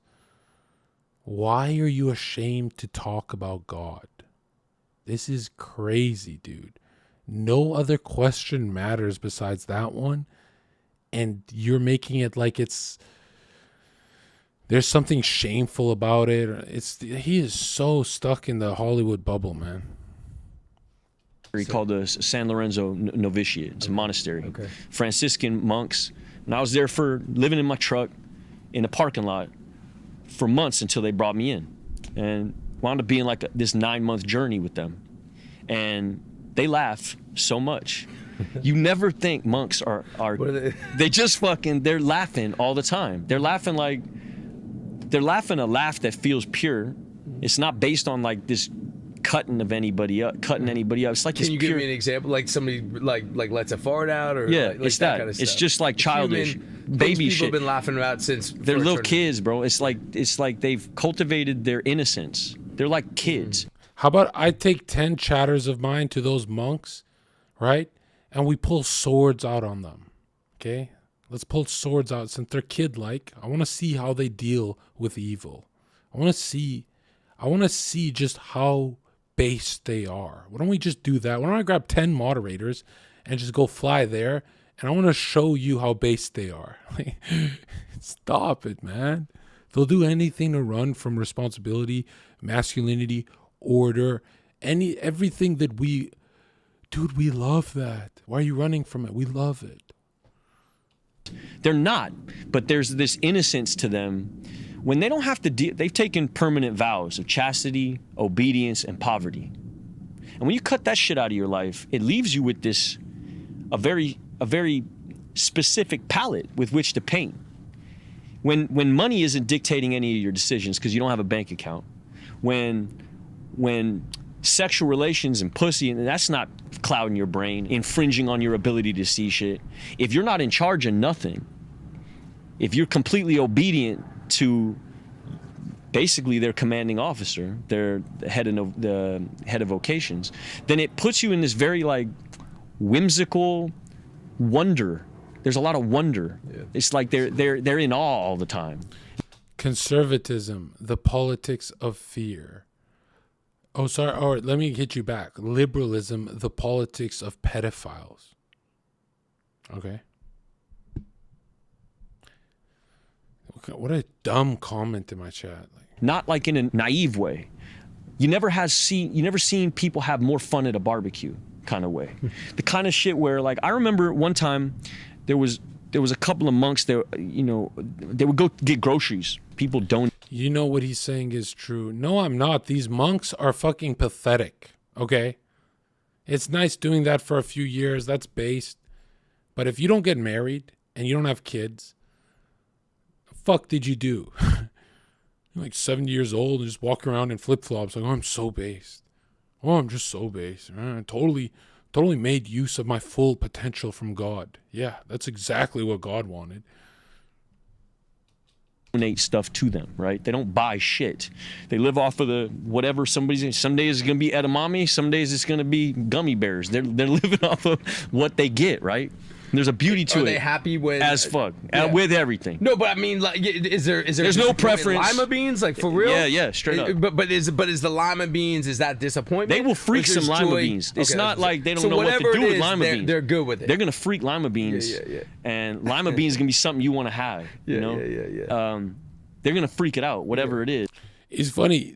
I find it hilarious when people champion a lifestyle hard that they don't want to do themselves. Like, these monks are just perfect and they're great and they're happier than us and they just totally out of the matrix and blah, blah, blah. But it's not for me or you. Nah. I'm back to the US, man. Nah, that shit ain't. It's like, that's a woman's thinking pattern where it's like, oh, you started OnlyFans? That's great. I wouldn't do it myself because I know the mental health complications of never finding a man that takes me serious. But you should keep posting nudes. It's like, why champion a life you don't live yourself? Why? They're gonna go get to work. Yeah. There's 20 dudes gonna be in there like chefing. Yeah. Like, Wolfgang Puck with some gummy bears. We're about to make this happen. Yeah. It's gonna pop in here tonight. Yeah. And they're excited about it. They'll be walking up and down the hallways like lima beans tonight, G. And anyway, so I remember driving behind them. And this is like early days. This is back when I had, when Abel first reached out to me about doing this, it was all ego. I was still early days of sobriety. It was like, ooh, back to hustle, wiggle room. That's how it started for me. It's like, oh, you want me to do what? With who? Willem Dafoe. Oh, bro, forget all this sobriety talk. Forget all this cleaning. Yeah, I'm back. Ooh, here we go, bro. Back, right? It happened so fast. And, now I'm in the mirror again. I'm doing my shit again. Just back to the old me, just getting to work, trying to find who this dude could be, and I'm back into like full blown. Did it diminish the shame that was on your shoulder? Yes. Did that start to? Yeah, it went away. It went away immediately. This is what yeah. work used to do for me. It was like, okay, you talk shit all you want, agent man, but I'm like going to work, so like I don't care, And even now, like, there's parts of me that are like, well, yeah, okay, you can hate on me all you want, but I'm still talking to this dude or doing that, and my head's still, I'm a human being, of course, and you got to navigate, you got to see when it happens, right away when you said that, I'm in my head like, ooh, Coppola, like I want to like speak to like, who are you to this, and just constant, it happens, it's just a constant process you got to be aware of. So yeah, I remember driving behind them to go pick up this stuff. And this is early days, so I'm not even there for spirituality. I'm there for like, where do you put your hands? What's it look like when you do this? I'm just like building. Right. I'm just building. Yeah. You know. All right. What kind of, you know, like the vapid shit. Yeah. What kind of shoes? Thief, you know. dude. And Yeah. just like. Oh, prayer life? Yeah, okay, boom. Yeah, what does that look like? It just looks like a dude sitting in a room. Okay, cool. But I'm not going to actually get involved in that process, you know? And so I'm driving behind them. They're going to pick up these groceries. And I see this dude on the left turn to the dude on the right, and he just starts laughing. Just ha, ha, ha, ha. Like the kind of, like, looks like a cartoon, like a cartoon laugh. But it's kind of silhouetted because I'm in the back watching them drive. And I remember thinking to myself, like, I've experienced that a bit in my life. I remember being on Fury with you and laughing like that on the tank. And these are like the most incredible moments of my life looking back now. These moments where you're laughing like that. And they laughed all the way to go get the lima beans. And on the way back to the seminary, they laughed all the way back to the seminary. And I thought this was a one-off. And every time we would get in the car and these dudes would get in the car, it was this silhouette of just outrageous laughter. And, you know, you ask them, like, what are you laughing about, man? And the dude's like, don't know. Everything. Sometimes I just look at the dude and we'll just start laughing at each other. And it's joy was the first, like, laughter was the first miracle. It felt like, I don't know, that was the first attractive thing about faith for me, was the laughter. Wow. And the fact that these monks aren't like docile, solemn all the time. You know, they cut each other's hair, they're in the gym, they're dudes, but they also have a principled life. And that became very attractive to me at a certain point. I've always been attracted to guys like Kevin Vance. I've always been attracted to a Marine, to a gangster, to an extremist who's cultivated this kind of tribe around him, who it resembles some kind of weird, jumbled up idea of masculinity to me, these go-getters in life. Because really what's sexy is the commitment. The commitment to a lifestyle. Direction. Is sexy. Whether it be Bo or Kevin or whatever, you're committed to it. It's a lifelong thing. It's not a tattoo. There's no removal. This is forever, right? That's right. And so you get around these monks and you feel something like what you feel when you're around Kevin. You feel something like what you feel when you're around Bo. It's sexy. It's super appealing. You're a part of a group and they're knee deep in it. They are in love with what they got going on. And the Hollywood shit is secondary. I remember telling them what was going on for me in my life when I was there, and they were the first guys to say things to me that sounded like there was a route towards something salvific for me. Like it happened, like this stuff also happened to a man named St. Augustine. And they started breaking down Augustine to me and who he was, and started explaining to me who St. Francis was. And you come to find that most of these stories of saints in the faith were fuck-ups, full-blown fuck-ups. They weren't perfect people who did perfect shit their whole lives and then wound up. Requirement. Touched by God from the beginning, poop and gold, like yeah. It wasn't that way. Yeah. The requirement for their sainthood was the fuck-up. That they've been there. They had to have experienced real negative shit in their life to be able to have this other thing, this salvation, this hero's journey. They're explaining saints to me, it's like the hero's path, you know? And I'm a writer, I'm in my head, you know, what is my hero's journey? I'm always asking myself, well, what? And I always thought it was gonna be through the craft. That my hero's journey was kid from the bottom, came to Hollywood with no fucking training, and now I'm like, you know, working with these people and this, and I'm doing that. And that was my hero's journey, and it was so curt. It was so blunt and lazy. And it wasn't like this other thing that's available. And so you get around these dudes and you hear about their path and how these guys got there. And you start meeting dudes who, like professional tennis players, you know, got lost on steroids, you know, drugged up, got completely wayward, and then decided to enter the order. And so these are dudes who know something about competitive sports. They know about like ego in the way that I do. The only people I've ever been able to feel like I'm close to in terms of the way that I deal with my craft is athletes. It's sports figures. And you find that a lot of sports figures are deeply insecure people because it's all because it's a meritocracy, and that's what irregardless of if this is how the business works now, the way I view the business is, it is a meritocracy. You know, you get respect based on what you can do and how hard you work. And sports is like that. And that's a shitty way to live, because everything that This guy's actually a fucking retard. What happens when someone's passionate about basketball or fighting, right? When someone's passionate about fighting, right? When it's everything to them. They love their MMA. What happens is, from the spirit world, the universal mind of God, there's a spirit world outpouring through the artist, the martial artist, the painter. Sometimes the painting just does itself. There's a pouring through of spiritual energy through the individual, right? That's what they get paid for. That when they become like the greatest, they're living a normal life and they're just become the greatest. That's why we love it. Because they are actually striving for a perfection. Perfection is God, right? The world of forms and all that. That's why it inspires us. That it's like, whoa, you can link up with God like that? That's impressive, right? You can do that as a human. Live a life with no meritocracy is retarded. Like, where is he going with this? It's almost like when Marx said, so a human's value only comes at what he can produce. Well, I mean, there's value, right? Like, you're God's child, so you have value. But yeah, if you can't produce anything, you're kind of fucking useless. All right? You're wasting God's gift. Yeah. All right? No offense. If you can't produce anything, you're a fucking retard. It comes to you is based on you and what you do. By the way, pause.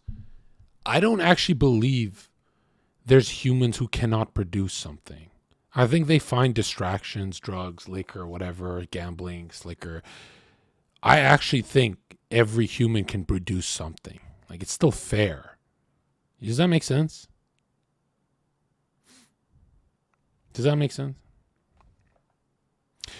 God's gift to punch someone bloody. What the fuck are you on? Yeah, that's what sports is. Okay? Two men consenting to punch each other in the face. It's not evil. You fucking retard. That's why you get inspired. It's like, whoa, I can defend. If something happens to my family and I'm a boxer like that guy that inspires me, I can defend my family. That's what it is, you fucking retard. Yeah, I think every human can produce something. They just don't want to. They want to cope. And if everything in your life surrounds you and is centered on you, you become a fucking a vapid, self-interested, selfish, self-centered human being. How could you not? The world is happening in front of you. The default. Most of your takes are trash, just tied to dumb religion. Lol W, lol W. I'm not a religious guy. I've never. What the fuck? What is it? How's it tied to religion? What book did I quote? Setting already is that you're completely self-absorbed. Right. But then when you're involved in a meritocracy, like working for commission, basically, then it's all about your efforts. Your efforts dictate how your life is going to go. And then there's no room to have faith. The guys that couldn't make the team, are you worthless because you didn't make the team? Not at all. Do you have a purpose out there? Are you important? See, but that not at all is not a given. It's not a given. Understood. Yeah. Understood. And well, I think it is probably was and is extraordinarily difficult for you. Yeah, who's been doing this for so fucking long. That was it. Yeah, man. I had no value once they took the job from me. There was no value in me as a human without this craft. I didn't have any reason to be alive. My whole life. And you were super untrusting of friendship, bro. Like, you never, you know what I mean? Like, true. That's what, like, before I even met you, man, I was like, I'm going to show that motherfucker what it's like to have a friend. It's like, true. I'm going to be his friend. And it was always, it was always a resistance. Which made me untrusting of love, which made me untrust of love in every version and capacity of it. And so my relationship with my wife, all the friends that I'd had in my life, they were always like less than they could be. And even with guys like Bo, when Bo kept in contact with me through all this, and other people as well. But it was guys like that who had messages of depth and weight, who could really speak to the fact that, like, you'd been lower. Straight up. Bo had been lower than me. Bo was sitting down for a long time. Now, I'm not in prison for a bunch of different reasons that have to do with politics and reality of race relations in America. And, you know, if this shit had happened to a white woman and I was a black man, this would be a different story. We wouldn't be talking in the same kind of thing. I'm fully aware of the kind of privilege with which I move through the world. Right. And so Bo is able to, like, when we talk about humility and getting right-sized, you need certain dudes. If you're a person like me, you need certain people who've been there, who've experienced certain shit in their lives where they can... I hate when people confuse racial privilege with class privilege. He's like, if I was a black man and I got Me Too'd with a white woman. Yo, have you heard of O.J. Simpson? Like, it is a class struggle you're confusing. You're confusing it, man. Speak to what you're dealing with, because a therapist isn't going to speak to it. Yeah. You know, I'm not going to hear it from you who studied Carl Jung in Harvard for 5 years and really grew up in Thousand Oaks, and then, you know, you got injured when you played football and then life just all worked out. Yeah. Like, I'm not going to hear it from you. It has to be from a guy who I know has been there, and also a guy who I know has a real laugh. Bo has real joy in his life. Real joy. It's not manufactured. John, that's just one person. Okay, close your eyes and try and imagine one black... Let's try... Imagine this. Imagine a black guy who has $100 million. Is he going to prison over Me Too? And Me Too allegation? Can you even imagine that happening? I can't. Yeah, I'm pretty sure you're coping right now.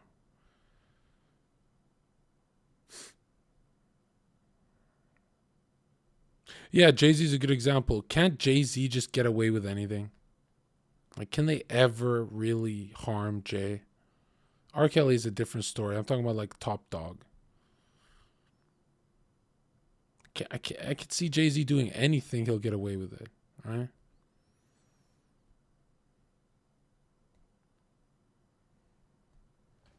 Hold on. Sure. And it's also not tied to his finances or his ego. That dude is a service to his... He has a route towards being of service to the hood, his people, the people around him. You know, he's involved in the community, and he's of service. The whole reason that shit started up was I was piggybacking his knowledge of how to be a service for my ego. Slauson started with a conversation with me and him, me trying to, you know, I was trying to join a gang. I was I was hanging out with a bunch of Harpies members and was like fully jumped in and was a part of a gang and trying to talk to him about shit. He's looking at me like, bro, you don't know fuck. You know, you got a bunch of tattoos and like, okay, right. You got jumped in the park. You don't know anything about this shit, you know? And he was... Yo, newsflash, okay? Anyone who tells you they got jumped in a gang, if they're not lying, they're telling you they're the fucking biggest bitch of the group. You know, most of the higher ups in gangs don't actually get jumped in. They're blessed. They're blessed in. Right? They're trusted. That jumping thing, to get jumped in a gang, is like... yeah, I don't care. I don't want to go into that. Generous with me. He could have just wrote me off, you know, as a person with no depth and no weight, because I hadn't experienced shit in my life compared to him. Now we speak more like contemporaries, because he knows how to bend to hell in a real way. And he knows while we were talking, I was there. And I mean, this is kind of part of being a man. It's like, you kind of got to fuck it all up a little bit.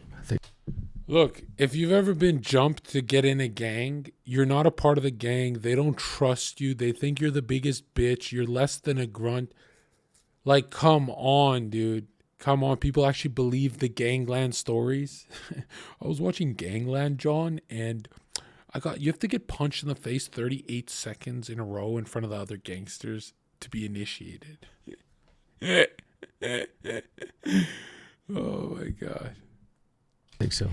I think part of learning is dying. I think part of learning is you got to die a little bit, because Bro, he's so woke, man. He's so fucking... He's just so smart. What is learning? Learning is me giving up on my old shit, my old ideas. Those ideas have to die for me to be open to some new shit. And so me learning how to be a better man, I had to die a little bit. And when you kill shit inside of you, man, there's a fucking hole. And you don't know what to put in there. And right. You just got to find the right food. Right. You got to find the right food. And I was lucky to have like some good dudes in my life at the time when it hit for me. Dude, this interview is real and compelling to everyone on earth. You know, like most young men who watch this go, wow, this is just so real. Like I learned something with these guys, man. To be able to fill it with the right shit, you know, and that's only furthered the longer I've been in the middle of it, you know, getting in contact with whatever spiritual path you find. But when you're around a bunch of dudes who are really committed to that kind of life, it rubs off on you if you're around it long enough. I just want to give you one more opportunity, if you want it, just to speak about your wife, man, and just about what she means to you, and you know, her path and her relationship with all this. I know she's been a part of your life for a long time, but just if you feeling it, just speak on her. Yeah, well,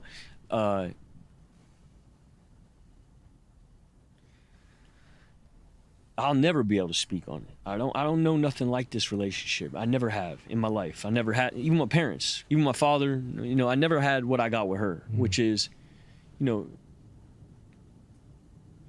to enter my life to be with me, she had to take a loss. She had to like eat shit to be with me. To be with me, she had to re-enter being a part of my life, she had to take a hit. In ways that I've spoken about before, and in other ways too, probably, you know? And what I know love to be is selfless, loving action. And I've never known anything as loving or as selflessly active as what this woman did for me in my life. She showed up for me at a time when, I mean, this is the first time I saw her. We had been estranged for like years because of my jealousy. She went and did a movie with another actor, and I thought she was cheating on me, so then I cheated on another. It was just fucking mess. It was all weak shit. Little boy shit, like nonsense. And we hadn't talked for 2 years when all this shit hit. And I wound up at this rehab, right, in Utah, and they do something called Family Week. And every week, on a Sunday, everybody who's involved in the program has their family show up on these Skype calls. And everybody will show up in the same room. And your mother, your father, your brother, your sister, your wife, your friends, whatever. Just you and the people? Or no, it's you, the whole squad of you that are in this group. Like 12 of us in my class. Everyone's family. Everyone's family pops up on the screen. And week 1, no one shows up. For me, no one. They got the calls. I know they got the calls, but no one showed up. My mother, my father, no one showed up. Manager, friends, no one showed up. Week 2, same thing. So Week 3, imagine Raj Patel is on the Zoom call. Sitting in this room, and even the person who's like therapizing me, she's starting to feel like this. She's empathizing with where I'm at. Everybody else in the room, we got a dude who, like, you know, this isn't just alcoholics and shit. This is like fucking arsonists and like child predators and all kind of wild people in this group, right? Huh. Wonder why you're with them. And they got people showing up for them, and I don't have nobody showing up for me. And week 2, week 3, I'm there 90 days, so I'm there for a clip. And there comes a point where Family Week comes around, I say to my therapist, like, I'm not gonna go. You know what I mean? Like, I don't want to subject myself to this shit. Like, I'm on a path, and, you know, let me just stay here. Like, I don't want to keep reminding myself of how fucked my situation is. And she says, no, I think you should show up this week. And I show up thinking, all right, my mom's gonna be on there. You know, my mom will be on. And Mia is on the screen. And, you know, like, you don't deserve that kind of shit. You know what I mean? You don't deserve that kind of shit. Like, I don't deserve that kind of shit. You know, I done put her through years and years of fucking nonsense, bro. Just like, and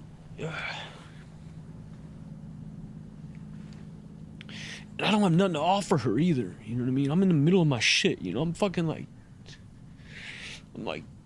I'm like 2 months into this program. You know, I don't even have nothing going on. I have nothing going on. I'm making this list. She's at the top of the list, but I'm not reaching out to her or nothing like that. And you heard her voice, like she's like a fucking angel, you know what I mean? Everybody does their shit and I'm fucking gone, you know? And so they let her go first because I can't even fucking believe. And they all know because How are you guys fucking ruining this for me, man? How are you guys fucking ruining this? That emote is fucked up, man. Let me have a connection with the actor. Let me get emotional, man. I've been at rock bottom. I can connect to this. Some women been angels in my life. This makes sense. And I see that fucking emote. Some guy talking about he looks like Hunter Biden's younger brother. Dude, come on, man. Let's just get through this. I had no family show up for me.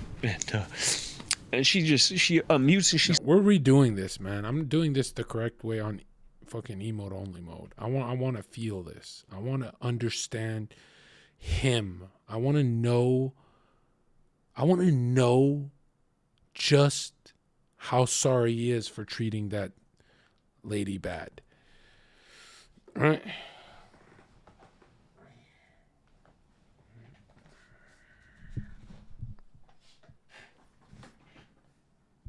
Have you ever cried for a woman? I have. Like, I was alone, but yeah. It was weird. I remember I was alone in the middle of dusty, in the stage area where they have the bands at the bar. You know, the band plays. And it was like quiet. It's like the whole place was shut down. And I had done some vile shit. But she had not known. And you know, she texted nice things and I cried. And it would like hit my phone. It was like bloop. On my phone. Yeah, and then I swore to myself, I'm like, I'm gonna tell her. I'm gonna tell her just how bad all this is. Right? And then I saw her in person. And she had grown a mustache and she was keck. No, but seriously, when I saw her in person, she ran up to me all like cheerful. I couldn't do it. I was such a bitch. I couldn't tell her any of it. I've never been vile since that time. That was a long time ago. Like, good women exist, dude. You just forget about them because you move on to bad bitches. You don't deserve that kind of shit. You know what I mean? You don't deserve that kind of shit. Like, I don't deserve that kind of shit. You know, I done put her through years and years of fucking nonsense, bro. Just like... Yeah, but honestly, why does she have a job? Okay, you're in Hollywood. You're a big actor. Why would you let your woman work? That makes no sense. I'll take care of you. Just stay home. No problems. Why don't you just say that to her? It's kind of a nice deal. And I don't have nothing to offer her either. You know what I mean? I'm in the middle of my shit. You know, I'm fucking like... I'm like 2 months into this program. You know, I don't even have nothing going on. I have nothing going on. I'm making this list. She's at the top of the list, but I'm not reaching out to her or nothing like that. And you heard her voice, like she's like a fucking angel, you know what I mean? Friendly care package inbound. Everybody does their shit and I'm fucking gone, you know? And so they let her go first because I can't even fucking believe. And they all know because I ain't had no family show up for me. And, one thing I won't take is sending me $3 with no message, where it just feels like I'm a hooker or like some stripper you're just throwing coins at. I'm changing that to $10 minimum. That shit happens way too much on this stream, bro. I don't see no other stream with that problem.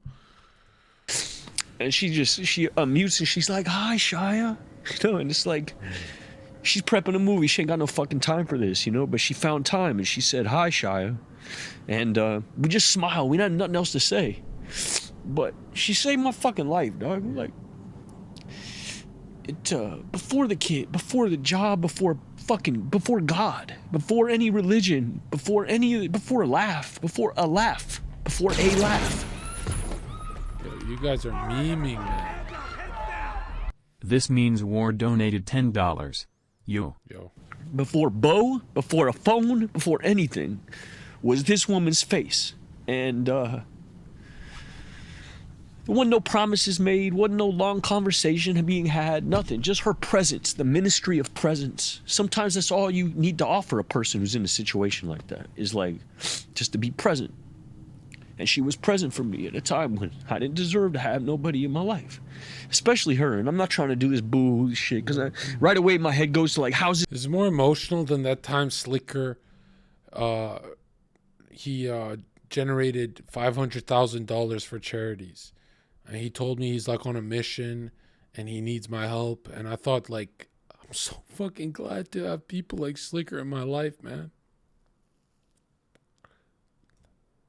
The fact that he reached out to me to help those kids starving, dude, man, it was fucking touching.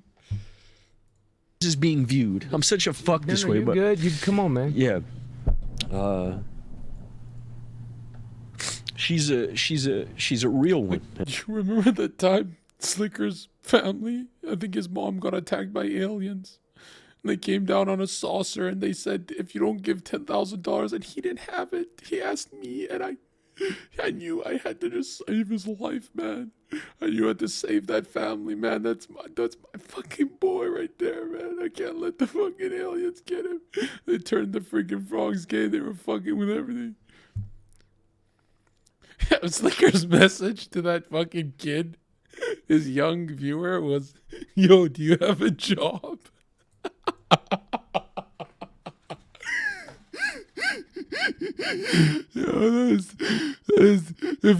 How did he get away with the greatest joke in Twitch history at the worst, at his demise, man? At the worst part of his career, he still becomes the funniest. He's always one-upped me on the funny, right? Where I destroyed the girls on my appearance, and he's like poo on his. He's always one-upped me, man. I've never been able to catch up to him. Even his final sacrifice, his selfless sacrifice of his channel. And he gets the funniest meme in history, man.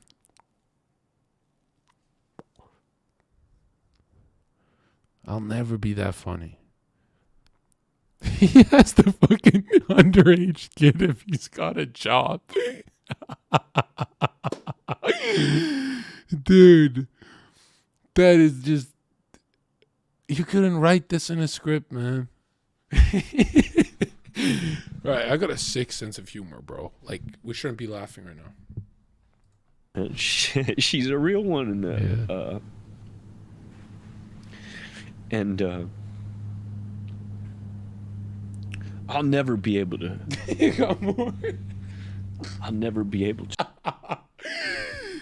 They sent him 2,000 fucking. They sent him 2,000 pounds, and he said, "You got more."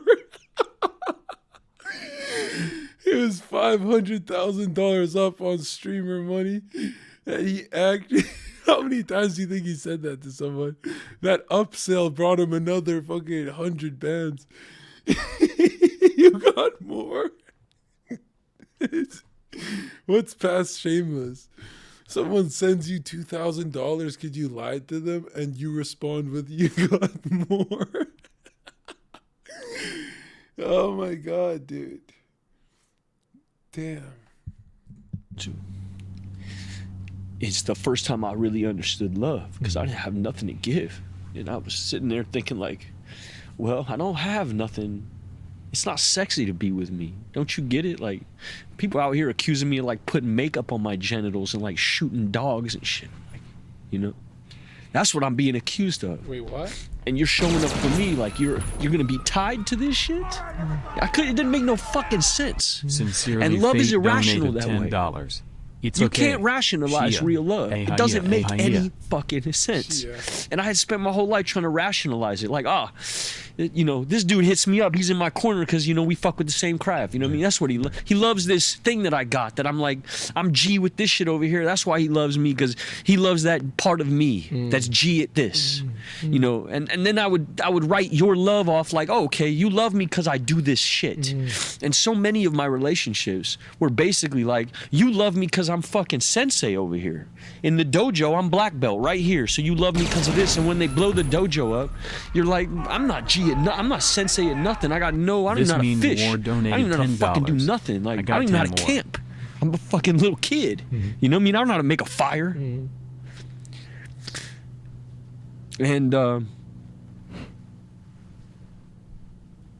yeah, she gave me hope, bro, when I was really like running on fumes.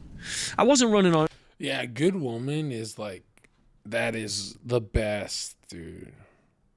A good woman, you could ignore her, not smash, not give her dick, not pay for anything, do everything wrong, hurt her feelings, and then they're like still in your corner, and you're like, whoa, I know I have to answer for this one day. Like, that is crazy. I don't think a guy can do that. Like, you stop giving a guy ass and he just moves on. He's like, all right, this is stupid. So like, when women are good, like, they're not, nobody competes with that. It's too bad that they gave up a long time ago. On empty, but I was running on fumes. I'd had a sponsor in my life who was he was saying, yo, be patient, the shit will show up. Miracles will show up. This was another miracle. Bags packed is a miracle. Them laughing in the car is a miracle. My wife's face on the Skype call is a miracle. The shit starts to add up where, it becomes this like, it creates faith because you're not doing it. It wasn't some fucking dope poem I sent or some flowers I sent that put her on the Skype call. And it wasn't good behavior or being a man. Bro. It wasn't good sex that got my wife on the Skype call. It wasn't like any of this self-will shit that I used to validate her being in my life. Like, even my sex life was like, it was so performative. It was like, well, if a woman didn't orgasm, I would question it. Like, what does this mean about me? What? What? How the fuck do you care? How do you care about that stuff? Wow. Dude, if you don't orgasm, this is what I do, right? I look at them like this. Dude, what the hell is wrong with you? I'm so hot. You broken, man. What are you thinking about? You're fucking coping. Wait till you're at the next dude who don't look like me. You out your mind? And then usually they fix it. Oh, Lord, man. These guys are so insecure, bro. This is so weird, man. It was always about me. I never had like a real coupling. It was always performative, and it was always like this constant validation trip. If I would try. That is the first time I've gotten that in my chat. By Curious George messages. Are you Jon Zherka? In the years I've been doing this, I've never seen that comment. That is the weirdest thing I've ever read. What did you click on?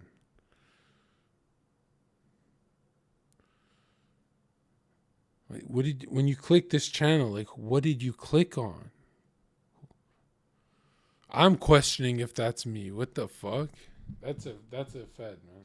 Try to look for the same shit I got at work over here in this relationship. And the reason I didn't like being friends with men is it was constantly this comparison study.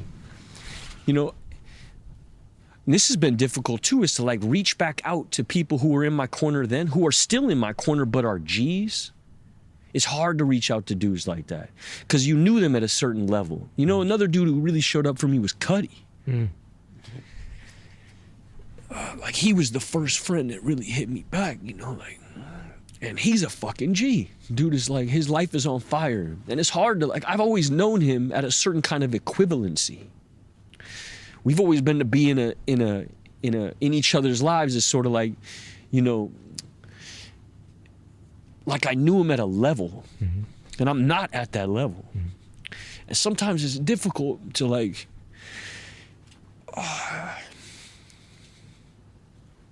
to show up for the love, that people are throwing at you. Because you think you think you are these Twitter comments. You think you are this idea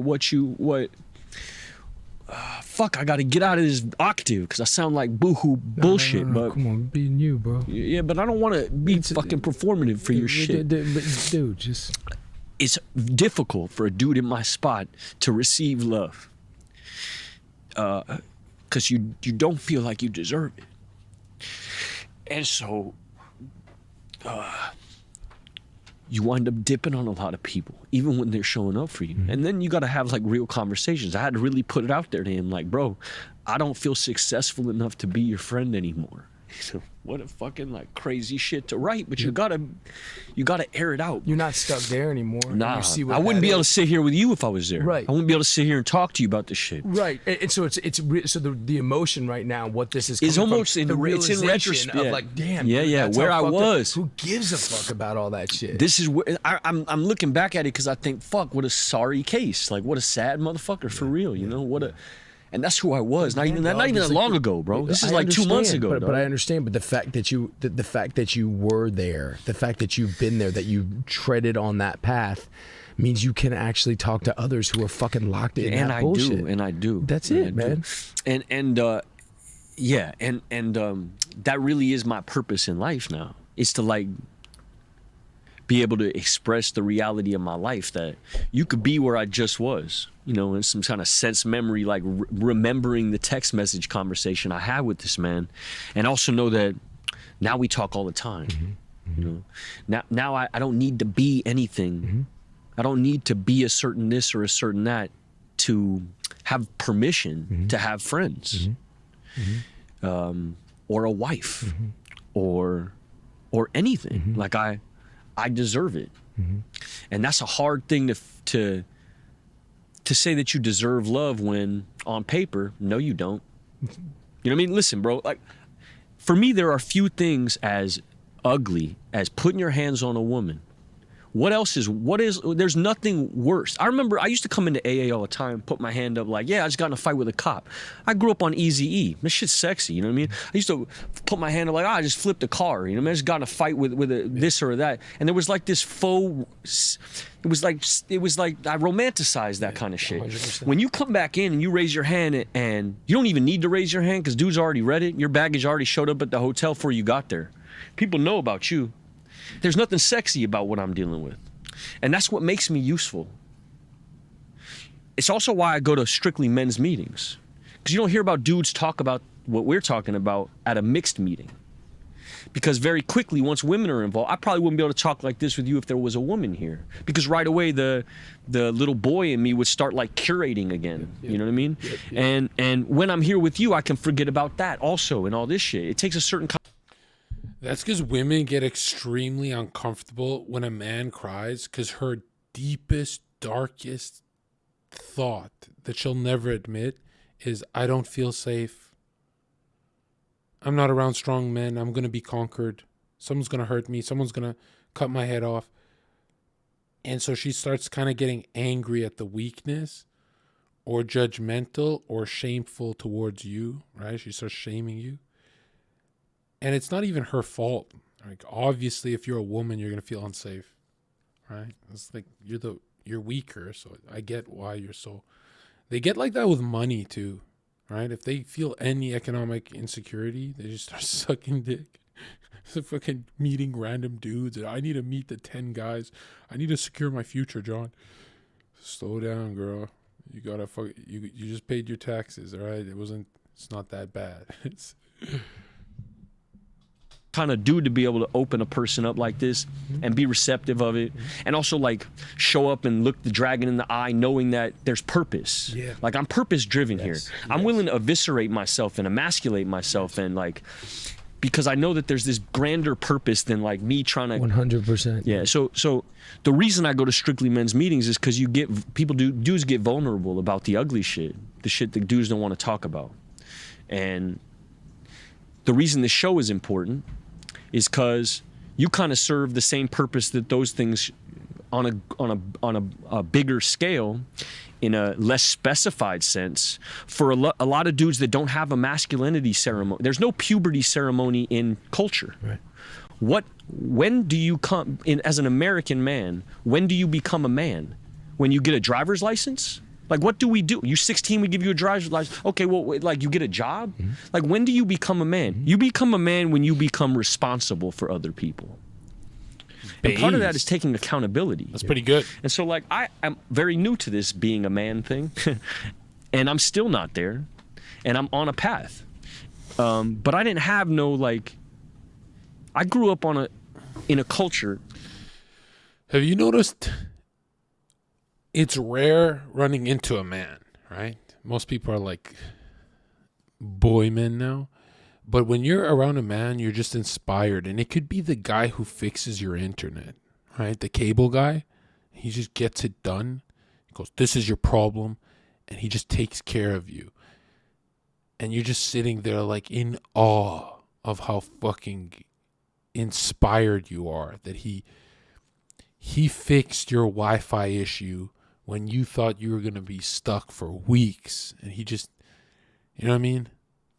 It's weird. That told me going to war made you a man. Going to prison and coming back makes you a man.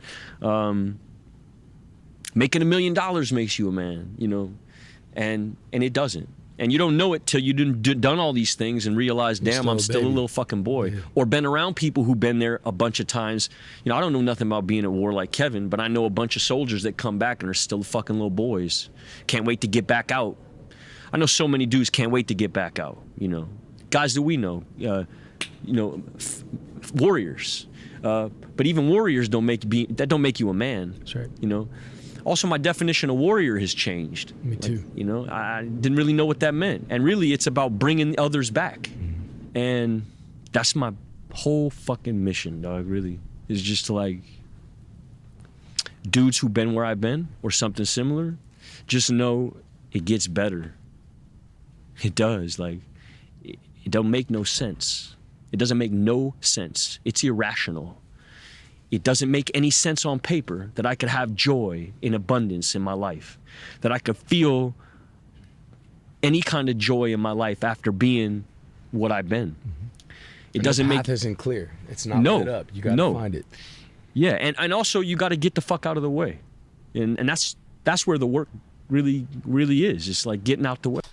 You know, the saddest thing about being a man is when you finally start building momentum on your path and you get good at it. And you finally are through the fog of it and you're finally doing great.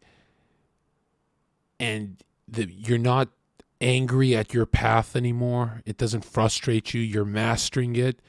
And then you take the next step and you're like, oh shit, I went the wrong way. I mastered this path and this isn't even my calling.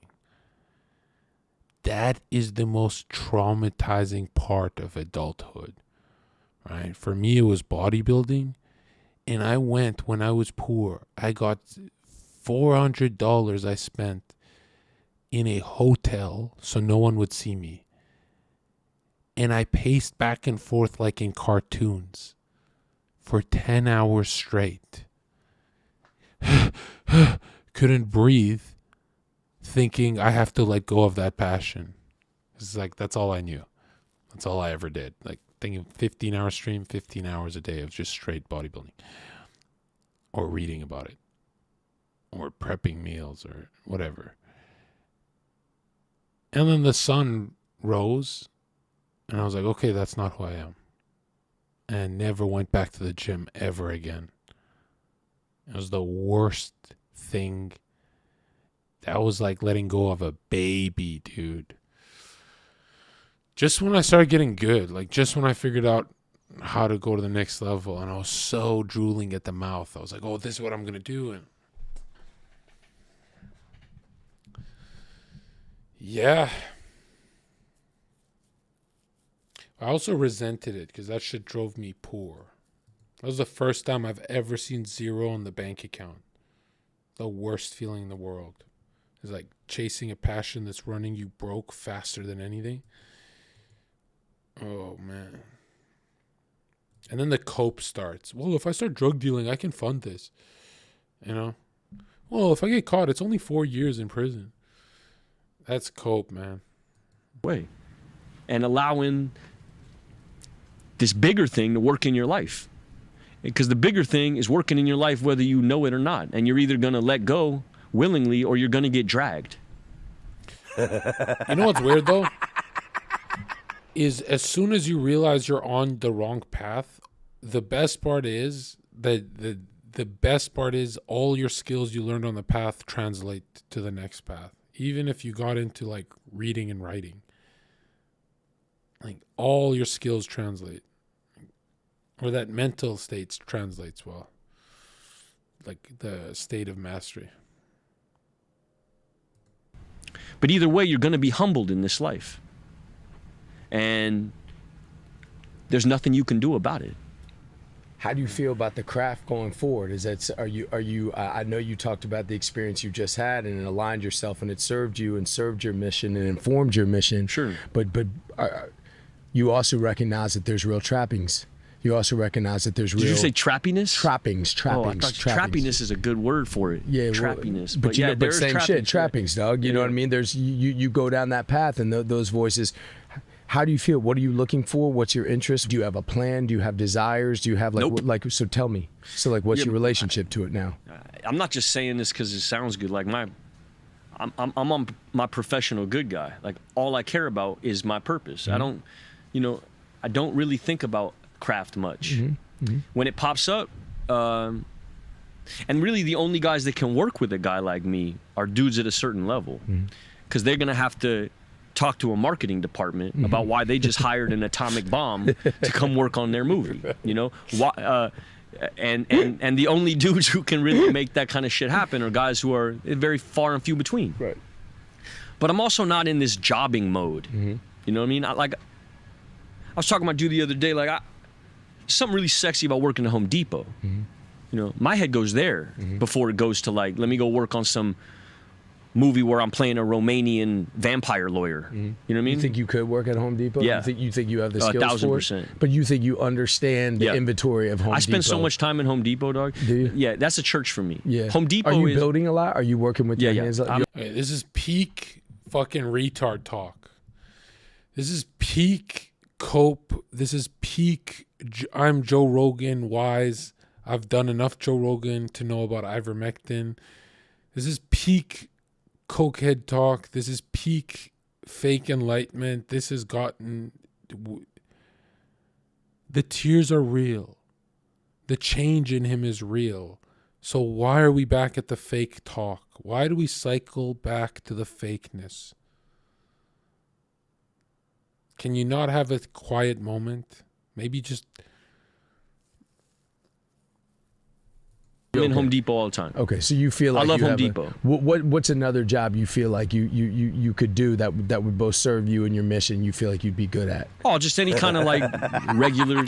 You know what kills me is if you've ever worked at Home Depot, you're getting cock slapped in the face by this, right? I worked IKEA furniture, so this is a cock slap in my face. This is so disrespectful. There's this puking feeling you have working a minimum wage job with no post-secondary where you think you're stuck there forever and you're not.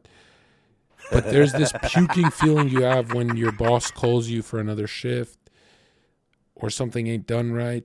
There's this twisting, turning, I'm going to puke feeling that never goes away working one of those jobs.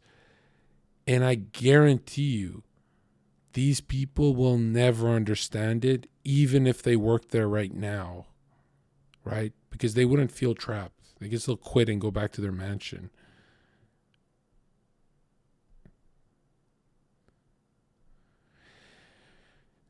And that kind of makes me really angry at women, you know? Have you noticed that, like, you look at what you've done for money for $10 an hour and how much they just take and take with no gratitude. That's what this feels like. That feels like that woman stuff, what they're talking about here. Right? Like when a woman says, I could work at, OnlyFans girl says, I could work at Home Depot, and you've been worked at Home Depot, and you've had the anxiety, the panic attacks, and it's like, dude, me suffocating at that job, you're saying you can do that easily? Don't ever talk like that in front of me. All right, these guys need a reality check. Right? This is woman talk. Shit, like regular, like. Do you think you could work in a kitchen?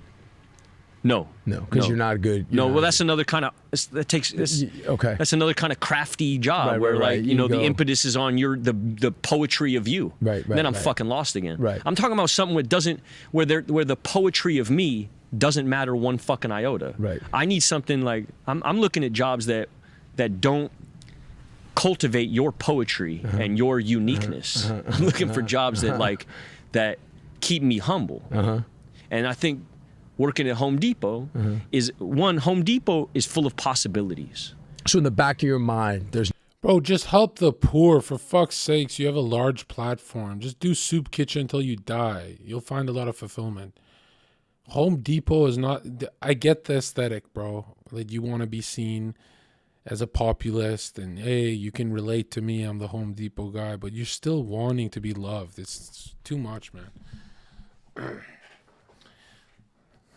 Fuck do you know about hammers, right? It's not something this yearning. I mean, I'm sure the voice is there that's saying, I got stories to tell, I got to get out there. No, it's gone. No. Yeah, it's gone. It's gone. It's gone, or it's just quiet. I don't wake up and think about what acting I'm going to do. Right. No, that doesn't take any space in my life. I don't have an agent. I don't have I don't live that shit. I have dudes I'm around and I watch them do the shit. I don't do that. Both because my life is structured in such a way where the universe has given me that gift. That's where I'm at right now. I need you to not be interested in me. I need that route to not be open to me for me to get where I need to be. For sure. Because if it is, for sure, buddy boy, for sure, you know, I'm gonna go. Is there any way that you feel like you can use your... But that's also not to say that there aren't opportunities where you can't say no. You know, when Coppola calls you, when Abel Ferrara calls you, these are dudes I looked up to before I was a heretic. Right. You know what I mean? I always... Bad Lieutenant for me, top 10. Notice how he's romanticizing it again? Now he's the arbiter from Halo. Careful when you romanticize your failure and call it I'm a heretic. Right? It kind of reminds me of when I was working as a bouncer and my job description was I'm a gatekeeper. Right? It's like, no, dude. That's not what I was. You know, the conversation, top 10. Yeah. This shit, it's like when the top 10s call you, then it's like, don't deny God either. Right. And so I was blessed to work with Abel and had an incredible experience working with him and made a lifelong friend in him. And he had the clout and was insane enough and was searching for something so specific that he thought I was the right guy for the job. I have something to offer for a very specific kind of guy in a very specific kind of role. It happened to work there. It also had intrinsic value attached to it. Yep. And so that, you know, that's marketing talk again, right? I have a specific skill set for a specific type of movie producer, and that's still sales talk, right? Because when actors want to be taken serious, they do the exclusive thing. Like, I'm looking for something like... But really, you know, you give them a giant $100 million role and they'll just be in a fucking tutu dress. You know, that you learned by doing it. You didn't know going in. Nah, dude. As it is. I went in there on a let me get back to my hustle mission. You know, Abel Ferrara, Willem Dafoe. Oh shit, I'm back on. I can read the Deadline articles now. You know what I mean? Like, this is where instantly. Yeah. And so. More humility had to happen through the process, you know, and has to happen on a day-to-day basis. You know, movie got into Venice. It's in competition. Boy, right away, my fucking head could talk all kind of shit and make me feel like, oh, you know what? You're back on, dog. You know, and I spend a lot of time in prayer. Like, why do you got us going there? You know, why have you made it accessible to me and not to other people? Why have you provided me wiggle room? It is my responsibility to not make it that. Yeah. And what kind of lesson am I supposed to be learning here? Not just in how to navigate the stuff away from set, but how do I navigate on set relations? Do you want me to work different? You know, this is why my working different happened. It was like, because my main priority was my good guy, and my way of working was not about that at all. My way of working was animal. Totally. It was totally instinct driven, magic cultivating. I couldn't even put my finger. I don't have a process. You at least have I don't have no process. My process is, I don't even know what it is. I don't know what I do, which is another problem. But this time it was because I was playing a priest, a monk, and I was surrounded by non-actors. It was no other actors. There was only monks around me.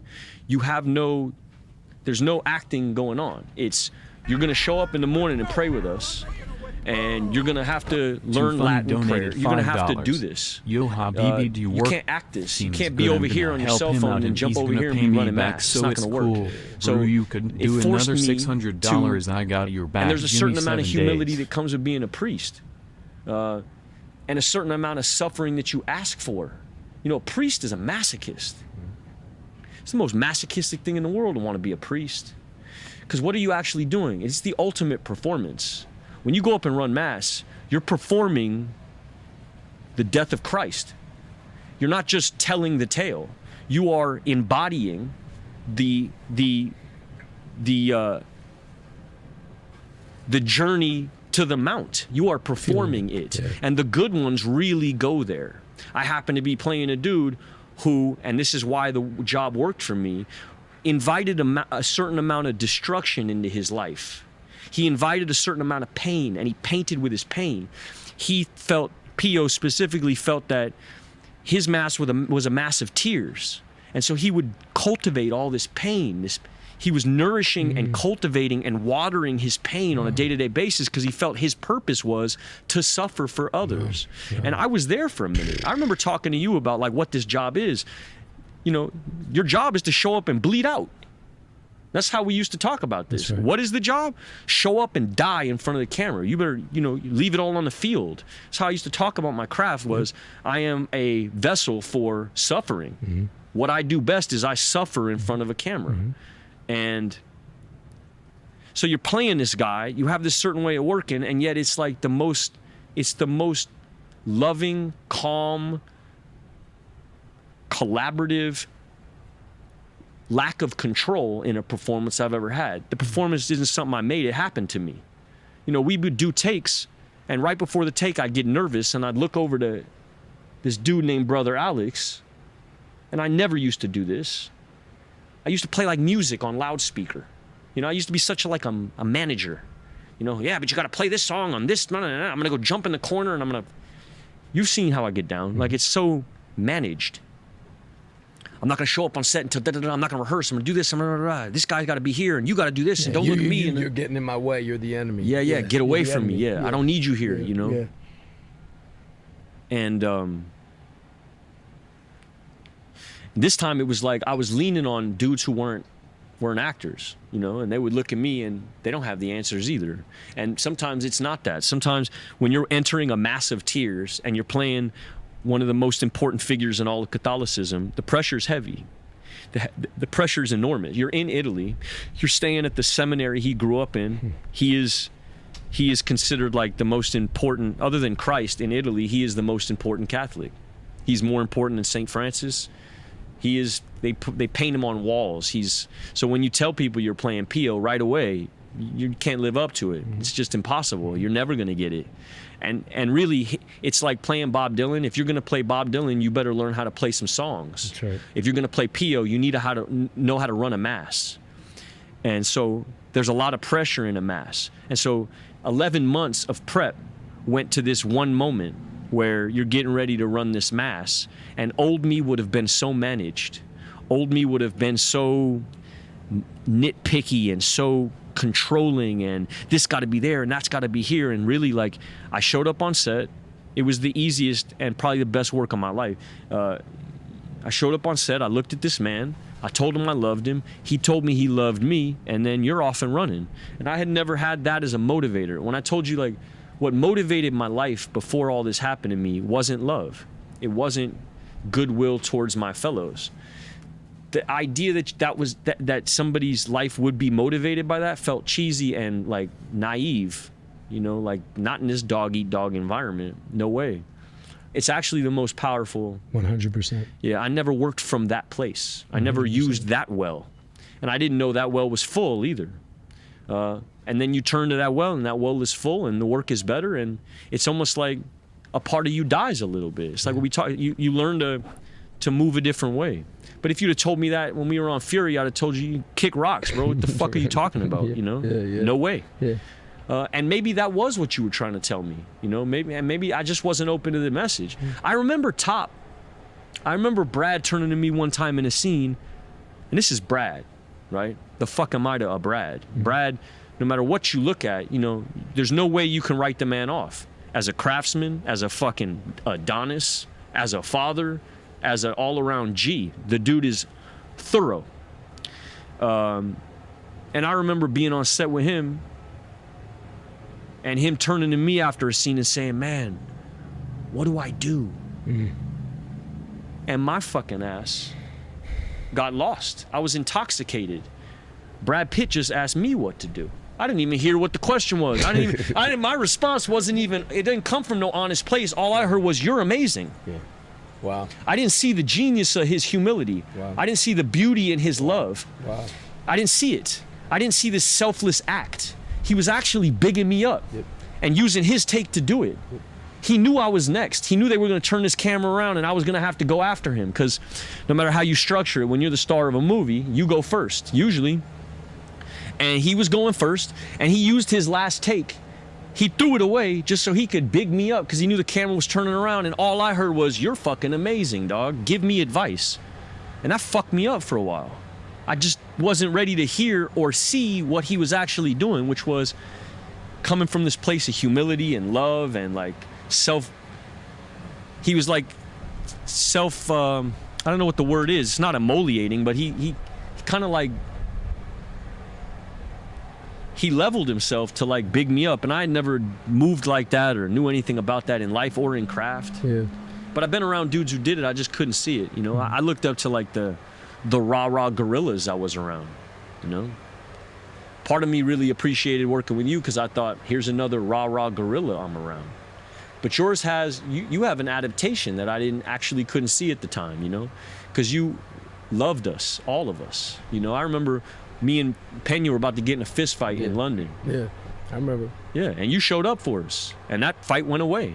And you didn't have to do that, you know, and it's not always like tough guy either. I remember like sitting in the grass with you and you being like, hey, let's run these scenes. And us like sitting in the grass, like on some Dead Poet Society shit. You know what I mean? Sitting in the grass, just like reading to each other. With apples and shit. Yeah, apples and shit. But yeah, I some of the stuff I see now was around me already, and I just wasn't open to it. Even the things like Hardy was always very brotherly with me, very he's another dude who, in the midst of all this shit, I had to make amends to him. Because, you know, I did a press tour where I mouthed off about how me and him got in a fist fight and and like on my rah-rah, let me define myself by using this other man who's respected in the world and let me minimize him to big myself up kind of shit. Like, and I had to make amends to him. He was on my list. And when I hit him up, you know, the response also, because he's got principles in his life, you know, the response wasn't even a conversation. It was not even a, it was, I love you, you don't owe me no amends, you know, but thanks. Sometimes it is just that simple, but the fact that I'm showing up for it, and I'm taking stock in my life, and I'm defining that vague tension that existed between me and other people, is how I gotta move, so that I don't have this monologue in my head that tells me I'm a piece of shit. In order to get rid of that monologue, I gotta show up, and I gotta clean it up.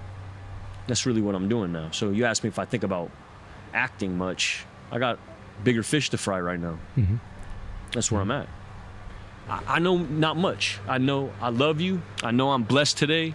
I know I got work to do, and I know that it's all gonna be okay in the end. And if it's not okay, it's not the end. I like watching you from afar.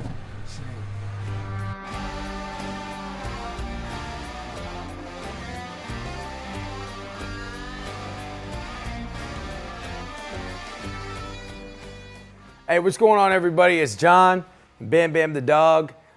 First, on behalf of both of us and everybody from the Real Ones team, I just want to sincerely thank you guys for tuning in. The folks that I bring on the show, they're family to me, and being able to tell their stories and bringing you into their world is something I'm just super proud of, and again, grateful that you guys tune in. We've decided we want to take things just a step further. We're going to introduce a Patreon community. And basically what that means is if you become part of this community, look, I already bored Bam Bam. If you want to become part of this community, you're going to be able to hear episodes early and all that, ad-free and all that good stuff. But there's all this behind-the-scenes footage, all this stuff that we've shot that really brings you into the folks that we've had on the show, really brings you into their world. You're going to be able to do live chats with me and the folks that I bring on the show to talk about their world, talk about the issues that they're dealing with, about their triumphs and their tragedies. Just go to Patreon/RealOnes on this website that you see right there, right on the screen, that's right in front of you. This whole idea was something about building bridges and bringing people together, and bringing folks that often don't get the mic and giving the mic to them. So the fact that you guys tune in means the world. Anyways, again, thank you. Be good to each other out there. Rock and roll.